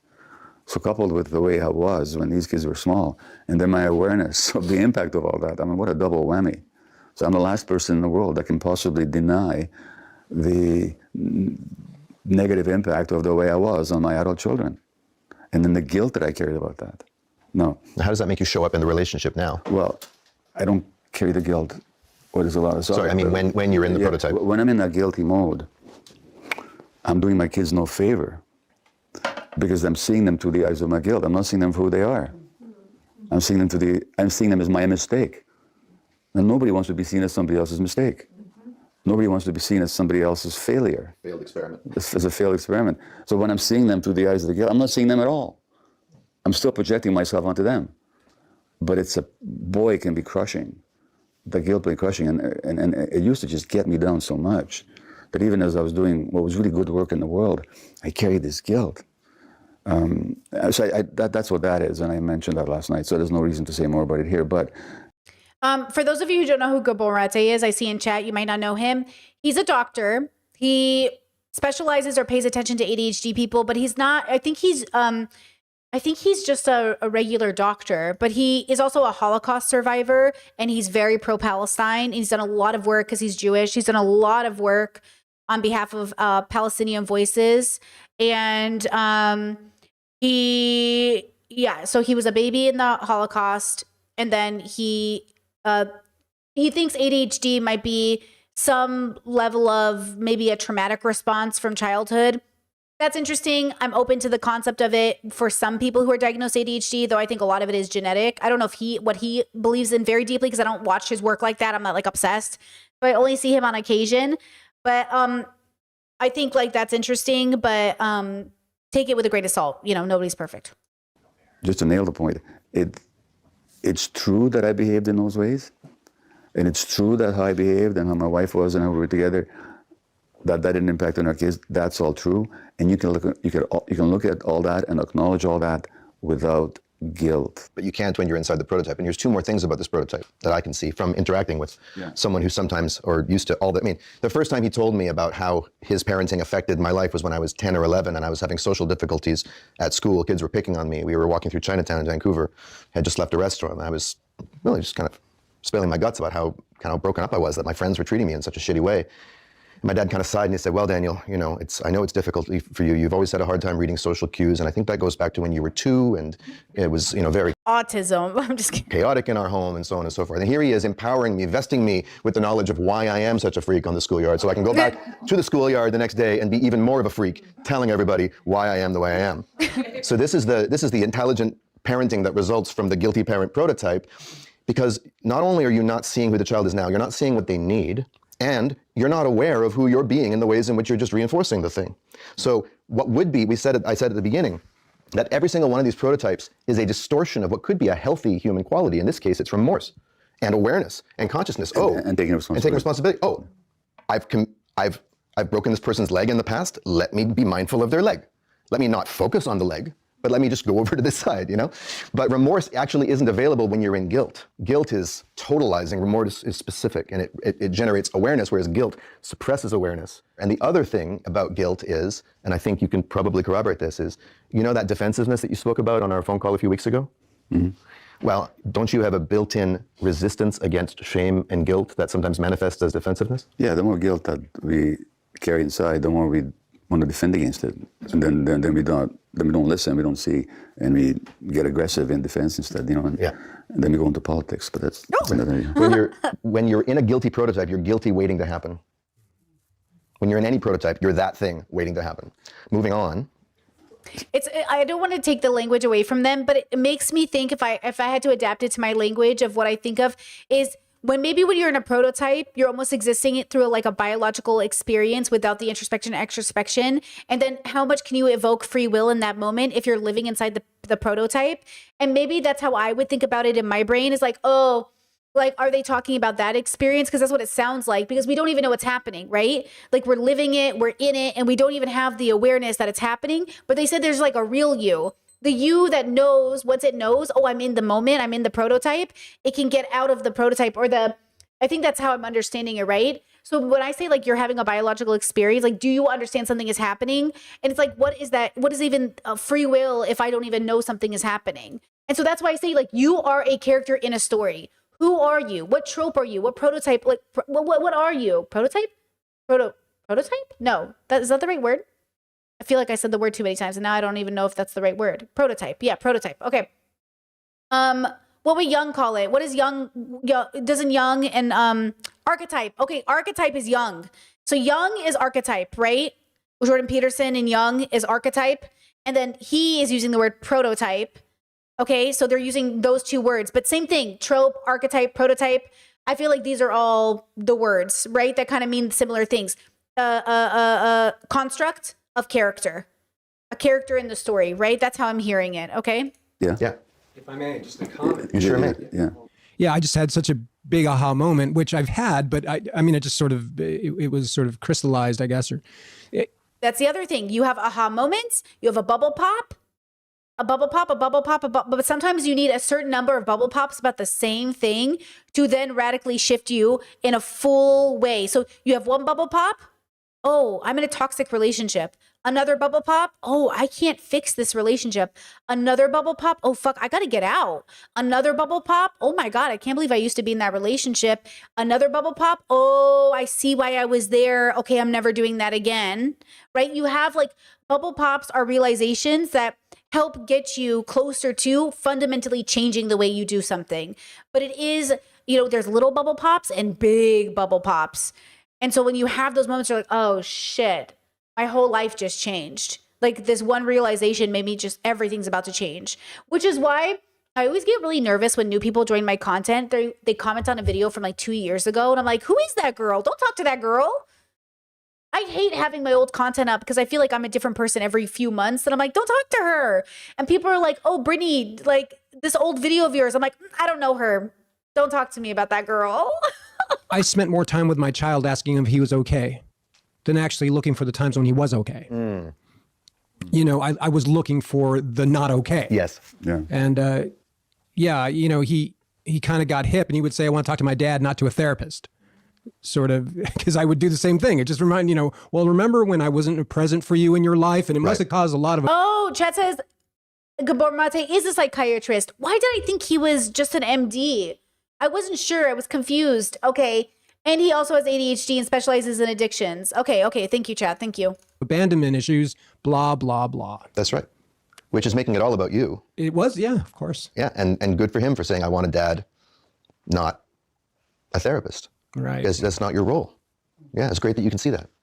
And can you have some compassion for yourself in the mix, that guilt that you were bringing? Anything else you want to do? No, just it's great insight. I mean, I'd like to ask you, Daniel, how you cultivated your mindfulness around the propensity to fall into your roles. Maybe it'll come up later, but, you know, because I understand maybe how Gabor might have done it, but I wonder, you said you maybe chose different ways to do it, but it would be good to find out maybe how other people are cultivating the awareness. The awareness. Yep. Chad said, I remember you saying if you saw a video from 6 months ago, I've updated since then, and I did not realize how true that was. That's why it's so weird. Like, yeah, it's like the only thing about me that's truly great. It's the only one quality that I think I have that makes me so significantly like, that is my only talent. That is my only true strength. But I will say that that is also why I am not consistent enough for people to watch as a content creator. Think about all the content creators you know who basically have been the same people for 10 years. Pretty easy to build a following that way. The audience knows what to expect. That's why you guys are interesting too. You're just as interesting in that sense because you somehow adapt with me. You know, like you also do it too. You would not like, do not take it for granted. I just do not take it for granted how much my audience also grows with me because God knows that is not the experience other communities are having, you know, right? Chad says, which is why I often outgrow them. Same. I often outgrow content creators because I'm like, okay, dude, it's been like 2 years. Nothing's happened. It's been like 6 months. What's happening? Like nothing is, hello, you know?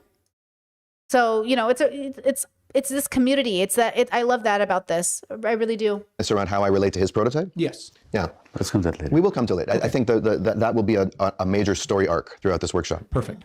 Yeah, but it started with A, getting sick and tired of the same old results, getting bored.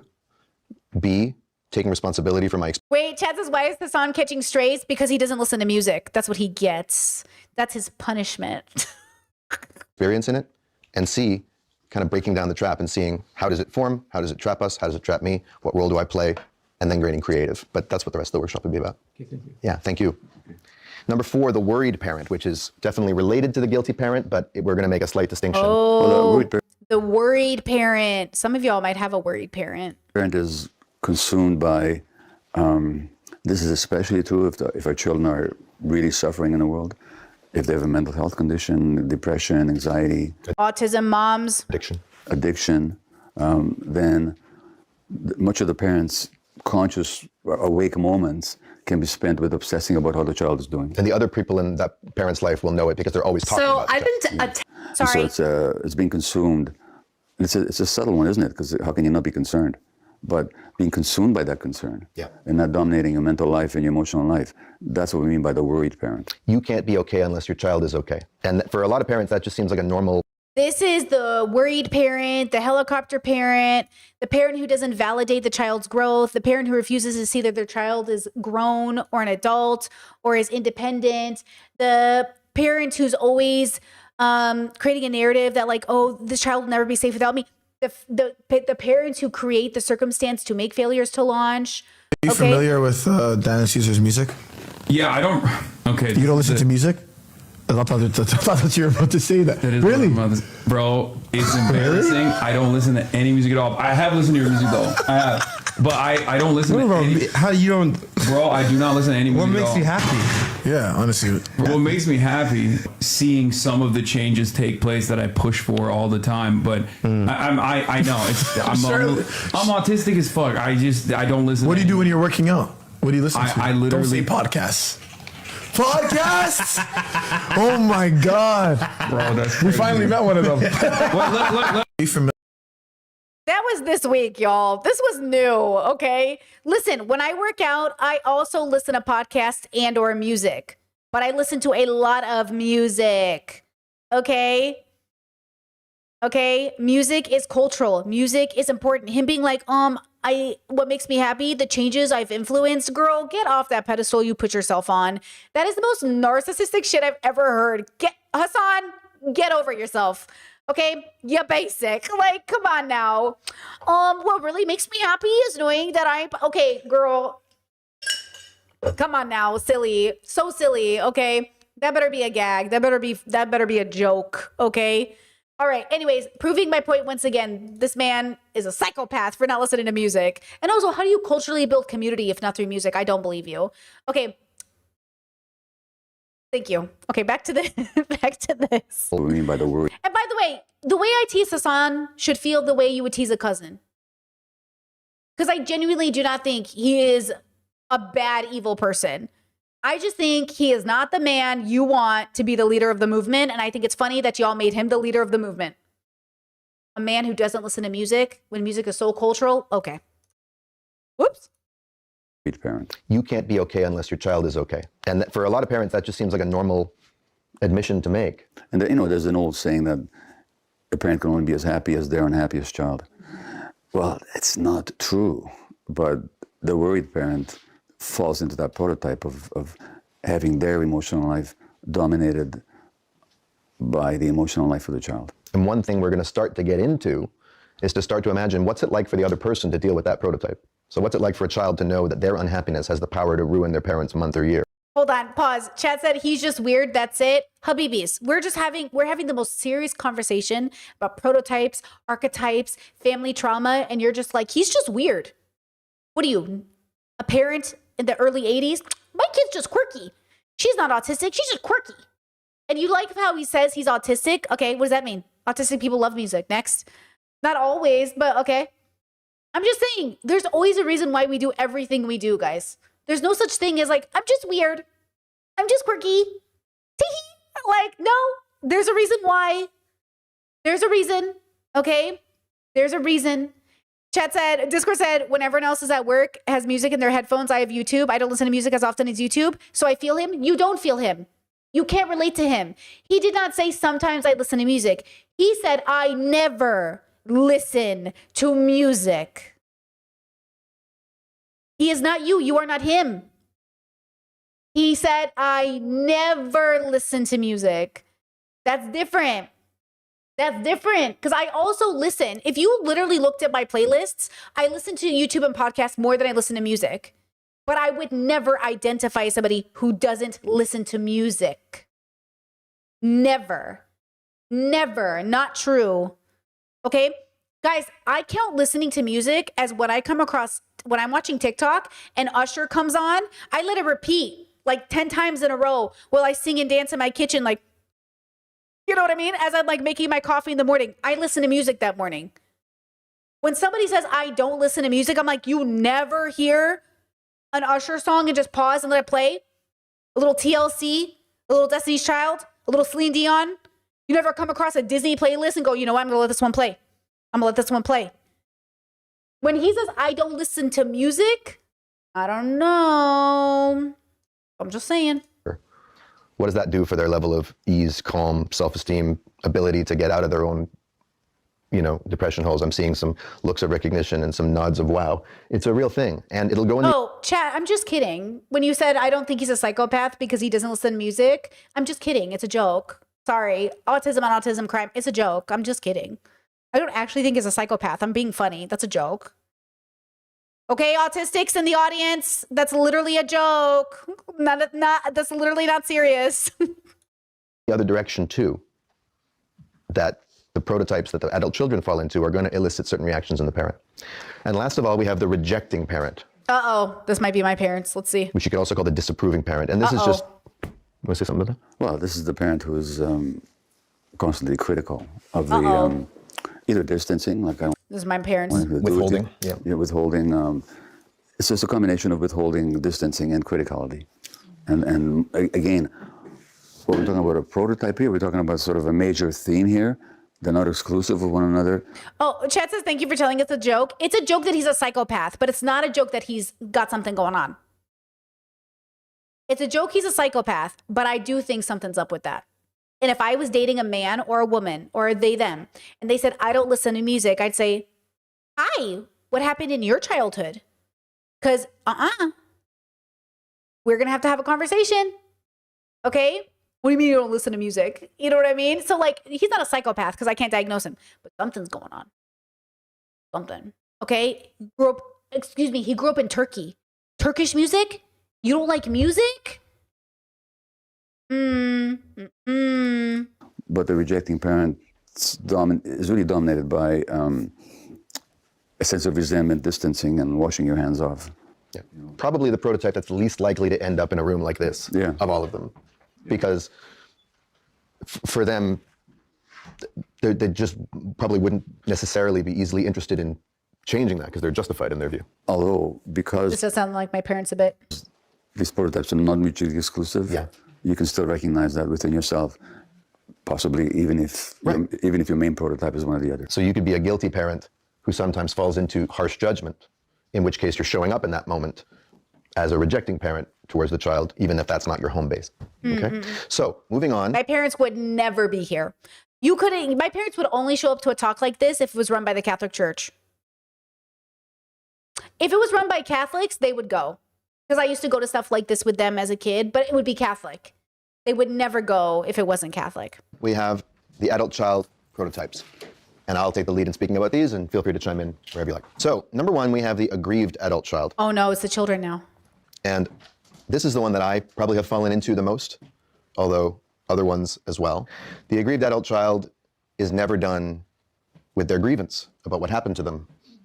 No matter what the parent does, no matter how much changes, the present is always a constant reminder of the past, and the past is the entire reason for the present, which is to say the adult child's struggles in the present. And it's not just having healthy anger or doing your work in therapy and all that. It's in the relationship. When I'm in contact with my dad, it's like a wound is getting reinfected constantly. And the adult child who is in the aggrieved prototype will never stop letting the parent know about it. Really be aware that we're not making any of these prototypes wrong. We're not saying they're wrong. We're not criticizing them. We just wanted to recognize them. All we're going to see is that each of them imposes limitations on what's possible if we stay trapped inside of them. That's all. But it also doesn't mean they don't contain grains of truth. They all do. Yeah. So this aggrieved child, there seems to be a constant resentment about him. Constant resentment. Okay, I talk about this a lot. I feel the same way about the levels or any categorization I do. I'm not saying you're evil. Well, I'm not saying you're bad. I'm saying you're philosophically evil, but I'm not saying you're bad. Like, I don't think ones are bad. I think they're philosophically evil. They might do bad things, but all people do bad things. I do bad things, right? Like, all of us will do bad things, but I don't really think people are like, I use the word bad and good, but I don't think people are rotten. I think people are, like, I don't think there's any such thing as a bad dog. You know, like, even if a dog bit your arm off and ate your baby's face and killed it, it's not a bad dog. It's the consciousness of the dog isn't bad. It's the circumstance that's horrific. The circumstance is horrific, and that dog might do it again, but I wouldn't call it a bad dog. I would just say, like, oh shit, that's a horrible situation. Like, and you could use language that, oh, you're a bad person, and I'm okay using that language, but if we're really being sort of like academic-y about it and or philosophical about it, I would say you're not one with yourself. You are out of sync with yourself. You know, like you are out of sync with yourself. So like when I look at my brother or I look at people that are struggling, I might say to my brother, like, hey, you're being like a pretty fucked up person right now. And he's like, oh, you think I'm a bad person? I was like, I think you keep doing a lot of really bad things. And I think you should stop doing that. And he was just like, he might be defensive. Now, if I'm talking to my mom about my brother, I might be like, Mom, he is a bad person. Okay, well, what do you want me to do? Never talk to him again? No, I just want you to recognize he's not safe. And you keep putting yourself in danger with this person who has none of your safety in mind. He's not going to consider your safety. And she might be like, well, what am I supposed to do? I'm his mother. Put down boundaries. I'm not telling you can't see him. I'm saying he won't respect you and it might hurt you. You know, I might say like he's done really bad things, you know, and you have to acknowledge something like that. So depending on who I'm talking to, I might change the words that I use. But when I talk to myself and I figure it out, I go, all right, we got a bro this tall, this age, born in this year. Okay, what's his paperwork? Okay, what category is he in? I try to treat it like it's not my brother, it's a dude who happens to be my brother. All right, what do we do? All right. Like, obviously I have some personal investment in this, but also like he is just his own person. He's not just my brother, he's his own person. So who's this guy that I'm talking to, looking at, observing? Okay, what category is he in? And that's why I can be very like, categories are so important to me because again, like when you look at somebody and you don't understand their category, you're not going to help them or yourself. So it depends on what you're doing. Sometimes when it's personal though, it is. And you're like, hey, you're my mom though. You're my dad. You're my dad. Why are you doing this? Like, you are my dad. Shouldn't you be doing something better? Shouldn't you think about what you do to me instead of doing it? I'm your kid, bro. That's like a personal, that's a call. That's fine. Sometimes you got to have those like, hey, you're my dad though. And then sometimes you got to be like, hey, my dad is a guy too on a timeline, living his life for the first time. Got to respect it. But also, woo! So you get to be both of these things. You get to be the daughter, the son, the child, and you get to be the observer. And you get to decide in which lens you are viewing this experience to get the most full picture.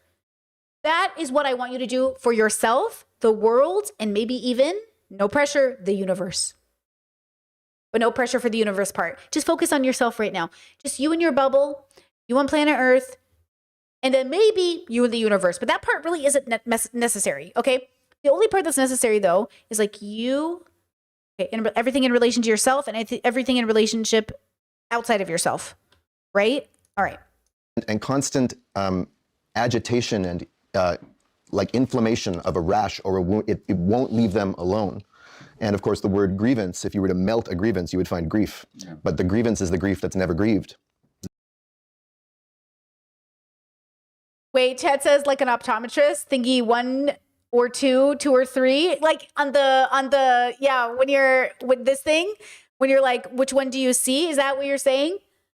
Sure? Like, which one are you? Is that what you're saying? It's aggrieved. Yeah.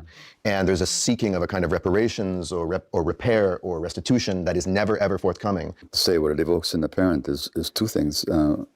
One is this frustration, which I've said to you, is when are you going to let me off the hook already? Which is which sounds like the victim parent to me, but anyway. Well, whatever, but that's what it feels like. Yes, you know? of course, I've heard that from you. And the other is a constant walking around eggshells. That's right. You know, anyway, of course. Yeah. Yeah. See what you did to me? Exactly. So anyway, that's the aggrieved adult child. Next is the dutiful adult child. Uh-oh. I don't know so much about this one. You wouldn't know. No. But there probably are people in here who do. And I've seen them a lot. Yeah. They're if I did something, I see in my work all the time. Adults who are consumed by their responsibility towards their parents and they don't have a life of their own. They have a hard time having an independent existence. Okay. 10 kids in the family, and I don't think a single one of us is this kid. I don't think so. If I'll wait to listen more, but right now, I'm going to tell you this right now, I don't think so. I think out of all 10 kids my parents had, I don't think any of us are this kid. When I say they raised some of the most independent, rebellious children, okay? Like, I don't know, girl. Let's see, though. I think at a certain time in their life, maybe when we were younger, Maybe. I don't know. Let's see. Let's A see. hard time saying no to the needs or the perceived needs of the parent. Uh-oh. They're the sibling who will always be Johnny or Jenny on the spot. And typically, for example, when there might be 3 or 4 children, but the parent develops an illness or dementia, there's that one person who just does all the work and takes it all on automatically, and that's the dutiful child. Yeah. And they pay a heavy price in terms of their own health. Now, just I'm trying to think of a context for this, though, that would make sense to me. Let's see. like being aggrieved is sort of a distortion and a stuck version of healthy anger. Yeah, chat says, like, the kid who lives more for their parents. Yeah, like, I know these kids. I think I have a sibling. I have 2 siblings who I think did a lot to get my parents' approval. But once they realized it wasn't coming, they were like, oh, fuck this shit. Like, no matter how good we are, like, you're never gonna give us, because my parents are very hard to please, okay? It's easy to please in some ways, very hard to please in others. And that section where it's very hard to please, oh, they are ruthless about it, okay? So I think even those kids have been like, I'm over this. But I think when it comes to the kid who, like, I mean, this is the kid who, like, genuinely feels like they have their no life. This is why I say all my siblings moved away.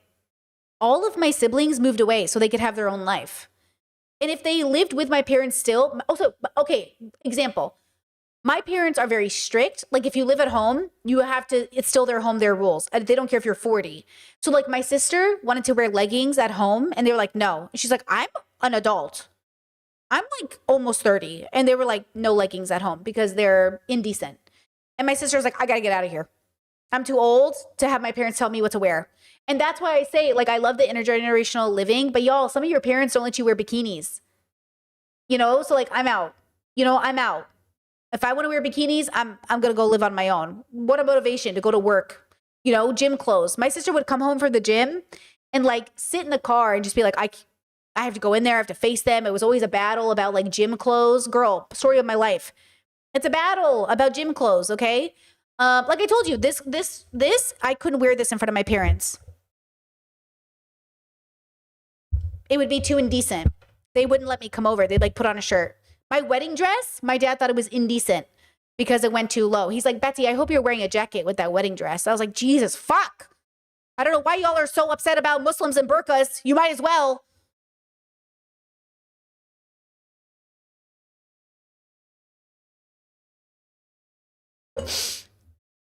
I used to love going to my aunties and uncles' houses because when I was there, they'd let me wear bikinis and they'd let me dress in my cousin's clothes and I could wear like shorts and skirts. It was so fun. And then my parents would find out, like, I can't believe you let our daughter wear those clothes. And they're like, you're so weird, guys. You guys are too strict. And then it would be like the biggest deal. My cousins would let me wear their bras and they were like wired bras. And it was like a big deal. My mom was like, why are you wearing a wired bra? And I get it. I'm a kid. Why am I wearing it? But also let me wear a goddamn bra. Anyways, it was like a whole thing. That's like one of the perks of having cousins. You can go to their house and wear their clothes and feel really cool, you know? Anyways, but it's the child who caregivers for the parents. Everything is about the parents. They take the parents to all their doctor's appointments. The parents become dependent on them, and not because they want to, but because they feel morally obligated to. Versus, I'm more than happy to take my parents to their doctor's appointments because I'm assuming they're not that I think it would be fun. Does that make sense? But I would be very strict with boundaries. So like if I started to feel like, hey, you're asking too much of me. I love you. I can't see you every day this week. I would just tell them. I don't think these kids do that. These kids do not tell their parents, you're asking too much. I love you. Get you an Uber. So I think that's the difference. Okay. Right. I think that's what it is. Because I think I would have so much fun if it was a good relationship. Yeah. I don't think. Yeah, okay. Or self-esteem or standing up for oneself, which you can actually hear in that Martha Wainwright song, right? In a moment of expression, something that never got to be said in that power dynamic could be powerful, but if you get stuck in it, now you're limited. Same thing with duty. Duty is just the ossification of obligation, and obligation is culturally mandated and can be responsible, but caring, but a certain obligation that can be embraced as an empowering, life-giving thing. When it's duty, it takes on a certain kind of rigidity. I must. It doesn't matter how I feel about it. I can't ask for any help. It's all up to me. And there's usually going to be a well of resentment underneath that, but that can't be shown either because that's See, they're going to resent. You need my help. I can't ask for help. I can't ask the other siblings. I have to do it. My siblings and I openly talk about this. Okay, who's getting mom and dad? Who's responsible? We do not have time for resentment, girl. What is this? Okay, we already have one sibling that's got enough resentment for all 10 of us. Okay, who's taking care of who? We openly talk about money. We openly talk about retirement. We openly ask how much you got, how much you got. Who's taking care of mom and dad? You have to have these conversations with your siblings. What are we doing with mom and dad's house when they die? Let's do it now. I'm not fighting you in court. Come on, tell me what we're doing, because I do not want to fight you. And that's what it is. You have to be able to say, what are we doing? Because it's going to happen. You have no choice. Mom and dad are going to get old. They're going to need help. Who's doing it? And that's what it is. Like, and I understand some old people really are so retired that they expect you to come over every day and help them around the house. With peace and love, girl, you know I'm not coming over every day. So you better be a little independent. Okay? And I do think that's the problem, because I've seen it in certain dynamics between elderly and young people, where the old person literally thinks that a young person who has a family, who has responsibilities, is going to come over every day. Every day? Absolutely not. Absolutely not, especially not on their day off either. They can't also come over on their one day off either. So you have to figure out, okay, when do you expect help from people, younger people especially, and how do we build a village where that's possible? Because I think it would be nice if we helped elderly people, even in your neighborhood. It would be nice if there were old people living alone and they could ask younger people to come help. But also, how do we make it so no one feels like they're being taken advantage of? And how do we make it so you feel like you're a part of a village, but you're also independent? You love showing up, but also, you know. That would be a dereliction of duty. The withdrawn adult child. Uh-oh. So the withdrawn adult child is just the one that keeps their distance. That's their way of coping. Ooh. And of course, that's a distorted version of a healthy trait called independence, autonomy, authenticity. Setting boundaries. Setting boundaries, right? But here's the thing about boundaries. Setting boundaries is very popular in the healing world these days. And if you ever notice, there can be a lot of like sort of posturing behind it. Like, I'm just setting boundaries, so whatever I do to set the boundaries is fine, you know? The way I see boundaries is boundaries are meant to be flexible, right? A country has different immigration policies during different times. Borders can be looser or tighter depending on the internal needs of the society. The withdrawn adult child only has one boundary setting, and it's 10-foot poles. Just like, well, it's a wall. It's a wall, right? It's a border wall. And they live comfortably on the other side of it, and sometimes they come and visit, but their boundaries need to be that high in order for them to feel like themselves. And there's no flexibility, there's no give. And that. Yeah, I think in my 20s, I was like coping. I didn't have therapy yet. I didn't even know what was wrong with me. I didn't know I was autistic. I didn't get diagnosed with borderline. I was just like working, obsessed with being independent, obsessed with being on my own, obsessed with making money, obsessed with saying, I don't give a fuck if my parents die. I don't give a fuck about my family. They're so fucked up. I love them, but they're so fucked up. Like, but I was drowning. I was like drowning. Now I don't feel that way. That's the key difference for me is then everything felt like a burden that I was like, why is it always me? Why am I the only one fucking helping in this household? I'm so tired. Now it feels like, I can do that, but here's the requirement. Or yeah, I'm happy to do that. I love you, but here's what I am available for. If that's not enough, let's find somebody else who can help. Like now I'm like strategic and planning, and now I'm at the forefront of it. Now I'm at the forefront of my train and I'm driving my train. Before I felt like I was hanging on for dear life. And then somebody was like, hey, can you hold this? And I'm like, I'm barely holding on. And you want me to also hold this thing? I'm barely holding on, my bros. And so the way that I would build safety is I would be like, fuck off. I'm not talking to you anymore. Don't ask anything of me, bro. Because I was already so fucking tired. And by the way, I was still helping people in my immediate community. I was already like DD all the time, driving people around, picking people up. Like I was already spending my gas money and my limited resources. And I was already doing all these things, putting everything on a credit card. So when my friends didn't have it, I paid with my credit card. And I thought this was being a good community member. No, being a good community member can also look like, hey, bro, I don't have it. I don't have the money. I'm so sorry. Because maybe it would also force your community to stop putting shit on credit cards too. You know what I mean? And like, these are different eras of my life, right? This is like between like 18 and like 20 and between 21 maybe. And then this was like different eras of my life for different things. So remember, I'm 36. I've had a lot of eras of my life of like how I showed up as a person. Okay. So, it just depends on what do you want your life to actually look like? So now I go, okay, what do I want my life to look like? And I work backwards. What do I want old life to look like, older years? Okay, this is what I want it to look like. So yeah, I think I fell very into hyper independence, I don't need anybody. Cold and distant with certain people. I would be like warm and inviting and love everyone. See, I either loved too hard or I didn't. No, I was either like, I will do everything possible to make this relationship work, or I was like, you know what? I'm over it.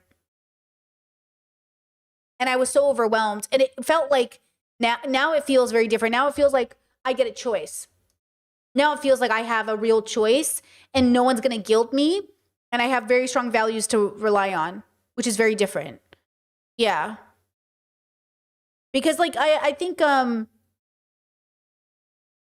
didn't help that a lot of bad people were around me. I think if I had better friends and better people, it would have been different. But I was around a few really bad characters, and they just took advantage of that. And I just thought I was such a bad person if I didn't help, if I wasn't there, like if I wasn't, you know what I'm saying? Like I want to help people, but now I've learned to make sure that the people I'm helping are at least pulling their own weight.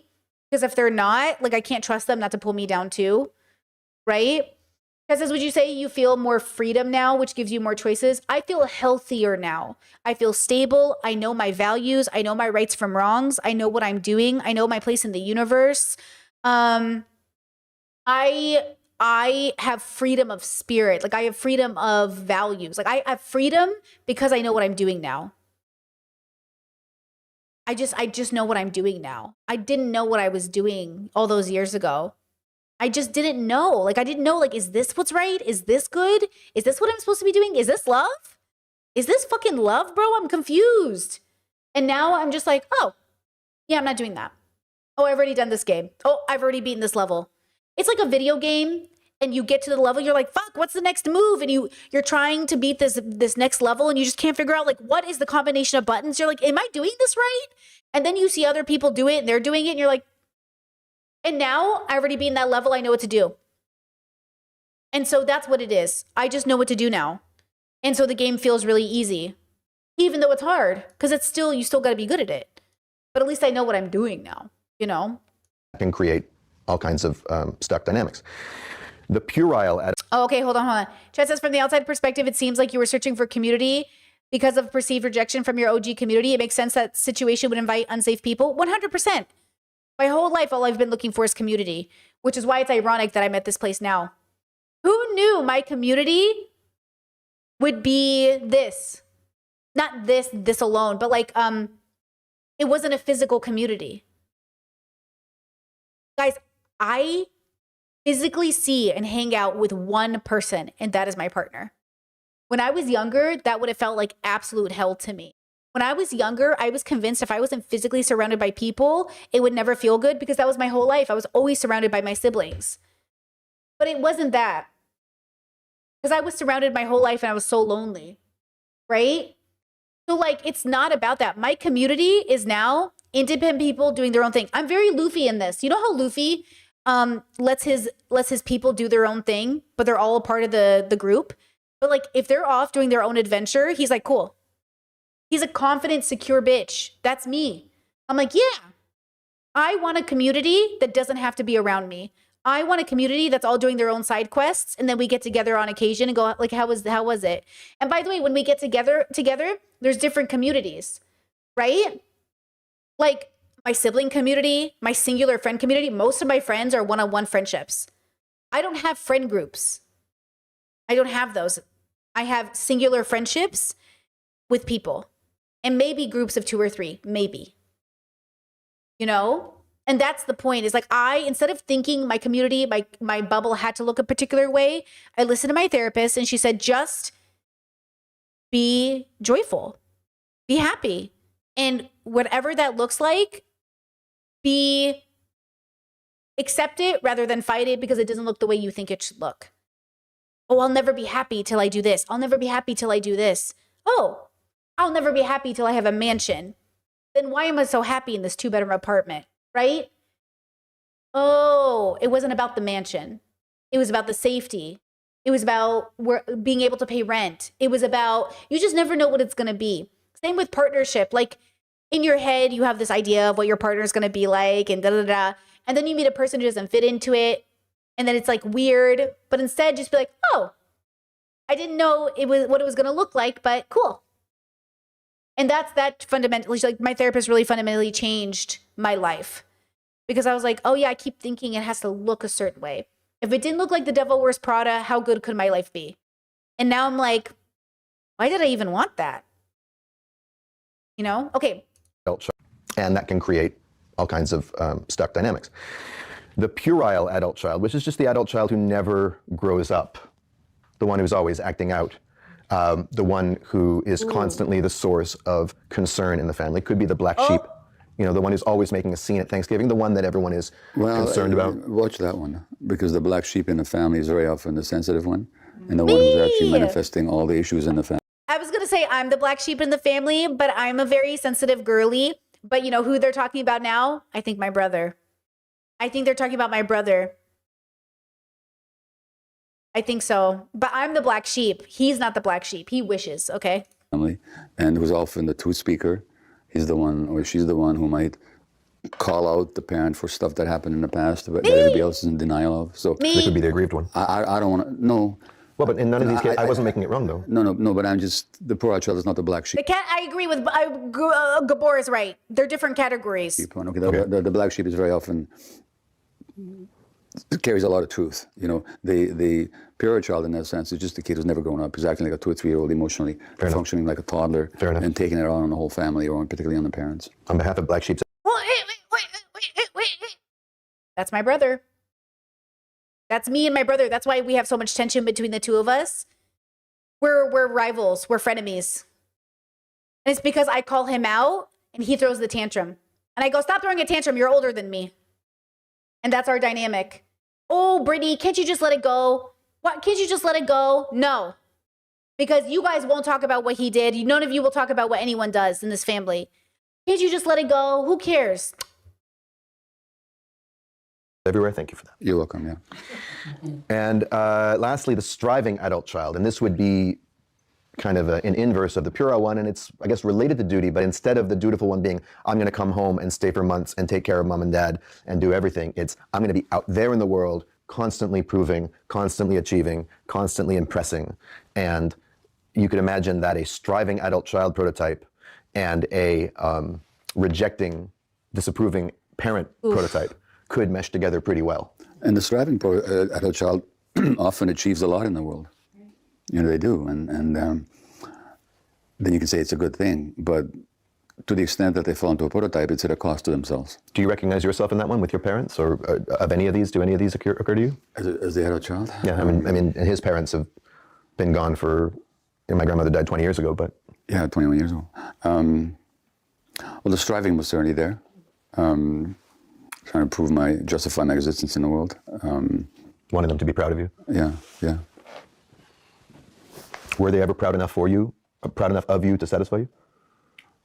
You know, I have to say, I've thought about my parents recently, and when my father died, my brothers both cried, and I don't cry that easily. And in fact, what came up for me is, if he was so good, why am I so fucked up, you know? And but I've rethought that one, actually. And my parents really believed in me. They believed in me, but not in the sense that I had to prove myself to them, you know. And when I think of, just in terms of my own trauma, it really, not that my parents were perfect, they were not. And they had a hard time seeing us emotionally. But fundamentally, my issues did stem from the first year and a half of my life.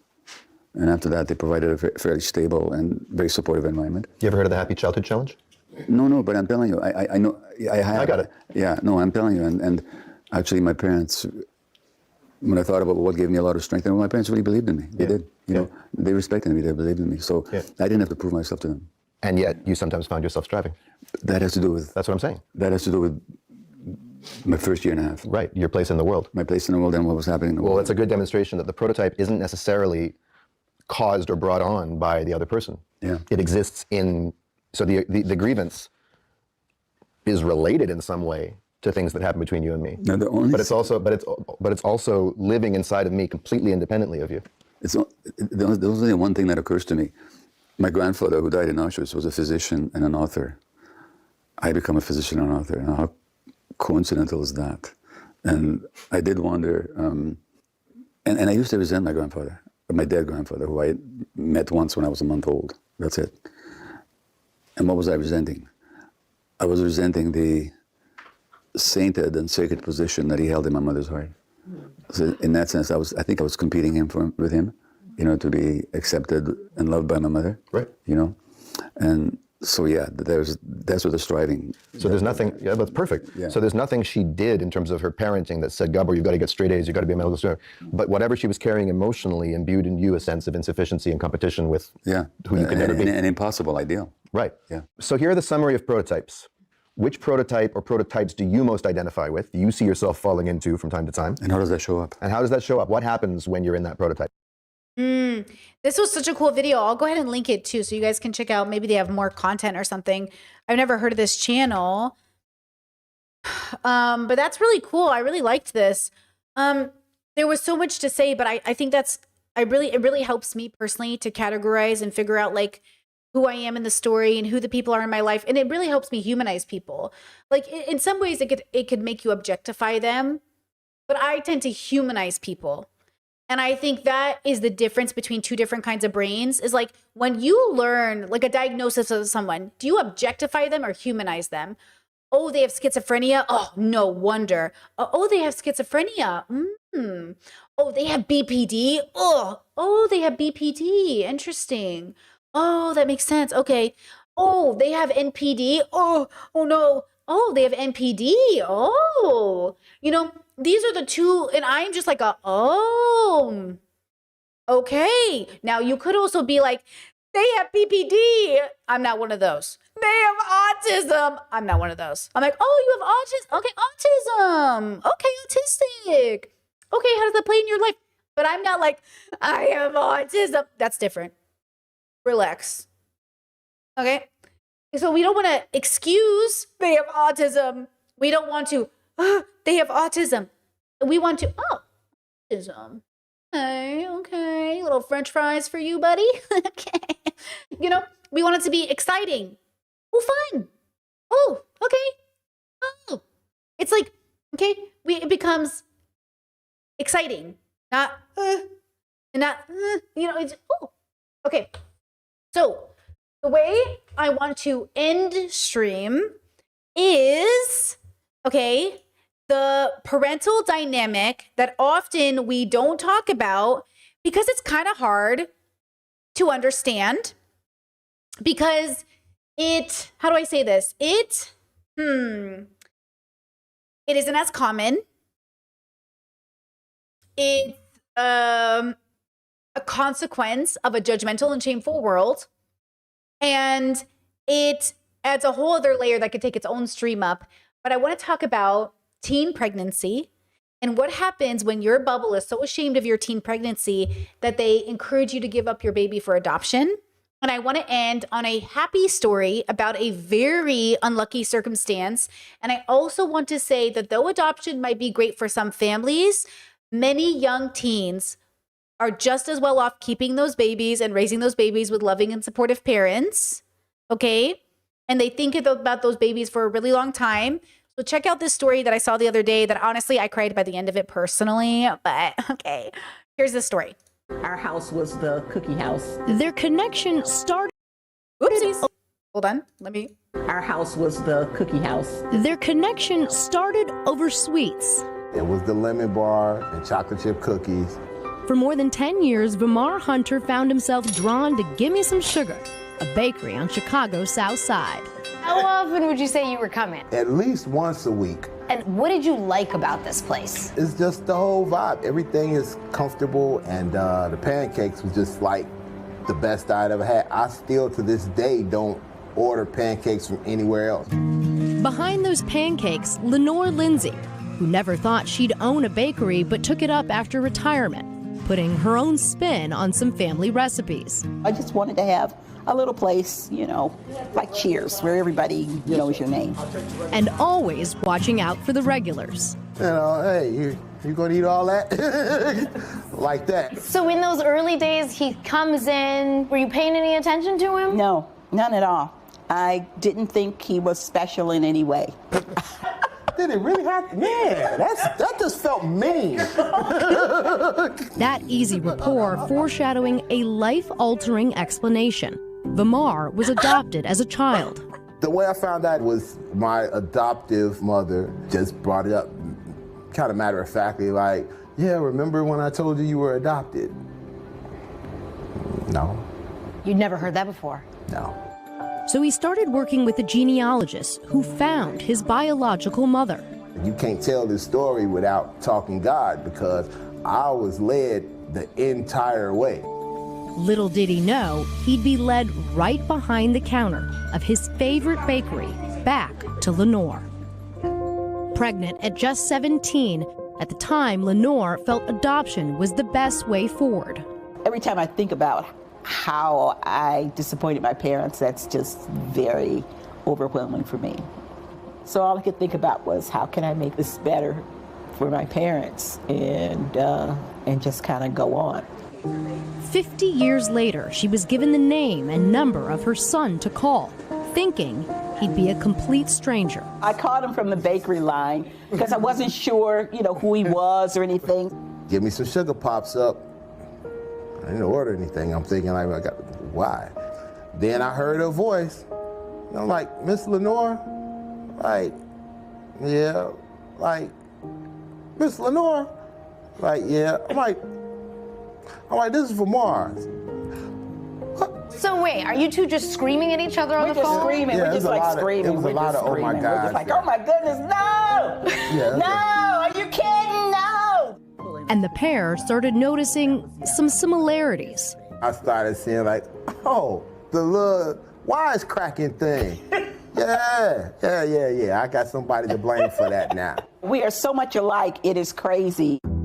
As the two were making up for lost time, Lenore was also fighting breast cancer, and the shop was taking a toll. So Vamar decided to step up, learning how to bake at night. Today, he's running the bakery full-time. I couldn't just sell it to anybody or have anybody coming in. They had to feel it. They had to feel the people. And so he loves it like I love it. That's huge for me.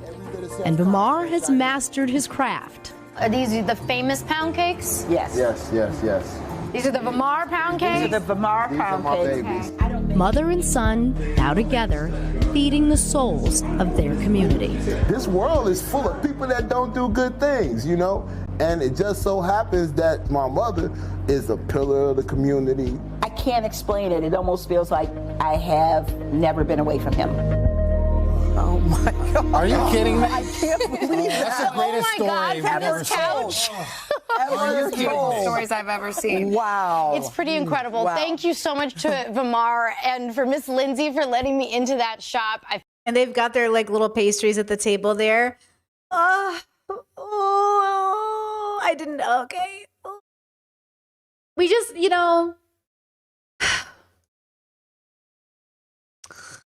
when we think about family dynamics, when we think about, we just never know how life turns out. You just never know. And, but I think there's so many just good things about this story. But I think what's really devastating too is like her saying she felt so guilty or felt so ashamed that she had this baby at 17.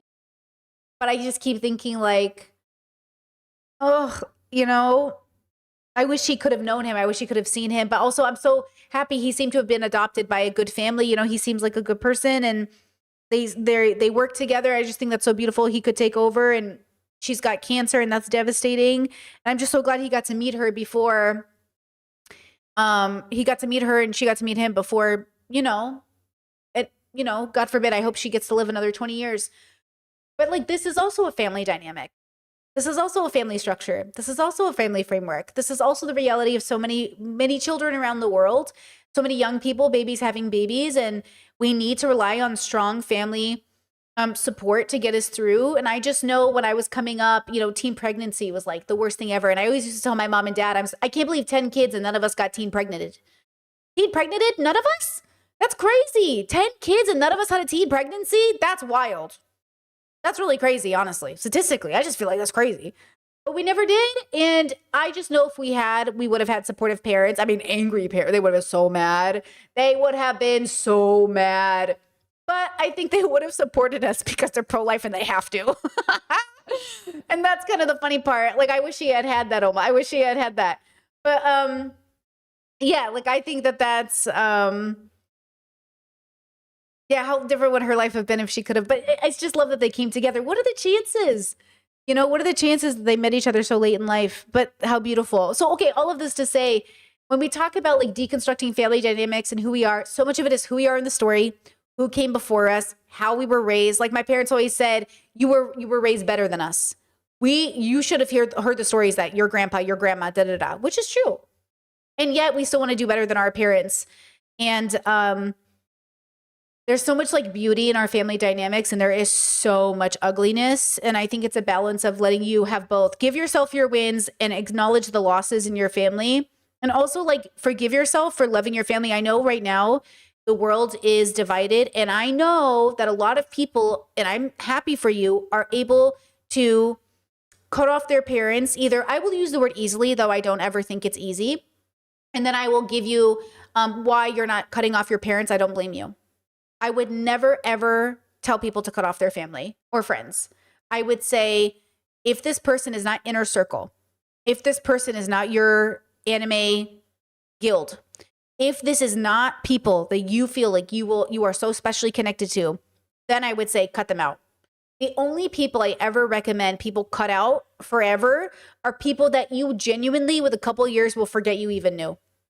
Okay, as much as I talk about my ex, it really just talking about myself. Emotionally, nothing happens to me when I think about him. God bless him. You know what I mean? God, because at the end of the day, it's really about me when I talk about him now. But there was a time when I thought, oh, this person, I'm going to know them forever.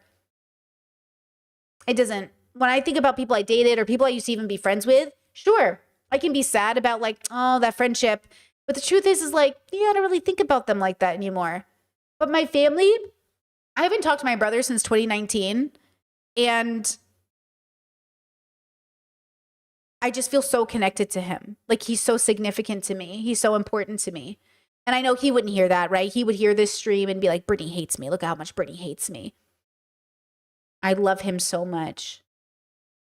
And I would never block him. I will never kick him out of my life. I will never stop talking to him. I will put down boundaries. And that does mean that I don't reach out to him. That until he's able to have a conversation with me that doesn't get violent, we're not talking. But that doesn't mean that I will block him. That means when he is ready and when he has changed, because I believe in his ability to change, I am available. I will always be available. And this is the difference between being taken advantage of and understanding that people are struggling. I see that you're struggling. When you're ready to stop struggling, I will give you resources. But until you are sick of struggling, and this is why people say this, guys, people are serious when they say this. When you are done and sick of struggling and sick of surviving, I will teach you to live in the same way that I taught myself to live. But this is the hardest part about being a person, philosophically speaking. You are in survival mode because you are not ready to live. I couldn't get out of survival mode until I was ready to live. All I knew was survival. All I understood was survival, and I was comfortable, even if I was miserable. And it wasn't until I got so uncomfortable that I was like, okay, bro, we're done. I am done with this. Something's got to change, and that something is me. So what's it going to take?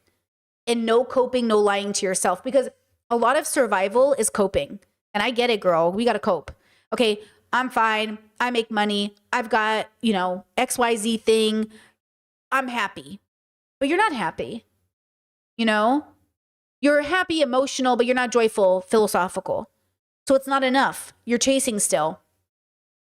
So no rush, but when you're ready. Like, no rush, but do it now.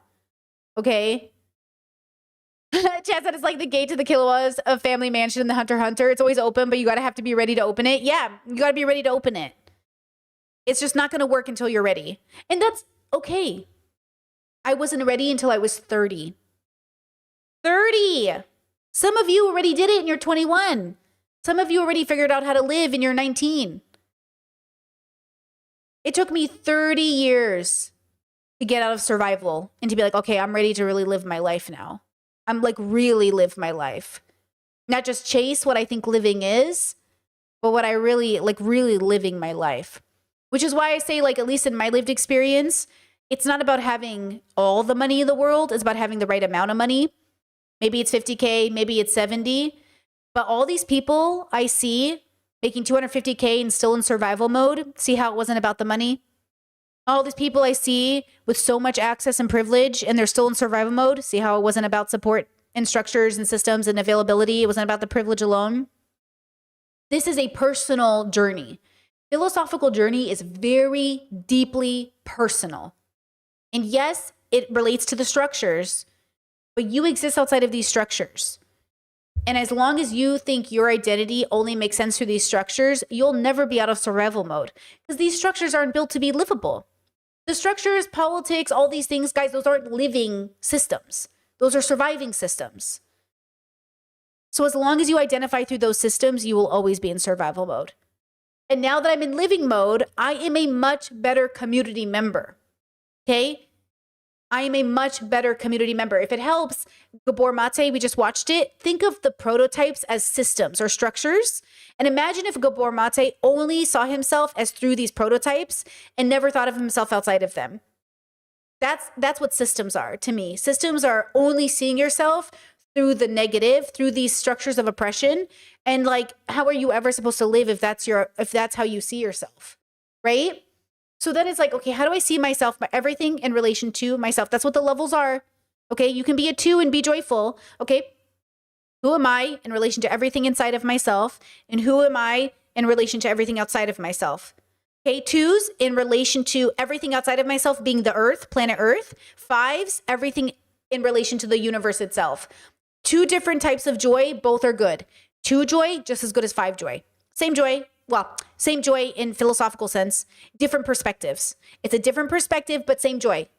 You can be a joyful 2, yourself in relation to everything inside of yourself, outside of yourself in relation to the planet Earth. Valid. Inside of self, outside of self in relation to the universe. It's just a different perspective. Okay? So don't worry about like, am I a 2 or a 5? Worry about, am I joyful? Am I joyful? And then at that point, who cares? It won't matter. Won't really matter. Because if you're a 2 who's joyful, you won't need to be a 5. But if you're a 2 who cannot be joyful no matter what you do as a 2, maybe 5 is the answer. I just couldn't find my joy in 2.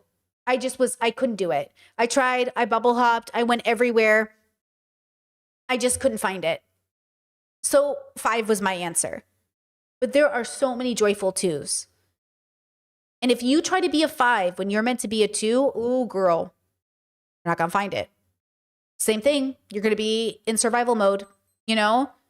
Let go of the attachment of wanting to be a 2 or a 5 and focus on the fact that you're trying to be in harmony with yourself and the universe. Everything outside of yourself. How about that? Because that's confusing. Okay, but you're trying to be in harmony. You're trying to have positive symbiosis, right? That's what you're trying to do. Okay, with that said, please take care of yourselves. Please be open with boundaries. Please know it's okay to not text back. Please know it's okay to press the block button. Please know it is okay to press the block button. Okay? Please know that it's okay. Okay? It says, wouldn't knowing which level help what brings you joy?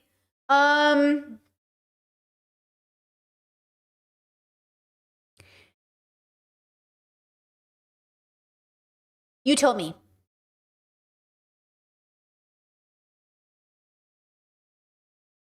You tell me, right?